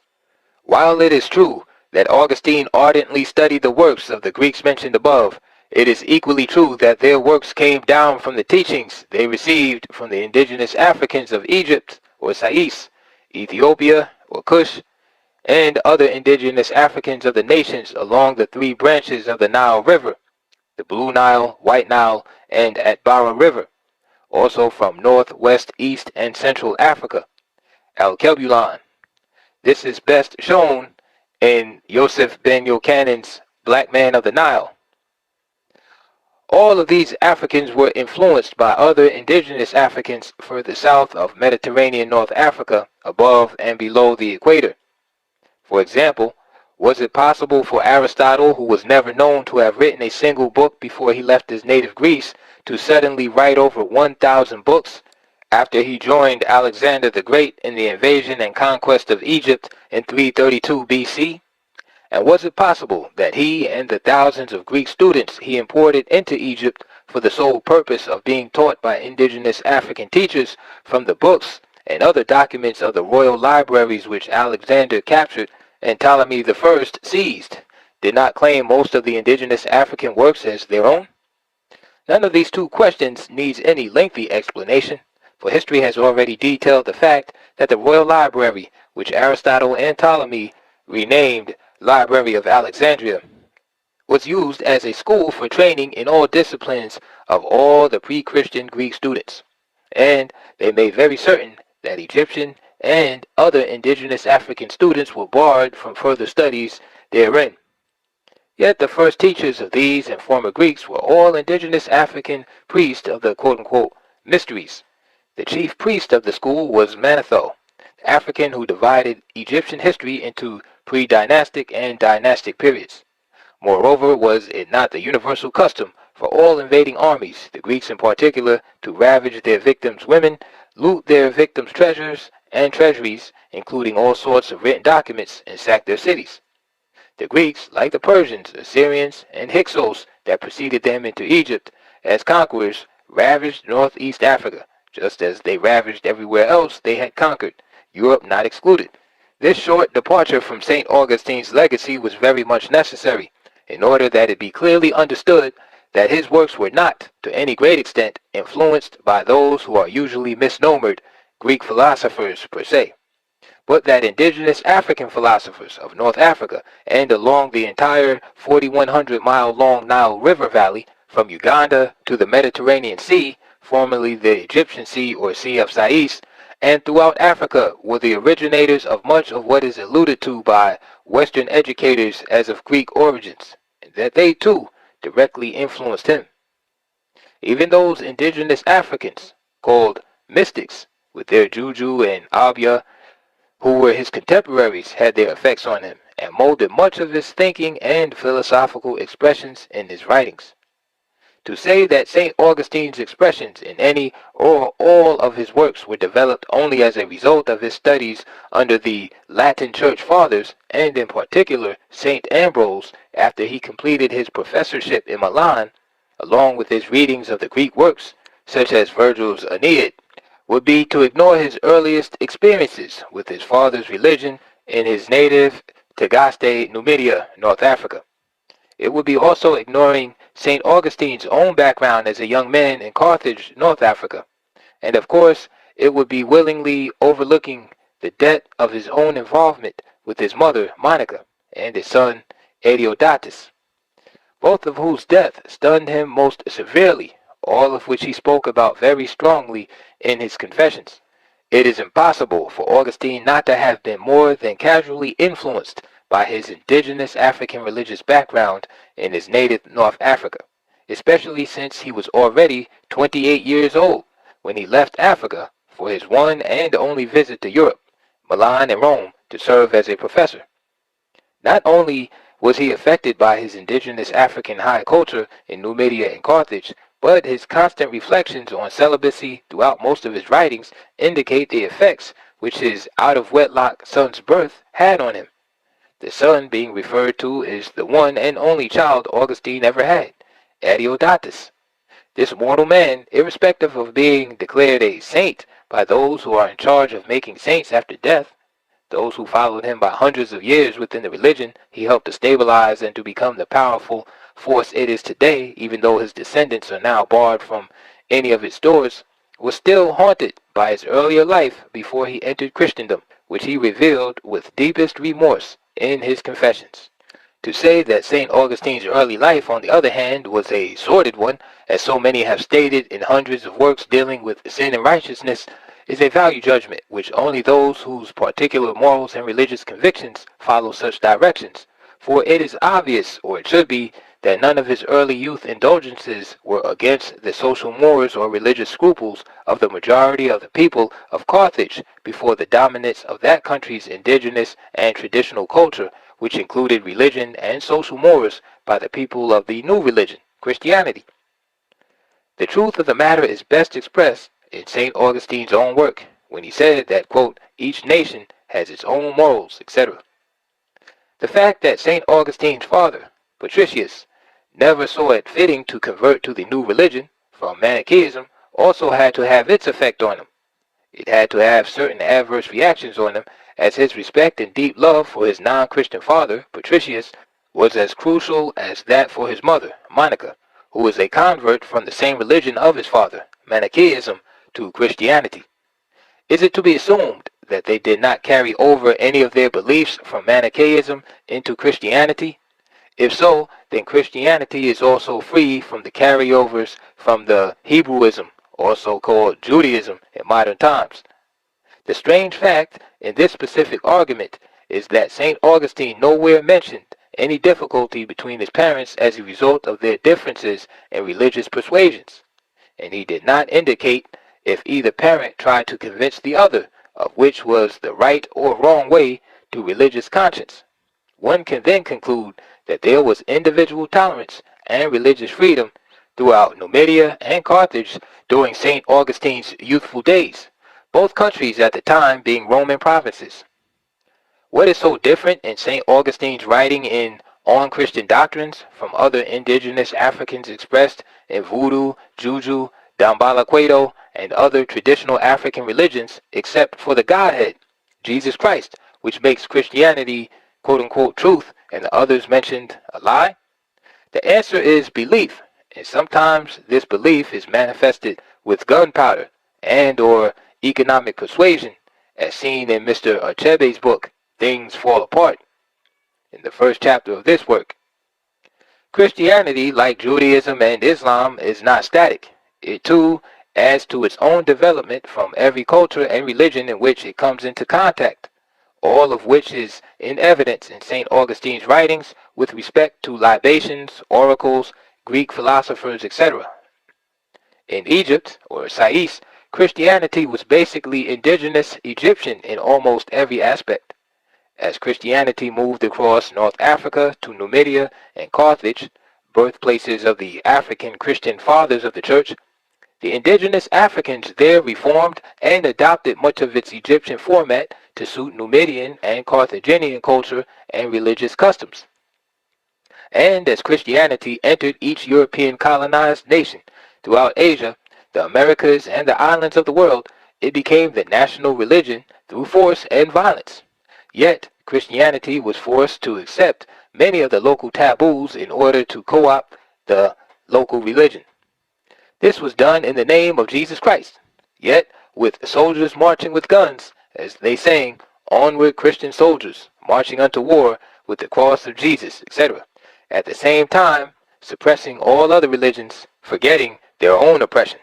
This type of behavior is not only common to Christian institutions, each and every other religious institution powerful enough to finance mercenaries or build its own armies, such as the ancient Hebrews in the Bible, and Muslims through their jihads have been willing and did enforce its will upon unbelievers, those who had other religions which their forerunners passed down to them, and they have done so all through history, stopping only when they too become too weak militarily. But Christianity, which suffered a most terrible beginning, today has become the major religion of the people whose fortune or misfortune it is to control the most extensive arsenal of weapons of destruction the world has ever witnessed. The Christian nations have used such power to their own selfish gain. They are also able to control the less fortunate peoples of the entire world, along with communism, in a manner which millions cannot call Christ-like or even the Christian way of life, as established in North Africa. This is still true, and it was especially so during the periods of imposed slavery when mankind purchased his brother in chains and enforced colonialism upon the indigenous African peoples of Africa, Asia, and the Americas.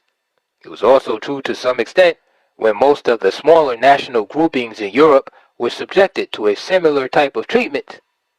These acts are considered part of the same Christian development that the African fathers of Christendom, Tertullian, St. Cyprian, and St. Augustine, crystallized in the North African Church and influenced the European Church. To this there is not the slightest bit of truth. It is necessary at this juncture to examine St. Augustine's acceptance or rejection of the Greek and Latin Church Fathers' teaching, also of the so-called Greek philosophers. In so doing, one must pay very careful attention to the exception Augustine took to Cicero's mannerism in refuting the Stoics. For example, in chapter 9, paragraph 1, he wrote, "And this he, Cicero, attempts to accomplish by denying there is any knowledge of future things, and maintains with all his might that there is no such knowledge either in God or man, and that there is no predictions of events. Thus he both denies the foreknowledge of God, and attempts by vain arguments, and by opposing to himself certain oracles very easy to be refuted, to overthrow all prophecy, even such as is clearer than the light, though even these oracles are not refuted by him." Besides differing with Cicero, one finds Augustine holding steadfast to the Manichaeans' belief in oracles, a carry-over from his early indigenous religion, which he was born into in his native Numidia, North Africa. Yet he also condemned Cicero for believing in one Greek god, Jupiter, as he questioned Cicero's quoting the following Homeric verse from the Odyssey, book number 18, pages 136 and 137.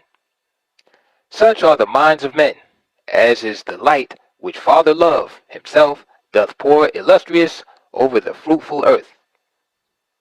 Indigenous African religions and Western religions broadly cite certain basic characteristics common to all religions, yet they are regarded as paganism by the current practitioners of Christianity, Islam, and Judaism when applied to Africa and the indigenous African peoples.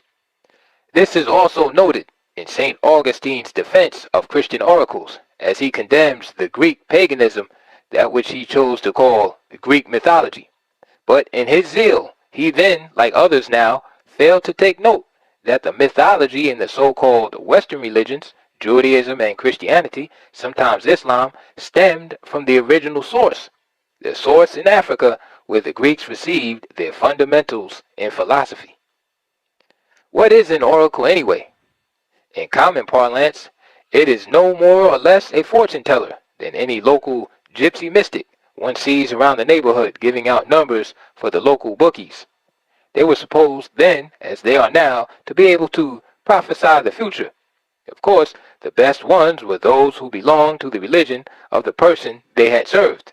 In the case of St. Augustine, it was the oracles that damned the Greek gods and blessed the Hebrew and Christian gods. The Muslim god Allah, not having been created by Muhammad during Augustine's lifetime, due to Muhammad's lateness of birth, with respect to Augustine's many centuries after 370 CE, made it impossible for Augustine to accept Allah in this light. Augustine further answered a question when he asked of Cicero in chapter 9, fourth paragraph, the following: "Neither let us be afraid, lest after all we do not by will that which we do by will, because he, Jesus Christ, whose foreknowledge is infallible, foreknew that we would do it.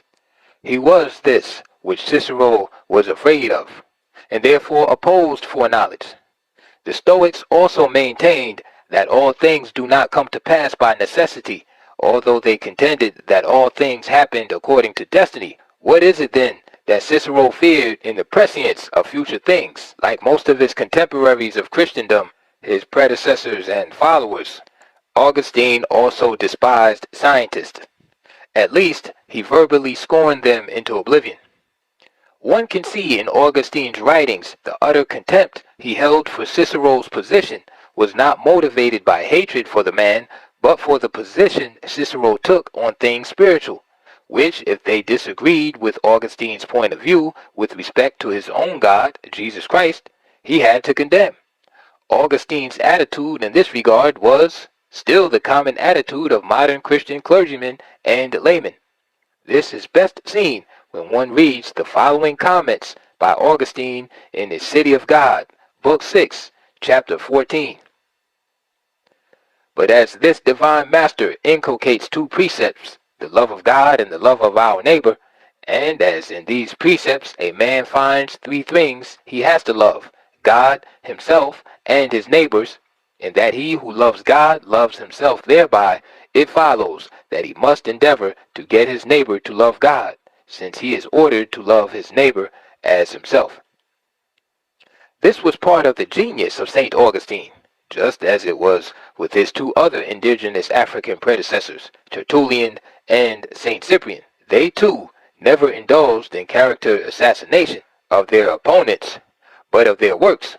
Yet it cannot be said that they were not dogmatically Christian fanatics. They had to be, because they had become the authorities and philosophers on Christian doctrines and on Christendom itself. Expecting them to have done otherwise would be tantamount to expecting the present Pope in Rome to accept that Judaism or Islam would get you into heaven as easily as Roman Catholicism, or at least by way of Protestantism. To expect that a grand rabbi or a chief imam would accept the reverse in the case of Christianity would be equally as absurd. And therefore, although our righteous father had slaves and administered their domestic affairs so as to distinguish both the condition of slaves and the heirship of sons in regard to the blessings of this life, yet in regard to the worship of God, Jesus Christ, in whom we hope for eternal blessings, they took an equally loving oversight of all members of their household.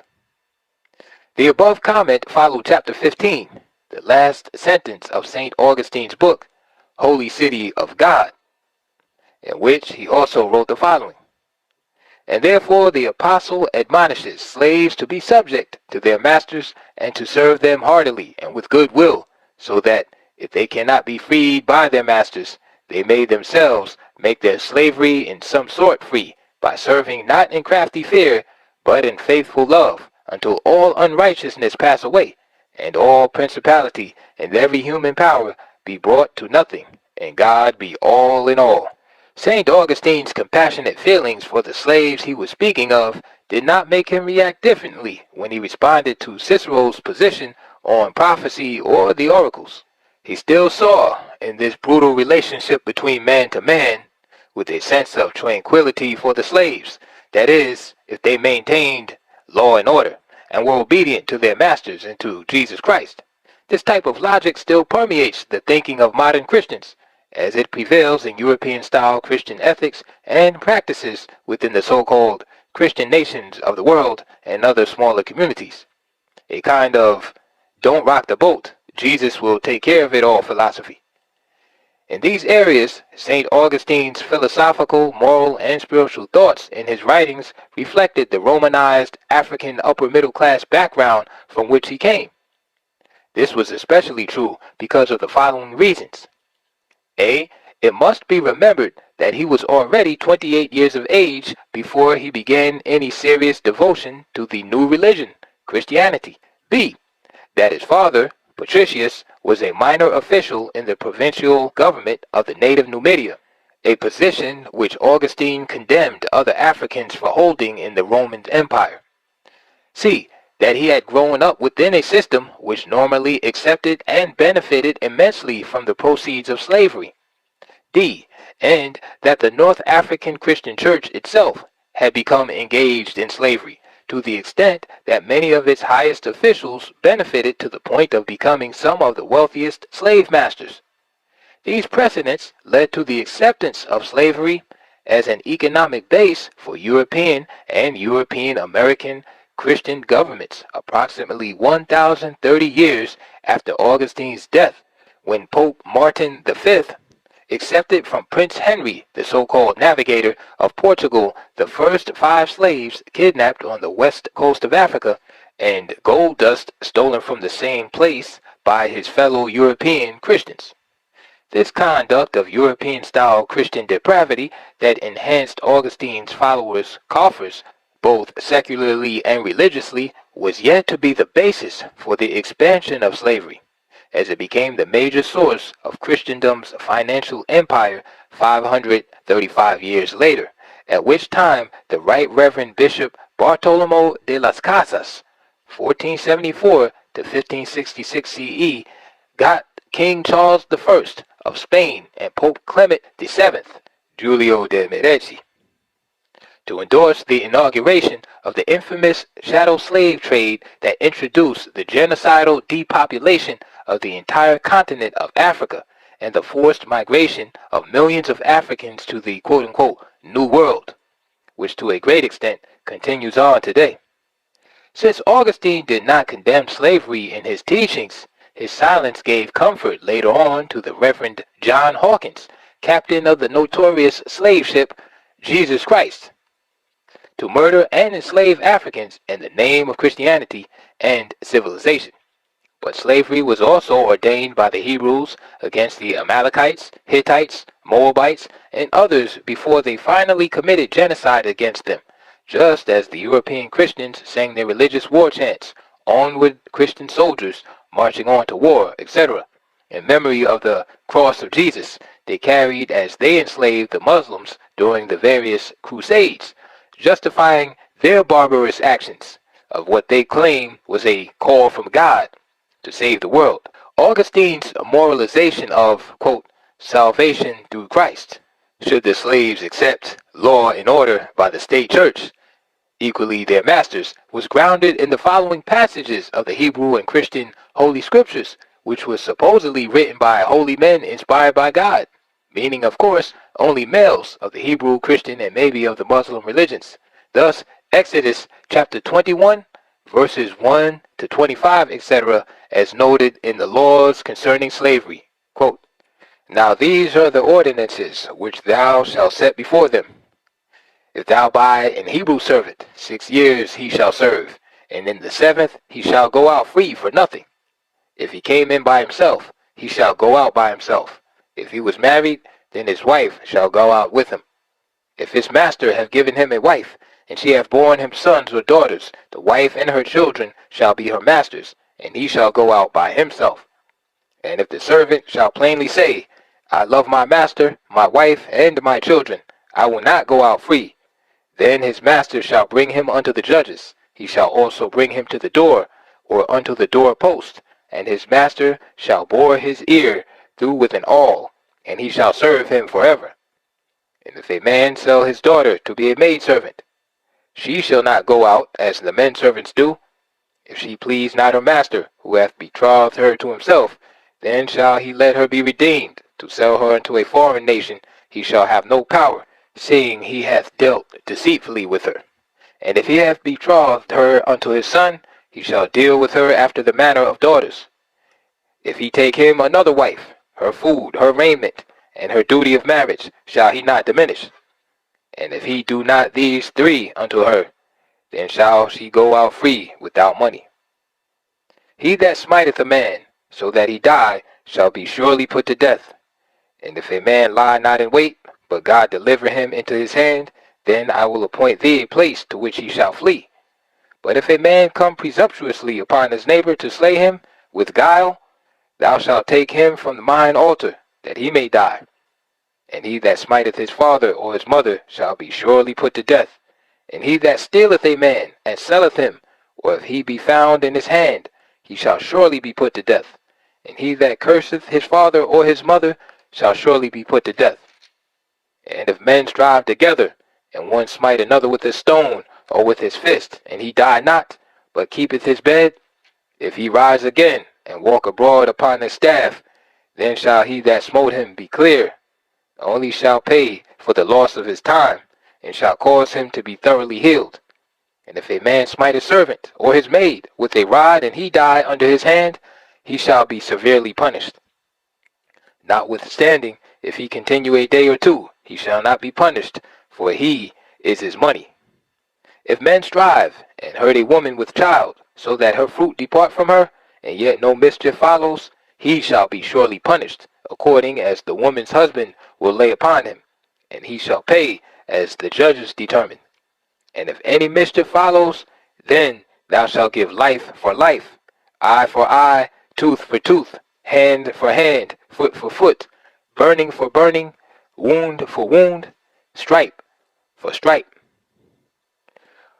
Augustine's writings on this subject was in reality only a refinement of the moral and spiritual justification for his contemporaries to follow, as he, being the Christian father of the church at the time, could not accept that the Holy Scriptures, Vulgate Bible, were unjust.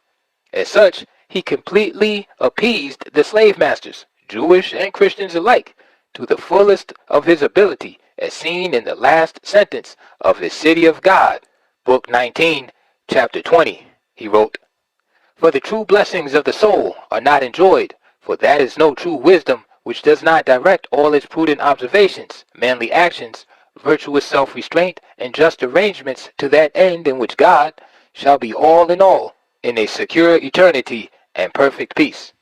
One must understand, however, that St. Augustine did not acquiesce to racial, religious, or national identification as the means by which a specific group was most fitted for enslavement, as do the Calvinist, Latter-day Saints, or Mormons, and other white Protestant, Roman Catholic, and Jewish sects in the southwestern and southeastern sections of Africa. Also others of these contemporaries in the United States of America. He saw the institution of slavery, when every type of humanity was enslaved to slave masters who were as varied as their slaves, which included Europeans, Asians, and Africans as masters and slaves. As a matter of fact, Augustine's homeland was a part of the coast of the Barbary. Jane Soam's book of like name so correctly described later on Christian writers of all types, including the Roman Catholic Christian missionary Raymond Lull of the world-famous Lull Reports, who did everything within his power to become a martyr for Christendom, also came and lived to stem the tide of Islam. It was also a place where the vast majority of the slaves came from as far off as Angloland, England or Britain, and were of European origin, Caucasian or white. In dealing with political matters, St. Augustine severely criticized Cicero's work, De Republica, in which Cicero supported Scipio Africa's, or Africanus, or Scipio the African, definition of just what is the vital fabric of any republic. As such, one finds St. Augustine writing the following remarks in his City of God, Book 19, Chapter 21.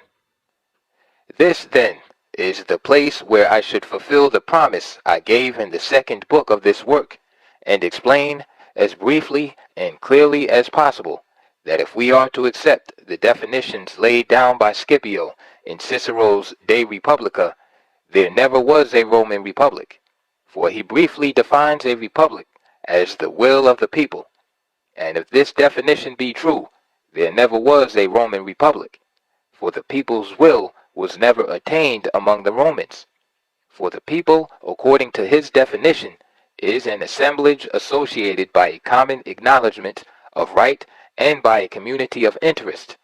And what he means by a common acknowledgment of right, he explains at large, showing that a republic cannot be administered without justice. Where, therefore, there is no true justice, there can be no right. For that which is done by right is justly done, and what is unjustly done cannot be done by right. For the unjust inventions of men are neither to be considered nor spoken of as rights, for even they themselves say that right is that which flows from the fountain of justice, and deny the definition which is commonly given by those who misconceive the matter, that right is that which is useful to the stronger party. Thus, where there is not true justice, there can be no assemblage of men associated by a common acknowledgment of right, and therefore there can be no people, as defined by Scipio or Cicero, and if no people, then no will of the people, but only of some promiscuous multitude unworthy of the name of people. Consequently, if the republic is the will of the people, and there is no people, if it be not associated by a common acknowledgment of right, and there is no right where there is no justice, then most certainly it follows that there is no republic where there is no justice. Further, Justice is that virtue which gives everyone his due. Where then is justice of man?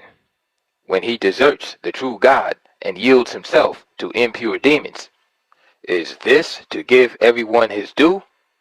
Or is he who keeps back a piece of ground from the purchaser and gives it to a man who has no right to it unjust, while he who keeps back himself from the God who made him and serves wicked spirits is just? Augustine's writings in the City of God and on Christian doctrines showed that he had such contempt for man's society on earth that he felt it necessary at all times to ignore the material for the spiritual. He therefore wrote in condemnation of all that did not, in his estimation, meet prevailing biblical and philosophical prophecy, which he based upon Christian values as he understood them. In chapter 37 of On Christian Doctrines, Book 3, St. Augustine, from this writer's observation, outlined the spiritual values upon which he condemned the failure of man to develop what he believed to be a, quote, true republic.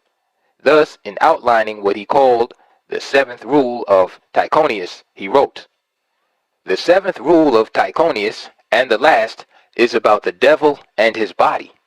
For he is the head of the wicked, who are in a sense his body, and destined to go with him into the punishment of everlasting fire, just as Christ is the head of the church, which is his holy body, destined to be with him in his eternal kingdom and glory.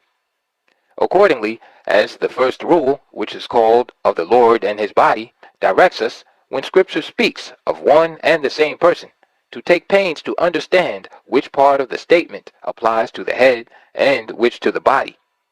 So that this last rule shows us that statements are sometimes made about the devil, whose truth is not so evident in regard to himself as in regard to his body, and his body is made up not only of those who are manifestly out of the way, but of those also who, though they really belong to him, are for a time mixed up with the church, until they depart from this life, or until the chaff is separated from the wheat at the last great winnowing.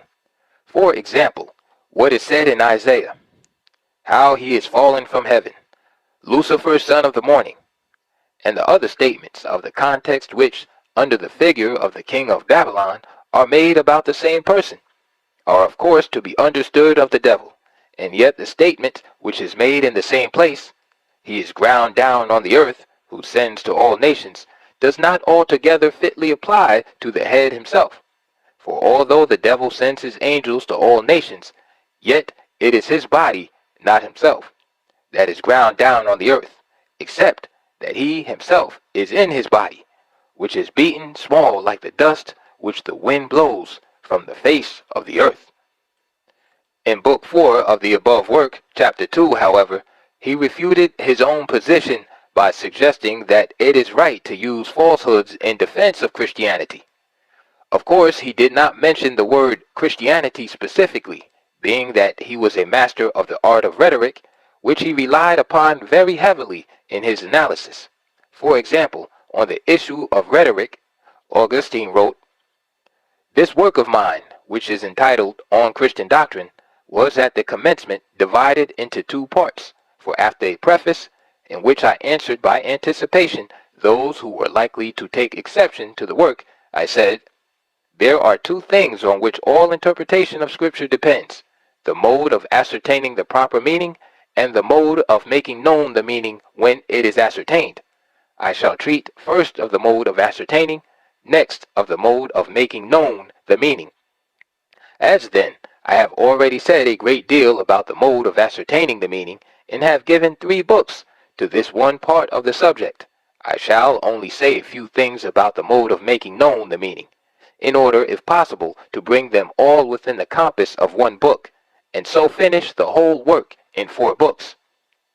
In the first place, then, I wish by this preamble to put a stop to the expectations of readers who may think that I am about to lay down rules of rhetoric such as I have learned, and taught too in the secular schools, and to warn them that they need not look for any such from me. Not that I think such rules of no use, but that whatever use they have is to be learned elsewhere, And if any good man should happen to have leisure for learning them, he is not to ask me to teach them either in this work or any other. Augustine continued from this point to speak of the age one had to acquire before he could become a skilled master in rhetoric in chapter 3, and culminated it with the duties of said orator and a Christian teacher in chapter 4. As usual, he had to add his own personal values of Christian purity for this skill also, as he elaborated on the necessity for, quote, the sacred writer's eloquence with wisdom. One can only wonder if this master of rhetoric and poetic spirituality recognized himself for the genius he was. If not, these writings certainly betrayed his inner self in this direction. Augustine's assuredness about Christianity and the world to come, heaven, brings to memory the following remarks in the Hebrew Scriptures, as stated in the Torah, or 5 books of Moses. Exodus chapter 14, verses 13 and 14. And Moses said unto the people, Fear ye not, stand still, and see the salvation of the Lord, which he will work for you today. For whereas ye have seen the Egyptians today, ye shall see them again no more forever. The Lord will fight for you, and he shall hold your peace. The Six-Day War in June 1967 between the Asian population that presently occupy and control Egypt and the European and European American population that occupy and control Israel is a far cry from the prophecy stated. These two new foreign encroachments probably would have caused St. Augustine very serious consternation if he were alive today, as he would have realized that many of the prophecies he held to be infallible with regards to Israel and Egypt were in fact the opposite.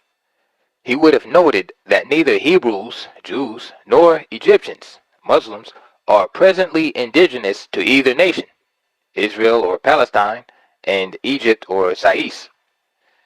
The Vulgate Bible, the official Latin Old and New Testament from which St. Augustine based his authority on Christianity, was only one of the many Latin versions during the period after Latin was made the official language of the Roman Catholic Church by Tertullian, one of the indigenous African fathers of the Church. It was also from this version that most of the common vernacular versions that followed were made. During this period, Latin was the language of the entire Roman Empire, but Christians in Ethiopia, the first Christian nation in history, spoke Ge'ez or Ge'ez, then the national language of Ethiopia, which is today only used for the purpose of religious ceremonies. It too has been replaced by the new national language of Ethiopia, Amharic, in secular matters. It must be also noted that the Greek Christians used Greek, the language in which the first Christian Bible, the Septuagint, was written. The oldest body of Christians in the world as an institution, the Copts of Egypt, wrote Coptic. When Christians today begin to understand that the original text of the Vulgate Bible followed many Greek and Coptic versions, which before them followed many other Hebrew and Aramaic versions of the Torah, 5 books of Moses, or the Christians' Old Testament, hopefully they will begin to question just how much of the current allegedly original stories within any of them are truly valid or truthful. The Vulgate version, however, is the only version in which St. Augustine and St. Ambrose, along with the other church fathers, labored. Therefore, that which seems to be discrepancies in St. Augustine's works, with respect for the previous versions of the Christian Holy Bible, conflicting interpretations by contemporary translators who have digressed from the original Vulgate version, which Augustine followed. In conjunction with the latter remarks, the following work by another of the indigenous Africans known to the world as the Fathers of the Church, Caecilius Cyprianus, Saint Cyprian, while Bishop of Carthage, 249 to 258 CE, was written. The pitiful condition of the lapsed, the result of general laxity, verses 4 to 6. Verse 4. These heavenly crowns of the martyrs, these spiritual triumphs of the confessors, these outstanding exploits of our brethren cannot, alas, remove one cause of sorrow, that the enemy's violence and slaughter has wrought havoc amongst us, and has torn away something from our very heart, and cast it to the ground. What shall I do, dear brethren, in the face of this? My mind tosses this way and that. What shall I say? How shall I say it? Tears and not words can alone express the grief which so deep a wound in our body calls for, which the great gaps in our once numerous flock evoke from our hearts. What could be so callous, so stony-hearted, who so unmindful of brotherly love as to remain dry-eyed in the presence of so many of his own kin who are broken now, shadows of their former selves, disheveled in the trappings of grief? Will he not burst into tears at the sight of them, before finding words for his sorrow? Believe me, my brothers, I share your distress, and can find no comfort in my own escape and safety. For the shepherd feels the wounds of his flock more than you. My heart bleeds with each one of you. I share the weight of your sorrow and distress. I mourn with those that mourn. I weep with those that weep. With the fallen, I feel I have fallen myself. My limbs too were struck by the arrows of the lurking foe. His angry sword pierced my body too. When persecution rages, the mind of none escaped free and unscathed. When my brethren fell, my heart was struck, and I fell at their side. The above quotation is an English translation by Maurice Bevineau from the Latin original of The Lapsed. He also translated Saint Cyprian's The Unity of the Catholic Church, of which the following is taken. The Unity of the Catholic Church. The devil's wiles must be unmasked and overcome by obedience to Christ's commands. Verses 1 and 2. Our Lord solemnly warns us, "You are the salt of the earth," and bids us in our love of good to be not only simple, but prudent as well. Accordingly, dearest brethren, what else ought we to do but be on our guard and watch vigilantly in order to know the snares of our earthly foe and to avoid them? Otherwise, after putting on Christ, who is the wisdom of God the Father, we may be found to have failed in wisdom for the care of our souls. For it is not persecution alone that is to be feared, nor those things which advance by open attack to overwhelm and cast down the servants of God. Caution is more easy where danger is manifest, and the mind is prepared beforehand for the contest when the adversary avows himself. The enemy is more to be feared and to be guarded against when he creeps on us secretly, when, deceiving by the appearance of peace, he steals forward by hidden approaches, whence also he has received the name of the serpent. That is always his subtlety. That is his dark and stealthy artifice for circumventing man. Thus, from the very beginning of the world he deceived, and, flattering with lying words, he misled inexperienced souls by an incautious credulity. Thus he endeavored to tempt the Lord himself. He secretly approached him, as if he would creep on him again and deceive. Yet he was understood and beaten back, and therefore prostrated, because he was recognized and detected.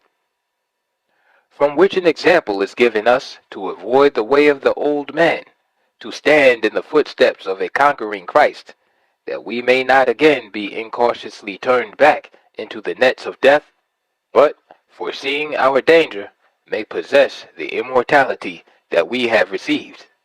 But how can we possess immortality unless we keep those commands of Christ, whereby death is driven out and overcome, when he himself warns us, and says, "If you will enter into life, keep the commandments."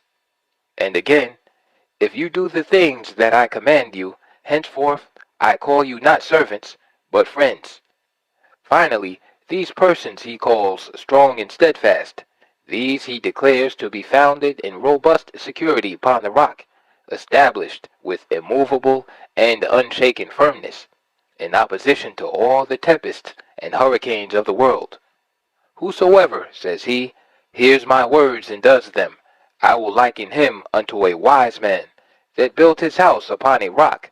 The rain descended, the floods came, the winds blew, and beat upon that house, and it fell not, for it was founded upon a rock. We ought therefore to stand fast on his words, to learn and do whatever he both taught and did. But how can a man say that he believes in Christ, who does not do what Christ commanded him to do? Or whence shall he attain to the reward of faith, who will not keep the faith of the commandment? He must of necessity waver and wander, and, caught away by a spirit of error, like dust which is shaken by the wind, be blown about, and he will make no advance in his walk toward salvation, because he does not keep the truth of the way of salvation. Cyprian continued in chapters 3 to 5 to warn against heresy and schism, noting that Christ founded the church on Peter. One can see the very distinct differences between St. Cyprian and St. Augustine. Also Tertullian's work, in the following abstracts taken from one of the latter's masterpieces, the Treatise against Hermogenes, as translated into English from the original Latin text by J.H. Wozniak. In describing Hermogenes, Tertullian wrote, Forward, who is Hermogenes? We are accustomed, for the purpose of shortening argument, to lay down the rule against heretics of the lateness of their date. For in as far as by our rule priority is given to the truth, which also foretold that there would be heresies, in so far must all later opinions be prejudged as heresies, being such as were, by the more ancient rule of truth, predicted as one day to happen. Now the doctrine of Hermogenes has this taint of novelty.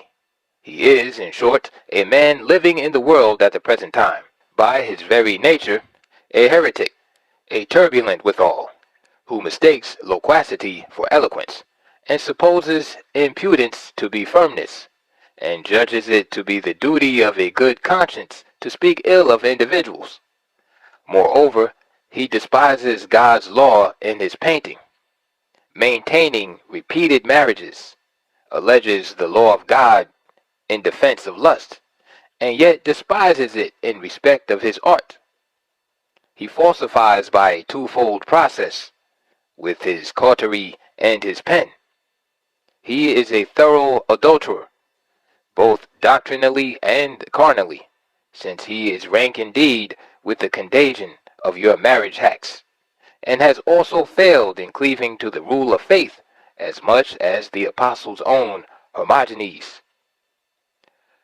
However, never mind the man, when it is his doctrine which I question.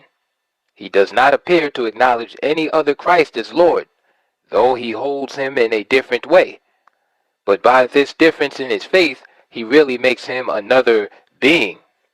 Nay, he takes from him everything which is God, since he will not have it that he made all things of nothing.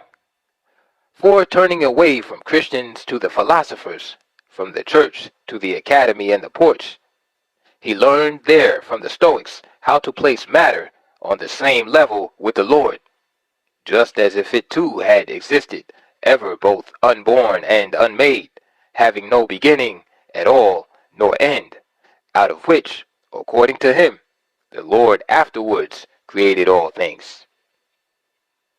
In the following 2 chapters, Tertullian outlined Hermogenes' main position as he saw them. Chapter 2 alone is cited here. The basic arguments of Hermogenes. Chapter 2.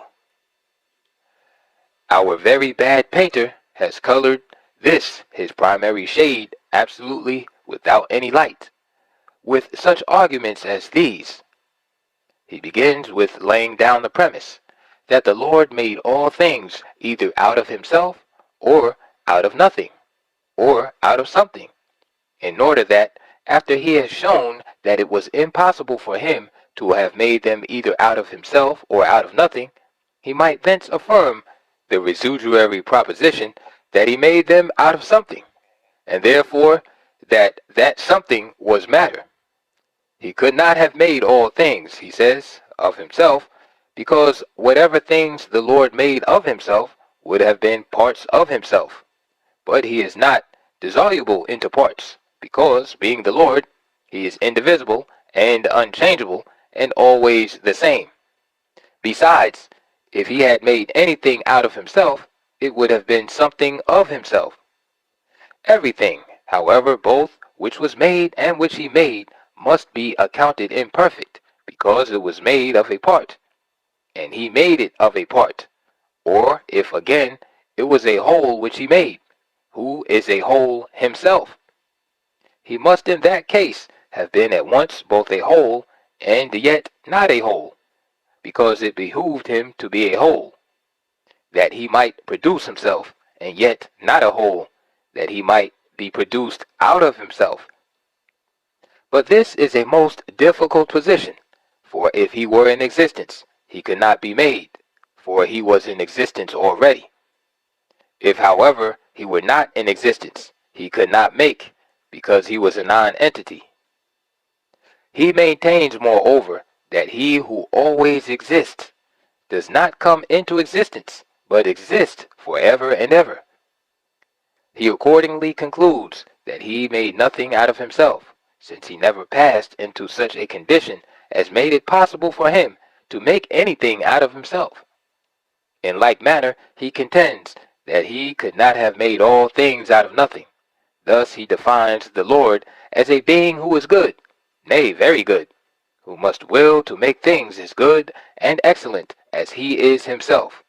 Indeed, it were impossible for him either to will or to make anything which was not good, nay, very good itself. Therefore, all things ought to have been made good and excellent by him, after his own condition. Experience shows, however, that things which are even evil were made by him, not of course of his own will and pleasure, because if it had been of his own will and pleasure, he would be sure to have made nothing unfitting or unworthy of himself.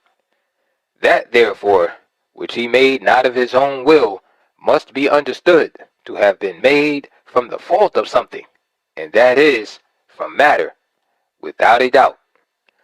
In defense of his Christian teachings and to protect the reputation of the Vulgate Bible of the Christian Church, used during his reign as quote-unquote father of the Church, Tertullian wrote the rest of his entire treatise. The following extract is from chapter 4. In chapters 5 through 45, he used quotations from every book in the Latin Vulgate Bible text to refute Hermogenes.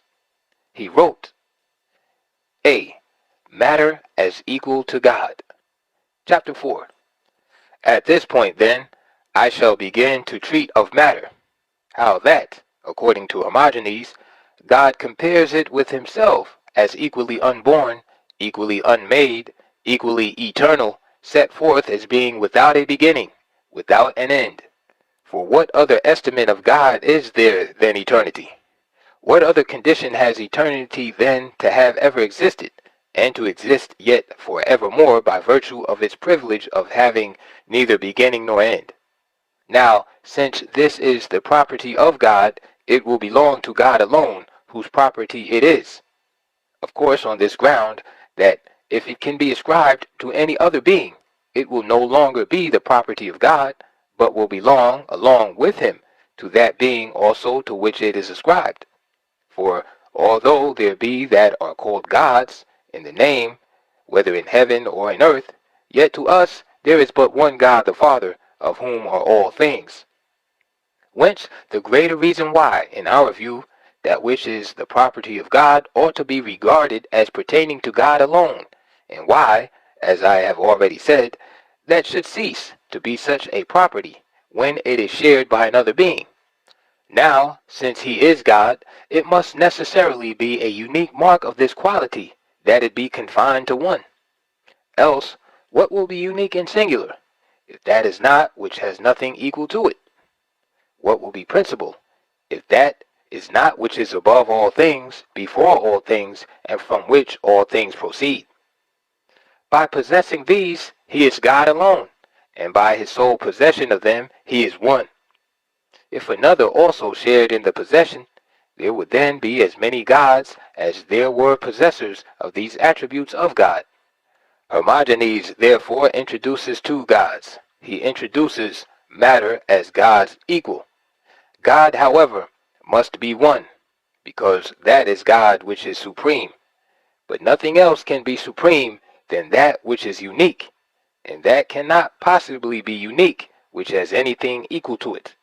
And matter will be equal with God when it is held to be eternal.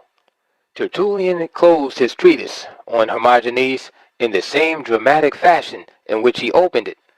In the closing, one, alas, sees the same brashness which made him stand out so differently from St. Augustine and St. Cyprian. For whereas his other two indigenous African successors, fathers of the Church, were solely theologians concerned primarily with the soul and its heavenly entry, also law and order in the Church, he, on the other hand, was engaged with challenging individuals, including the hierarchy of the Church in Rome and North Africa, who dared to differ with what he felt was truth in relationship to his own religious tenets, in respect to the role of the Church and social action as against its heavenly goals of sending people to heaven. He wrote, Epilogue. And thus, in as far as it has been established that matter did not exist, also for the reason that it cannot have been such as it is represented, insofar is it proved that all things were made by God out of nothing.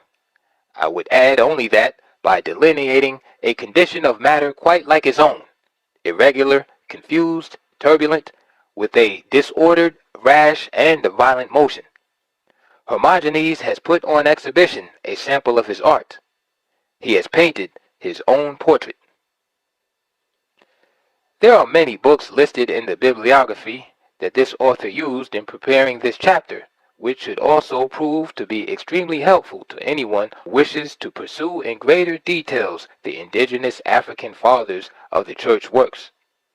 There are many other translations from the original Latin text into several languages, the most common being in French, English, and German.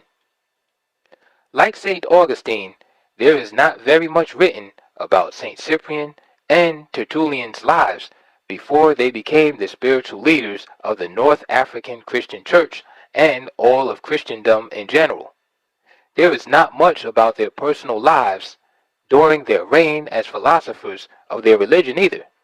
Were it not for their brief, sketchy background of themselves, as stated in their works, nothing of their non-Christian lives as indigenous Africans with their own traditional African religions would have been known. Of course, there were many who dared to make certain assumptions about their lives, but without any success whatsoever. One can only wonder why Tertullian was not made a saint. He certainly did as much for Christianity and Christendom to make them what they are today as did the other two indigenous African so-called Negroes, etc., fathers of the Church, St. Cyprian and St. Augustine. Added to all of this, he was an activist, more than a philosopher, a kind of 16th century CE Catholic priest, Martin Luther, and the 20th century CE Protestant minister, Dr. Martin Luther King Jr. conglomerate.